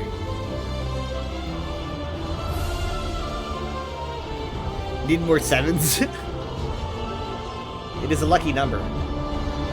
Radcore just donated $2.77 to the Trevor Project. Thank you. See, I've been spending a lot of time walking around and reading about all these things because, you know, as someone that is pretty well versed in the lore, we have a lot of new things going on here. Because Solstice is a brand new area to the Elder Scrolls for the first time. I guess not really the first time, you know, Fargrave was new, but we really haven't had anything like this. Even like High Isle, like the Sisters Archipelago was already technically in lore. Solstice was not. But just like with the Sisters, they made up a whole like history and stuff for it that mingles well, and that's something that I've always appreciated, that you know, that ZOS could do that.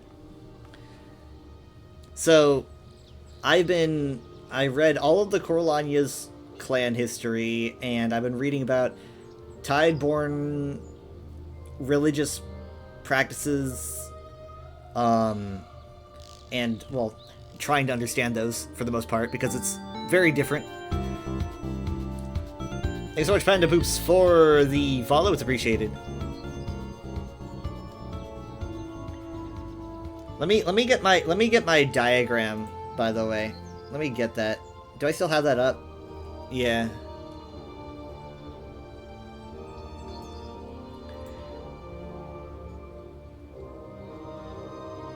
Because I'm a potato. Okay, here I had this pulled up as I was trying to understand Tideborn reincarnation and whatnot.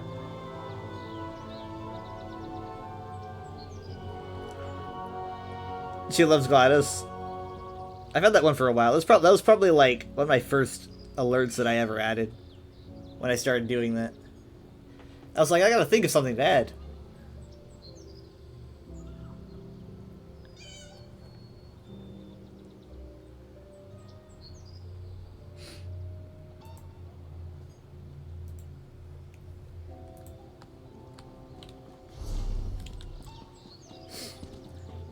I've also been delving a little bit into subclassing, trying Templar healing stuff, because I've always wanted to do that on this character. I don't have any character that really uses Templar healing spells, I don't think. So...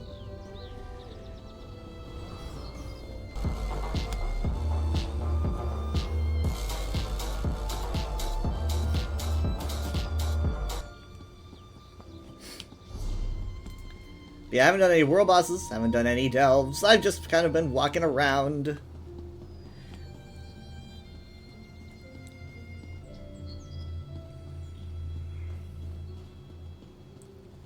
That was a vibe. That was a vibe. Yeah.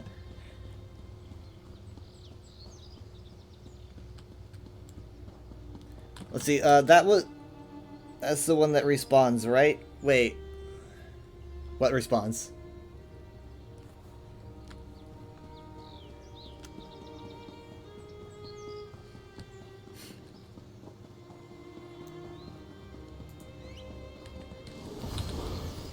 I swear I just heard someone whistle.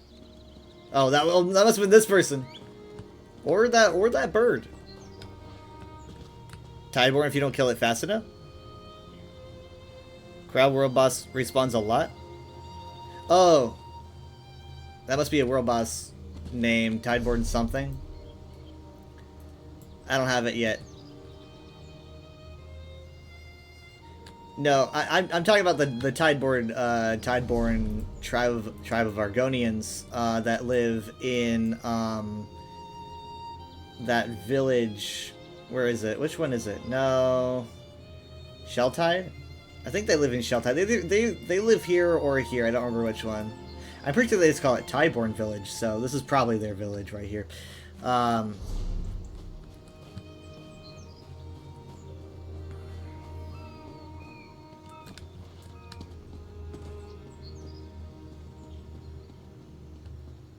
There's that lost lady again. Strange.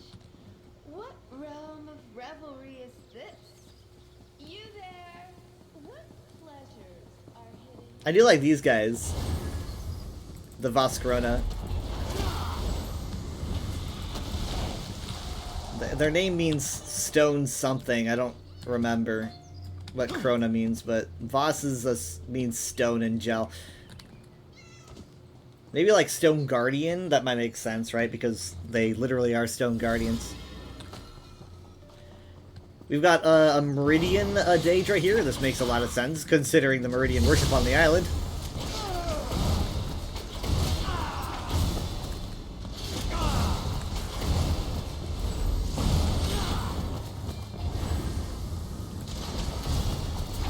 And also recently I've been talking about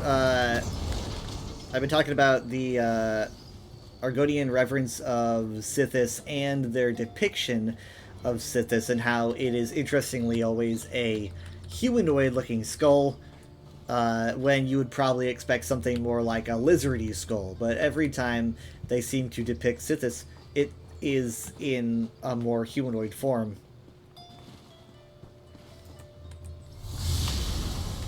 So the Meridian statue, one of the locales, and it's your favorite. Meridia is my favorite, so I always look forward to seeing more of her.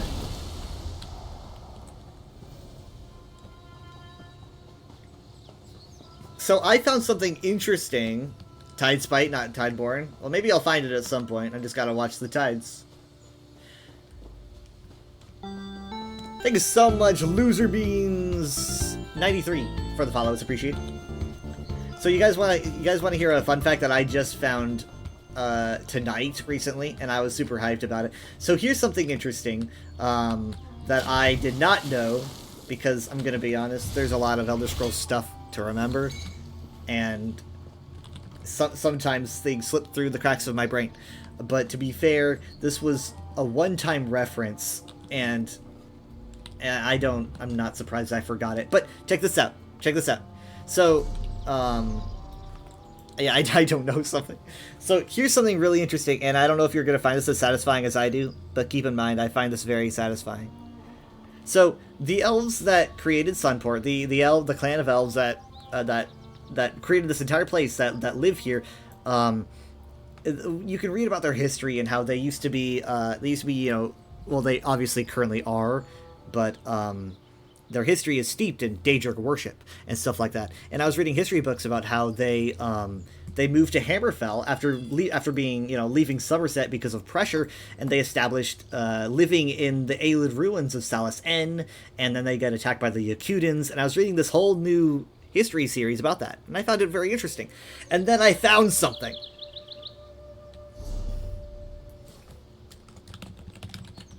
I found that this lore has been in the Elder Scrolls since 2014. Right here. This book from 2014, it mentions the Yath Redguards displacing the Altmeri colonists of the Coralania clan, who were said to be Daedra worshippers. This would account for their emigration from Somerset to the austere shores of Hammerfell. They seem to have arrived sometime in the 6th century First Era, inhabiting and expanding on structures originally built by the Aelids. And so it's just straight up talking about them right here. The Coralania High Elves have been in the lore for 11 years. And so essentially, this is just kind of like, finally, we're learning more about them. If anyone out there was a Coralania nerd, this is your time, because this entire DLC, a lot of it focuses on them. So, it's pretty interesting seeing that this has just been a fact for a long time, because I just recently found this. So, yeah, that's kind of cool. Do I have an add-on for Lorebucks? Yes, I have I've got only a few add-ons, but I use Votan's Lore Library Search is what I use to find it. So I basically, what I did was I typed in Coralania, and then I noticed, I was like, blah, blah, blah, blah, blah, Coralania, and then I noticed this, and I was like, wait, this is a base game book. This is base game. And so I looked it up, and I was like, holy shit.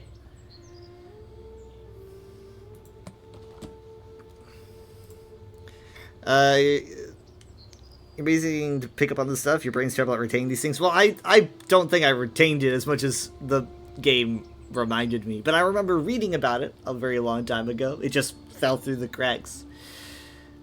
Or satisfyingly small add-on list. Yeah, I'm not a big add-on guy because I don't necessarily need much. I just kind of walk around and read books. But I did recently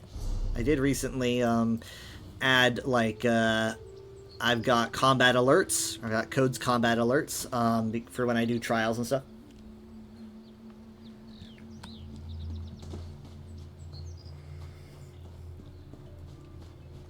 So yeah, let it be known, I do other things other than walk around and read. I do dungeons. I've got quite a few HMs under my belt. Hopefully my performance just gets better with my subclassing here.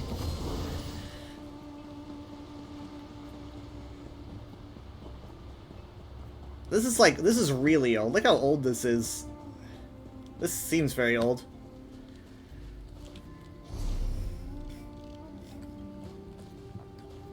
Coralania Manor.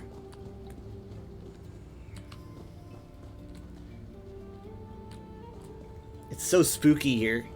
Trial add-ons and guild management add-ons can be very extensive.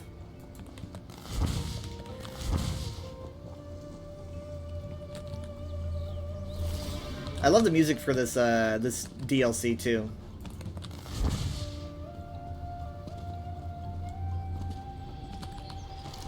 So essentially, on top of Clan Coralania, who they interest me a lot, because essentially, I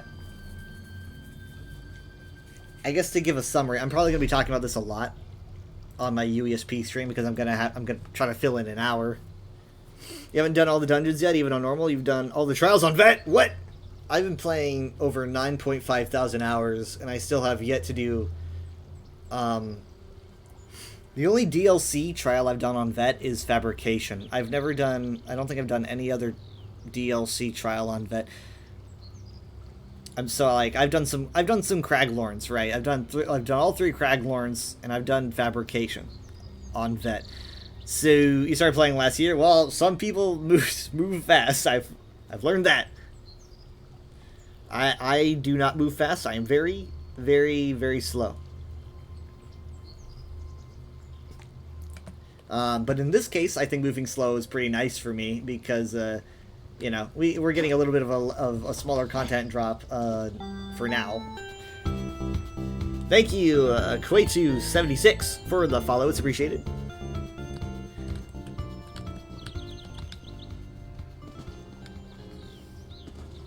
Yeah, there's a lot of different ways to play. And sometimes I play one way and then, you know, then it's like I'll commit to playing another way. Like generally on Friday I'm doing trials and trials and trials and trials.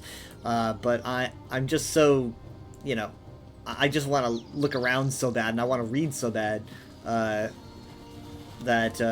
maybe I'll save that for tomorrow or Sunday. Looking to find good vet trainer trials, take you through and talk to you mechanics. Oh yeah, I need that really bad. I need that, that's for sure. But I'm also just not good. I'm not good at the game, so. I mean, you're talking to a support that has lightning dash on both bars. So. Necromancer. Mortal, come aid a weary soul. The body I currently possess grows fair. I need a new host. Before I can enter a new host, this body must be defeated in battle. Fight me, mortal! How about you go and kick rocks, Palpatine? Farewell! Yeah. Bye. Weirdo.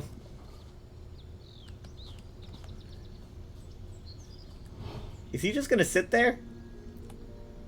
Armal told the Ageless.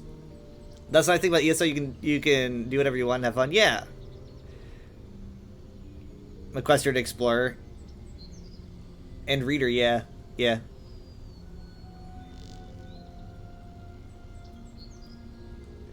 Started doing trials, you were doing 6k damage on the dummy. They taught you how to do combat. For that, you were just running around reading all the books and doing every side quest. Wait, is 6,000 bad? I mean, to be fair, I main heal. I main heal. Can I, is he gonna attack me if I get close enough? Mortal, ah! Come aid a weary soul. Can I like, oh my god. I currently possess grows fair. I need a new host. Then what? Farewell. Why does he have all those bodies then? Like, why doesn't he just possess them? Maybe those are who he used to be. Maybe he's possessed an Altmer that. Maybe he's like been all these bodies before. He's possessing them.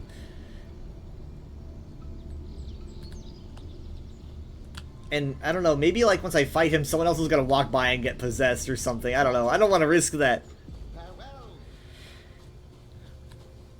You have over 9,000 hours in ESO, at least 1,000 you literally just jumping around, ADHD bouncing around doing nothing. Like you're in like a Discord call and just like jump, jump, jump. 6k is very bad, but you need bad as relative to what you need. Yeah, that's true for the content you're doing. Can I have this? I asked if I could have it, and I don't speak Tiger. You know what? They can't leave their cozy rock, and you know what? I respect that mood. Hollow and I were playing together once. After half an hour, you realize you were both literally running circles around the Volkelgar Way Shrine. Yeah, I've gotten into long like Saturday night talks where I'm just roaming around Craglorn while I'm chatting. And that happens a lot.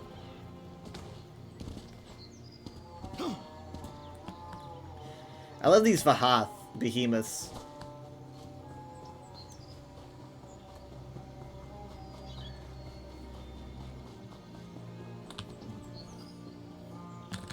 Anyway, so, even though I'm probably going to be covering this on my UESP stream, I wanted to do a quick rundown about the, about what I understand of these Tideborn Argonians, what they believe and what not, and how it's different from usual Argonians. And I'm assuming that nothing around here is going to try to kill me. UESP is unofficial Elder Scrolls pages. It's like it's a huge Elder Scrolls database, and I am our Twitch streamer, and I do streams every other week on Saturdays, like Saturday evenings.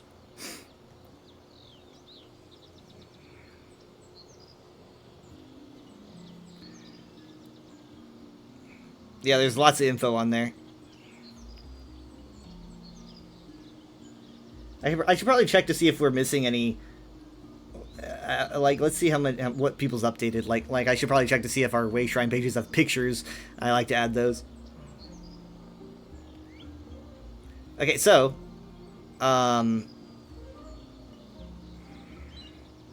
give me a second here.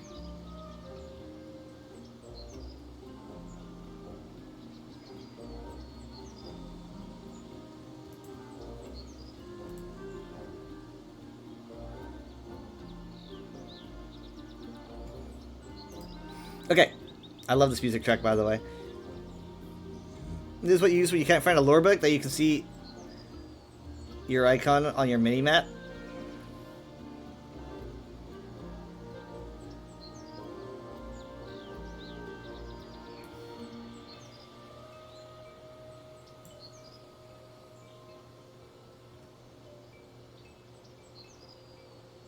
I remember when I used to use a mini-map.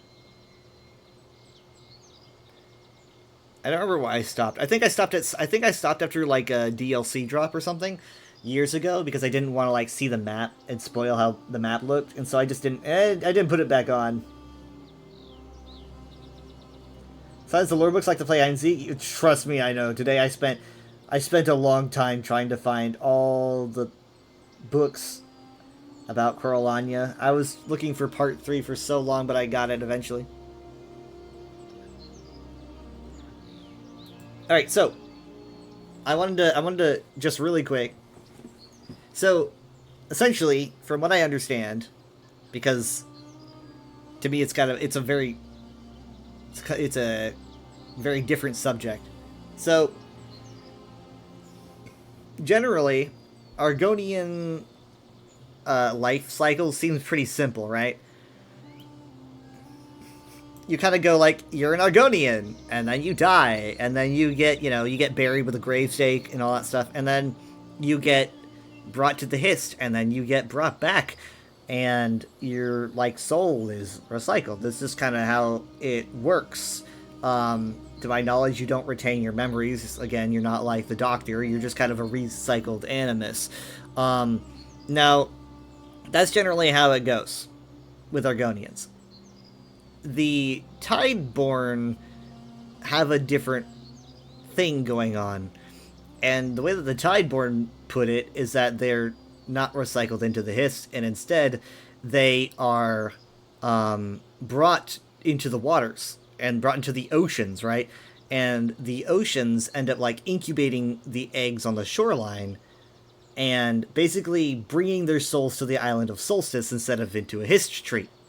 And on the island of Solstice, basically these residual Argonian memories just kind of live out their days, trying to attain a life that they feel like they had a fulfilling experience, right? So essentially, they're trying to find a life that they're satisfied with, and they call it their destined scales. If they die and they don't feel like they achieved their destined scales, they have a very different burial practice compared to if they died and they do feel like they achieved their perfect scales, right? So if, say, an Argonian of the Tideborn tribe died and they felt like they just didn't do what they wanted to do in their life, they essentially take this route on the Blue Arrow, and they're just brought right back in. But, again, I don't think they have the same memories. I just think it's the same animus. And then they just kind of live out another life. And if that life, they feel like they didn't achieve their destined scales, they died unfulfilled, they just go through the cycle again. And then when they finally feel like they achieved some state of fulfillment and happiness, they have a regular Argonian burial. They get a gravestake and all that, just your standard format. Now, I don't think we know what happens to them after that, but I am just theorizing that at that point, they rejoin the Hist, and then they just kind of re-entered the standard cycle on Tamriel. So this is kind of hypothetical, but they don't really say what happens if they make it. So this is not a fact, but this is my theory that they just return to the Hiss and go back. So it's kind of like a strange, almost purgatory that I'm looking at. I'm trying to figure out why this would be, and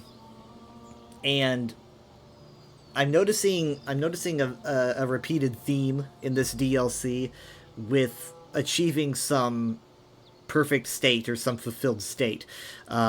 Because, for example, you can find it in 3 places. Let me show you. So for one, we know that the Coralania elves, they, worship these 3 queens. The 3 queens, who I thought were going to be mortals, turn out to be Daedric princes, to my surprise. And so basically here you can see under the Meridian section, it claims here, the Elves of Solstice strive to live up to Meridia's perfection, knowing they fall short but loving her nonetheless. So you can see a strive to live perfection, kind of reminds me of what happens with the Tideborn, and inherently living to try to strive for perfection is kind of what the Altmer do by default. It's a path that they like to consider the path to Alaxon, which is essentially living perfectly. And it's not something I completely understand, but it all just kind of seems to come to a head of achieving the same state of like a destined form. Not entirely sure what the nitty-gritty of that is, but I just notice a pattern. Now, this is really interesting to see, like, this Altmer clan have their own good Daedra, right? It kind of reminds me, they even said in a couple of books that, oh wait, no, it's this one, the Coralanias, like the Ashlanders of Morrowind, continue to revere Daedric powers. And it's kind of like how the Ashlanders in ancient Velothi were. They have these Daedra that they consider to be good. Those Daedra, obviously, are Azura, Meridia, and Nocturnal, and Sanguine's kind of in the fold, too. But the primary focus is definitely these 3. So they kind of have their own good Daedra, and, surprise, Azura is part of it. So there's kind of an overlap here. So I really find that interesting how they have their own reverence system. And the Dunmer would too, if they didn't give it up for the Tribunal. And the Dunmer would pick up the good Daedra once again, once the Tribunal goes bye-bye. So...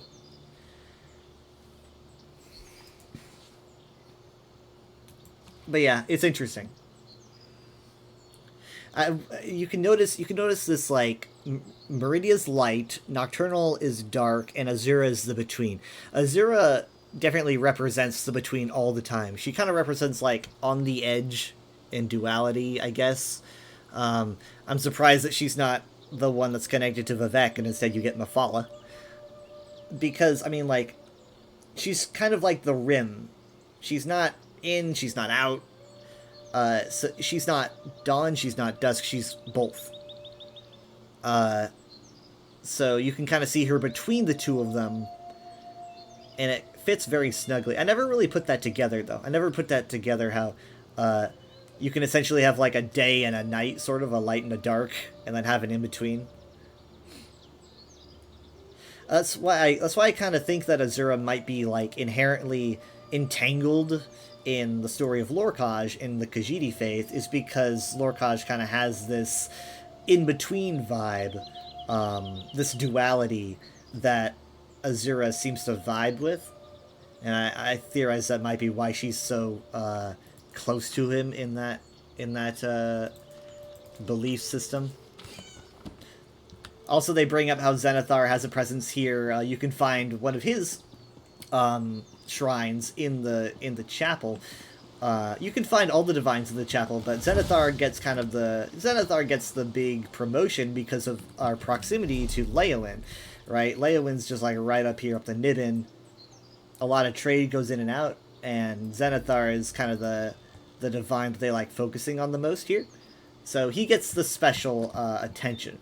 Also, the only people who would be heading down here would probably be, like, very, very brave traders. And trade is kind of Xanathar's thing, so it just makes even more sense.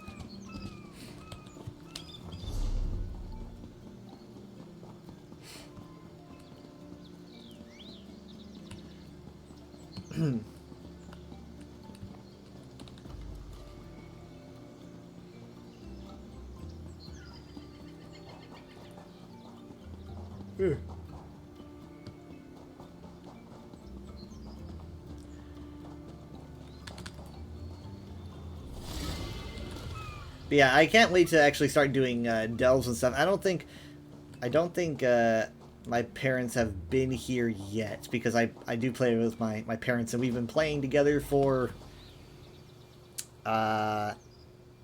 6 years or so. And we've always entered DLCs together, like release day, we go into DLCs and stuff, but you know, because schedules and adulting, I hate adulting. Because of all that gets in the way, we decided to make a compromise. And the compromise is I got to explore the zone over the course of the week, and I don't do any quests, I don't do any delves or whatever. And then we save that for when they play with me on the weekend. Now, that deal was mostly struck by me because I don't know if they care as much. I think they could probably stand to wait a week. But I want, it's like I gotta explore the zone. I can't hold off for a week. There's got to be something we can do. So I'm like, you know what? I'll go into the zone, but I won't do anything until the weekend. So that'll start today at around 9 p.m. I don't know if Dad's been here. I know Mom hasn't, but I don't know how much Dad knows about holding off until the weekend, but I guess it doesn't matter much. Let me tell you, one thing Dad loves is collecting materials. He loves collecting materials and chests. He's got an add-on that I don't use, and the add-on is one of those resource add-ons where it shows you everything that you've collected, right? He tries to fill out entire maps. He doesn't want to miss a single mat, not a single one. And chests as well. He likes collecting chests and mats. So, if there's like Ancestor Silk or something, I let him have it. You know, if there's some Rubedite ore, I let him have it. Because he just wants it all. Now, there's one exception. We've made a deal. I will let him have all the materials that he wants along our journeys, as long as I get the Nirnroot. I'm really glad I didn't get my cat there. I get the Nirnroot. I will make an exception. I just love my Nirnroot too much.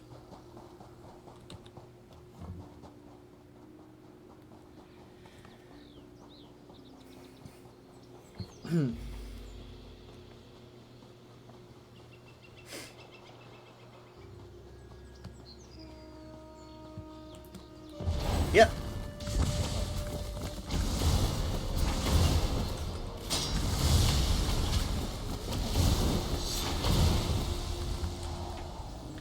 So, oh, here's some grave stakes. Look at that. Interesting. Grave stakes, and they're not in the water, they're in the ground. That's really interesting. This one's got like a skull on top of it.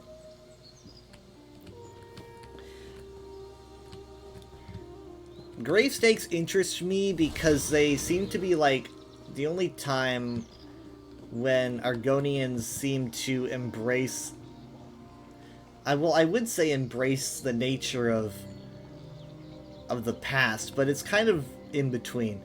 I mean, these stakes, they tell about the past, and they tell about the person's life, like a gravestone, but they also are just made of wood. They're not that sturdy. So in that way, they kind of reflect the houses that they live in.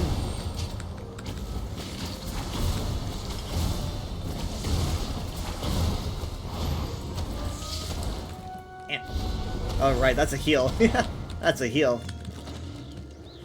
These guardians seem to be guarding this grave stake.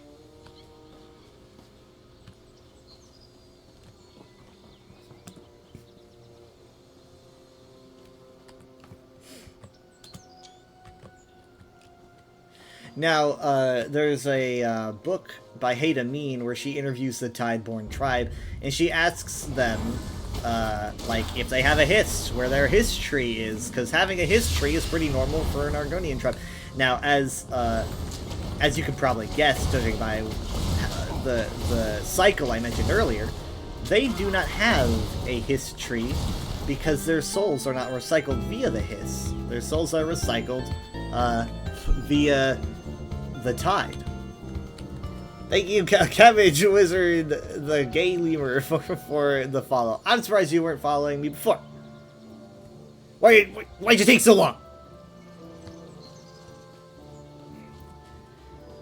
So the Tideborn don't have a hist. They don't really seem to have a connection to the hist. When asked about the hist, their response, according to Haida Mean, sounded incredibly disinterested. They were like, they said something like, you know, if you want a hist, we think there's one on the other side of the island. They don't really care all that much. So there's allegedly a hist on this side of the island, right? Somewhere in the Stone Nest village. I don't know anything about the Stone Nest village. It fascinates me. Hi, Crazed. Wasn't there another area of Argonians that didn't have a hist? There is the Greymire in Grotwood, where these Argonians had left. They don't have a hist because there's no history here. Also, there's a lot of Lucial Argonians that just live anywhere that don't really have a hist, obviously. But for a tribe not to have a hist is a bit, obviously, more rare. You don't really see that very often, to my knowledge. They're kind of intrinsic. So I'm really interested in this hist that's in the middle of this city that we just don't know anything about. The Argonians here are so different, right? Because they're so isolated, and to me, I wouldn't be surprised if these Argonians on this side are like, they still live like if the Duskfall didn't even happen. I'm kind of like already assuming that might be the case. Like, they still live in Zanmir's, they sound more fierce. I'm kind of wondering if they just didn't get the memo for the Duskfall at all. And the Tideborn don't really necessarily need the Duskfall, I guess, because they're so different. I don't know. I'll need more time to think about it.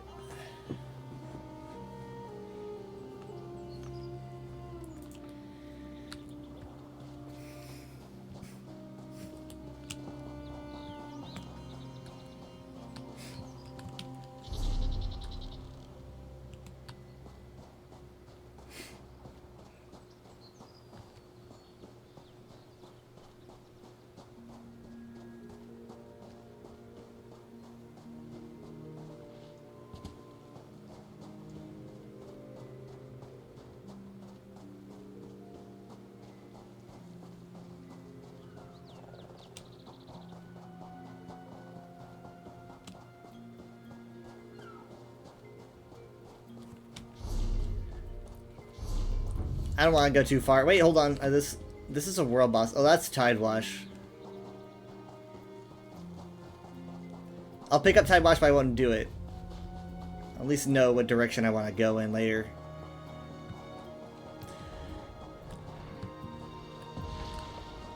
Ah, would you look at that? I am too late. Oh wait, no. Am I too late yet? Oh, hey. That's interesting. Coral Sench. I got a debuff of some kind. Are they still what the heck is that?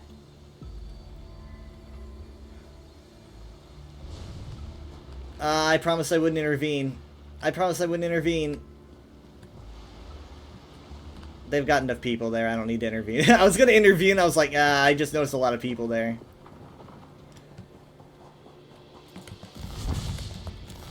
I'm like, it's like Prime Directive Star Trek stuff. Don't intervene. Do not intervene. Chest? Oh man, Dad is going to have the best time. picking these up. How do you get in here? Oh, it's tricky. It's crafty. Only the smartest of the smart gets this chest. Crap. I wish they would do this more often when it came to, like, oh, incredible sky shards and chests, where it's like you gotta, like, at least do something a little bit different to collect them. They gotta head off, but it was nice to meet you. Have a good stream. Have a good night. Thank you so much for being here. It is appreciated. Thank you so much for the follow. I'll see you when I see you. I probably won't be on too much longer. Time has flown by. I don't generally stream this long on Fridays because I get home from work. And also, especially not when I'm going into a UESP stream, because I've got a UESP stream to do in 13 hours. Less than 13 hours. So, I mean, man, I was kind of just going to be on and do some reading and then get off. But, oh, hey, well, I discovered this. Vashka Shrine. I wonder if it's like Vasga, right? What does Ga mean? Because obviously Vas is used quite a bit for stone. I don't know. Again, I think there's obviously we're getting some more gel words that I don't quite know yet, and once we get them, I'll be able to read these things way better. Maybe I can put some translations on the UESP. I think a lot of the stuff I put on the UESP is probably translations. Daedric translations, for the most part. Like, during 2021, when Blackwood was out and Deadlands was out, I was doing a lot of translation for the various runes that you could find everywhere, and I thought it was going to be much the same when Necrom came out. And I was like, okay, well, there's a lot of books to read in Apocrypha, and I completely spaced on the fact. I was like, wait a minute, I can't read this knowledge because it's just a bunch of swirls, and it doesn't make any sense to me.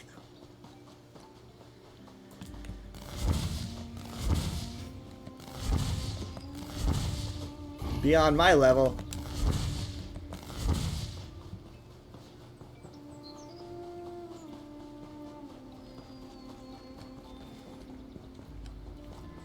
I wonder how old this is. I would assume this might be like their first visit to the island.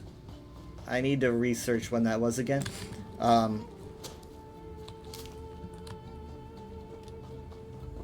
think they said like what? The 600? Like the 6th century? No, wait, that would be 700. Something around there.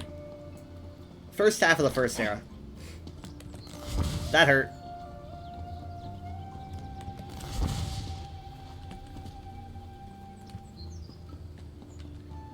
Whatever it is, it's not very well kept. But judging by the name, I would assume it's probably maybe like established by one of the earlier members visiting the island. Really interested in that Mor Naril or whatever that place was. That's got a lot of my attention.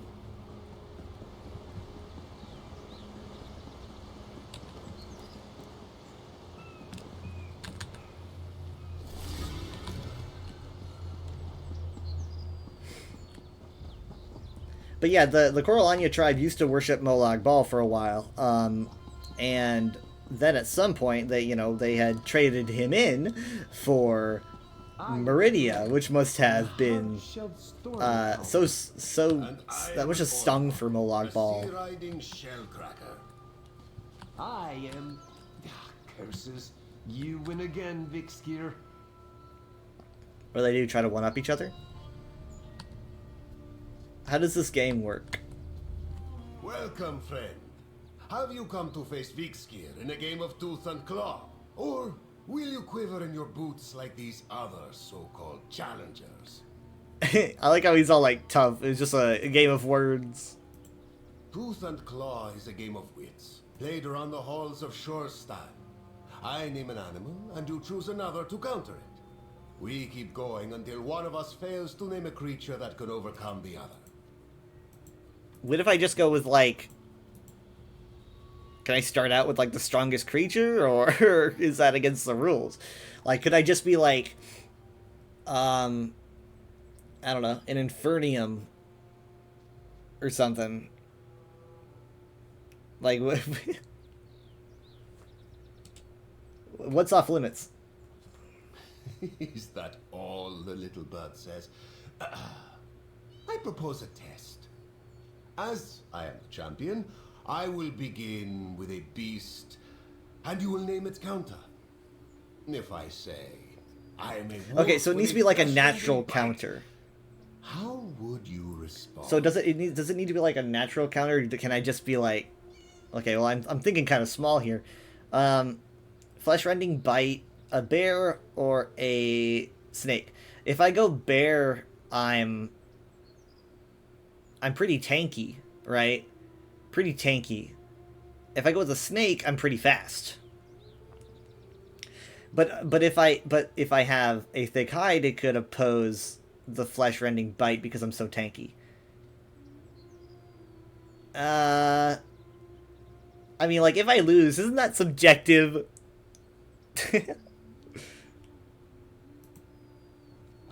Okay. There we go. A wonderful counter by naming a more ferocious. It's not exactly Tales of Tribute, but okay. You know what you're doing. Are you ready to face Vikskir, the champion beast tamer? We begin with a small yet feisty beast. I'm a rat with a pestilent bite. Okay, obviously the best idea is just to go with Raven, right? I am a cat with claws that cut wings. Okay. I'm a dog with a taste for sweet cats. I am a boar with tusks that break bone. Man, a troll seems like a huge upgrade. I'm just wondering, like, I don't want to get too carried away where I end up like, making a quick mistake. But, I mean, a troll just seems like the best idea. I am an ogre. My club pounds trolls to dust. Oh, I can upgrade to dragon? I can upgrade to dragon already? I've leveled up. A dragon against an Ogrim. I mean, technically an Ogrim's a Daedra, which means they don't really die, but you know. And, well, dragons don't either unless their soul's absorbed. I mean, like, dragon just seems best, right? Ogrim against dragon. Would that be too much? Like, would he be like, you're playing God? Genius. Hey! Perhaps your breath is flame, as I can feel my cheeks burning with embarrassment. Tales will be told of how you bested Vikskir, the champion beast tamer of tooth and claw. Hey, what? Hey, nice. Work. Watch out, Vikskir. I'll beat you next. Then let's head to the inn. I need a drink if we're going to play again. I can't help but notice that this challenging game is not particularly terribly challenging when you have wit. but these are the Nords. I was kidding.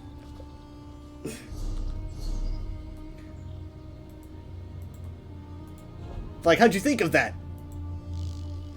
Okay, Alpha Style Chaplain of the Worm Girdle. So I'm getting some outfit styles for doing achievements. That's pretty fun. They got some fun roadside discussions in this DLC. I like that. I'm always a big fan of their roadside encounters. There was a while there where I wasn't too much of a fan of them because they just kind of were very depressing, and they were so depressing to the point where I did not want to actually interact with anyone on the side of the road because they were kind of cynical and dark. And then in 23 they started doing way better, and they've been doing better since. This is remarkable. Oh, it's sweet, acidic, and that buzzing sensation? Ooh, what is that? That would be the sea urchin venom dancing on your tongue. Care for some more? Why not? I can be a little adventurous from time to time.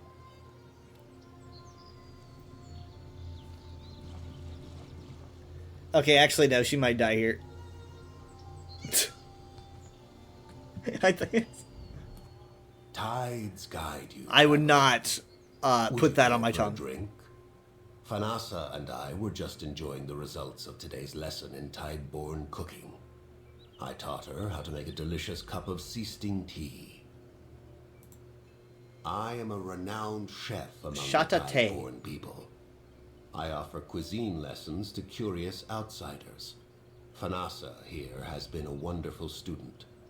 Never before have I met a non-Argonian so willing to try our delicacies, no matter the toxins, spices, or spines. I would say that other lady who writes the cookbooks is like her, but she did modify Argonian cuisine a little bit. So if she doesn't, I would have laughed if you had suggested muddling torchbug thoraxes with sea urchin venom, but after tasting it, I must admit it's surprisingly refreshing. A sweet, if a tad tongue-numbing, beverage. Well, I am a lover of fine and exotic cuisine. And what's more exotic than the culinary delicacies of the Tideborn people? Perhaps Daedra, but I don't think I'm ready to try that just yet. Tafar Grave. The culture of the Tideborn Argonians is unique to Solstice, as is the food they prepare. Oh, you can get mundane versions of it in Sunport, but if you want to experience the authentic taste of Tideborn cuisine, you must venture out of the city. A culture lays itself bare on the dining table, and there isn't a better way to learn about people who prepare it. I've tried High Elf, Nord, and Orc cuisine. This is my chance to experience the Tideborn culture, one bite at a time.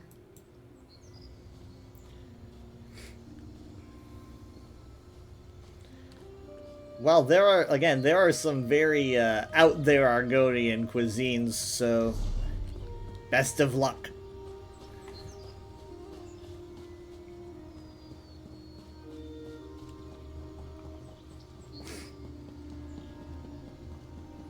I mean, High Elf, Nord, and Orc are pretty safe in comparison.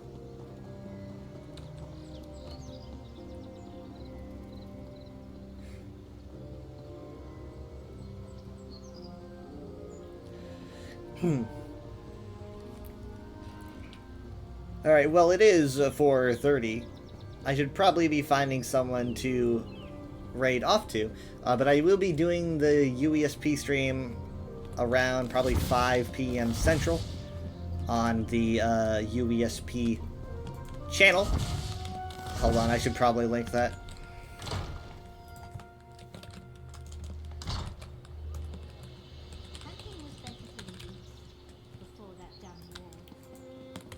Alright, so I should find someone who's live. I've been going, what, 5 hours? 5 hours on a Friday. Probably be a longer stream on my own channel tomorrow. So I go live on this channel at like 9 p.m. Central. Wait, no, hold on. It'll probably be 8 p.m. Central. But I'm going to start doing ESO at probably like 9 p.m. or so. So that's what we're going to be doing. And then Sunday, we start at 7 p.m. And ESO is probably around 9. So.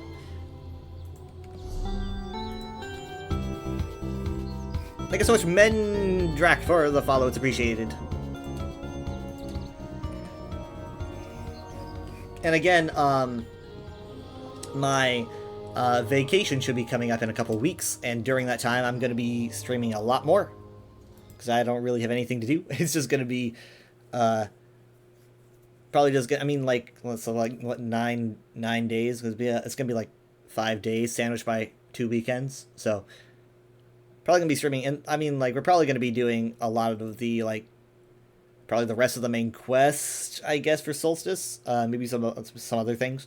But yeah, thank you so much for being here. You enjoy my little lore bits? You love learning lore for games? Well, I'm glad you enjoyed it, and I love teaching the lore. I've just been super hyped for all this new stuff. It's definitely my favorite part of when they drop DLCs, and I am a huge Argonian fan. I'm a huge, like, just history buff, and like the fact that when I saw that they dropped a 5-part series for the Coralania clan, I was like, there's got to be so much rich stuff here, and there was. I'm gonna look forward to looking at it more in the future, along with finding other neat books. Thank you so much for being here. I'm gonna send this to Terwin, who is doing some ESO. Let me get that ready. All right, I will see you guys next time. Bye.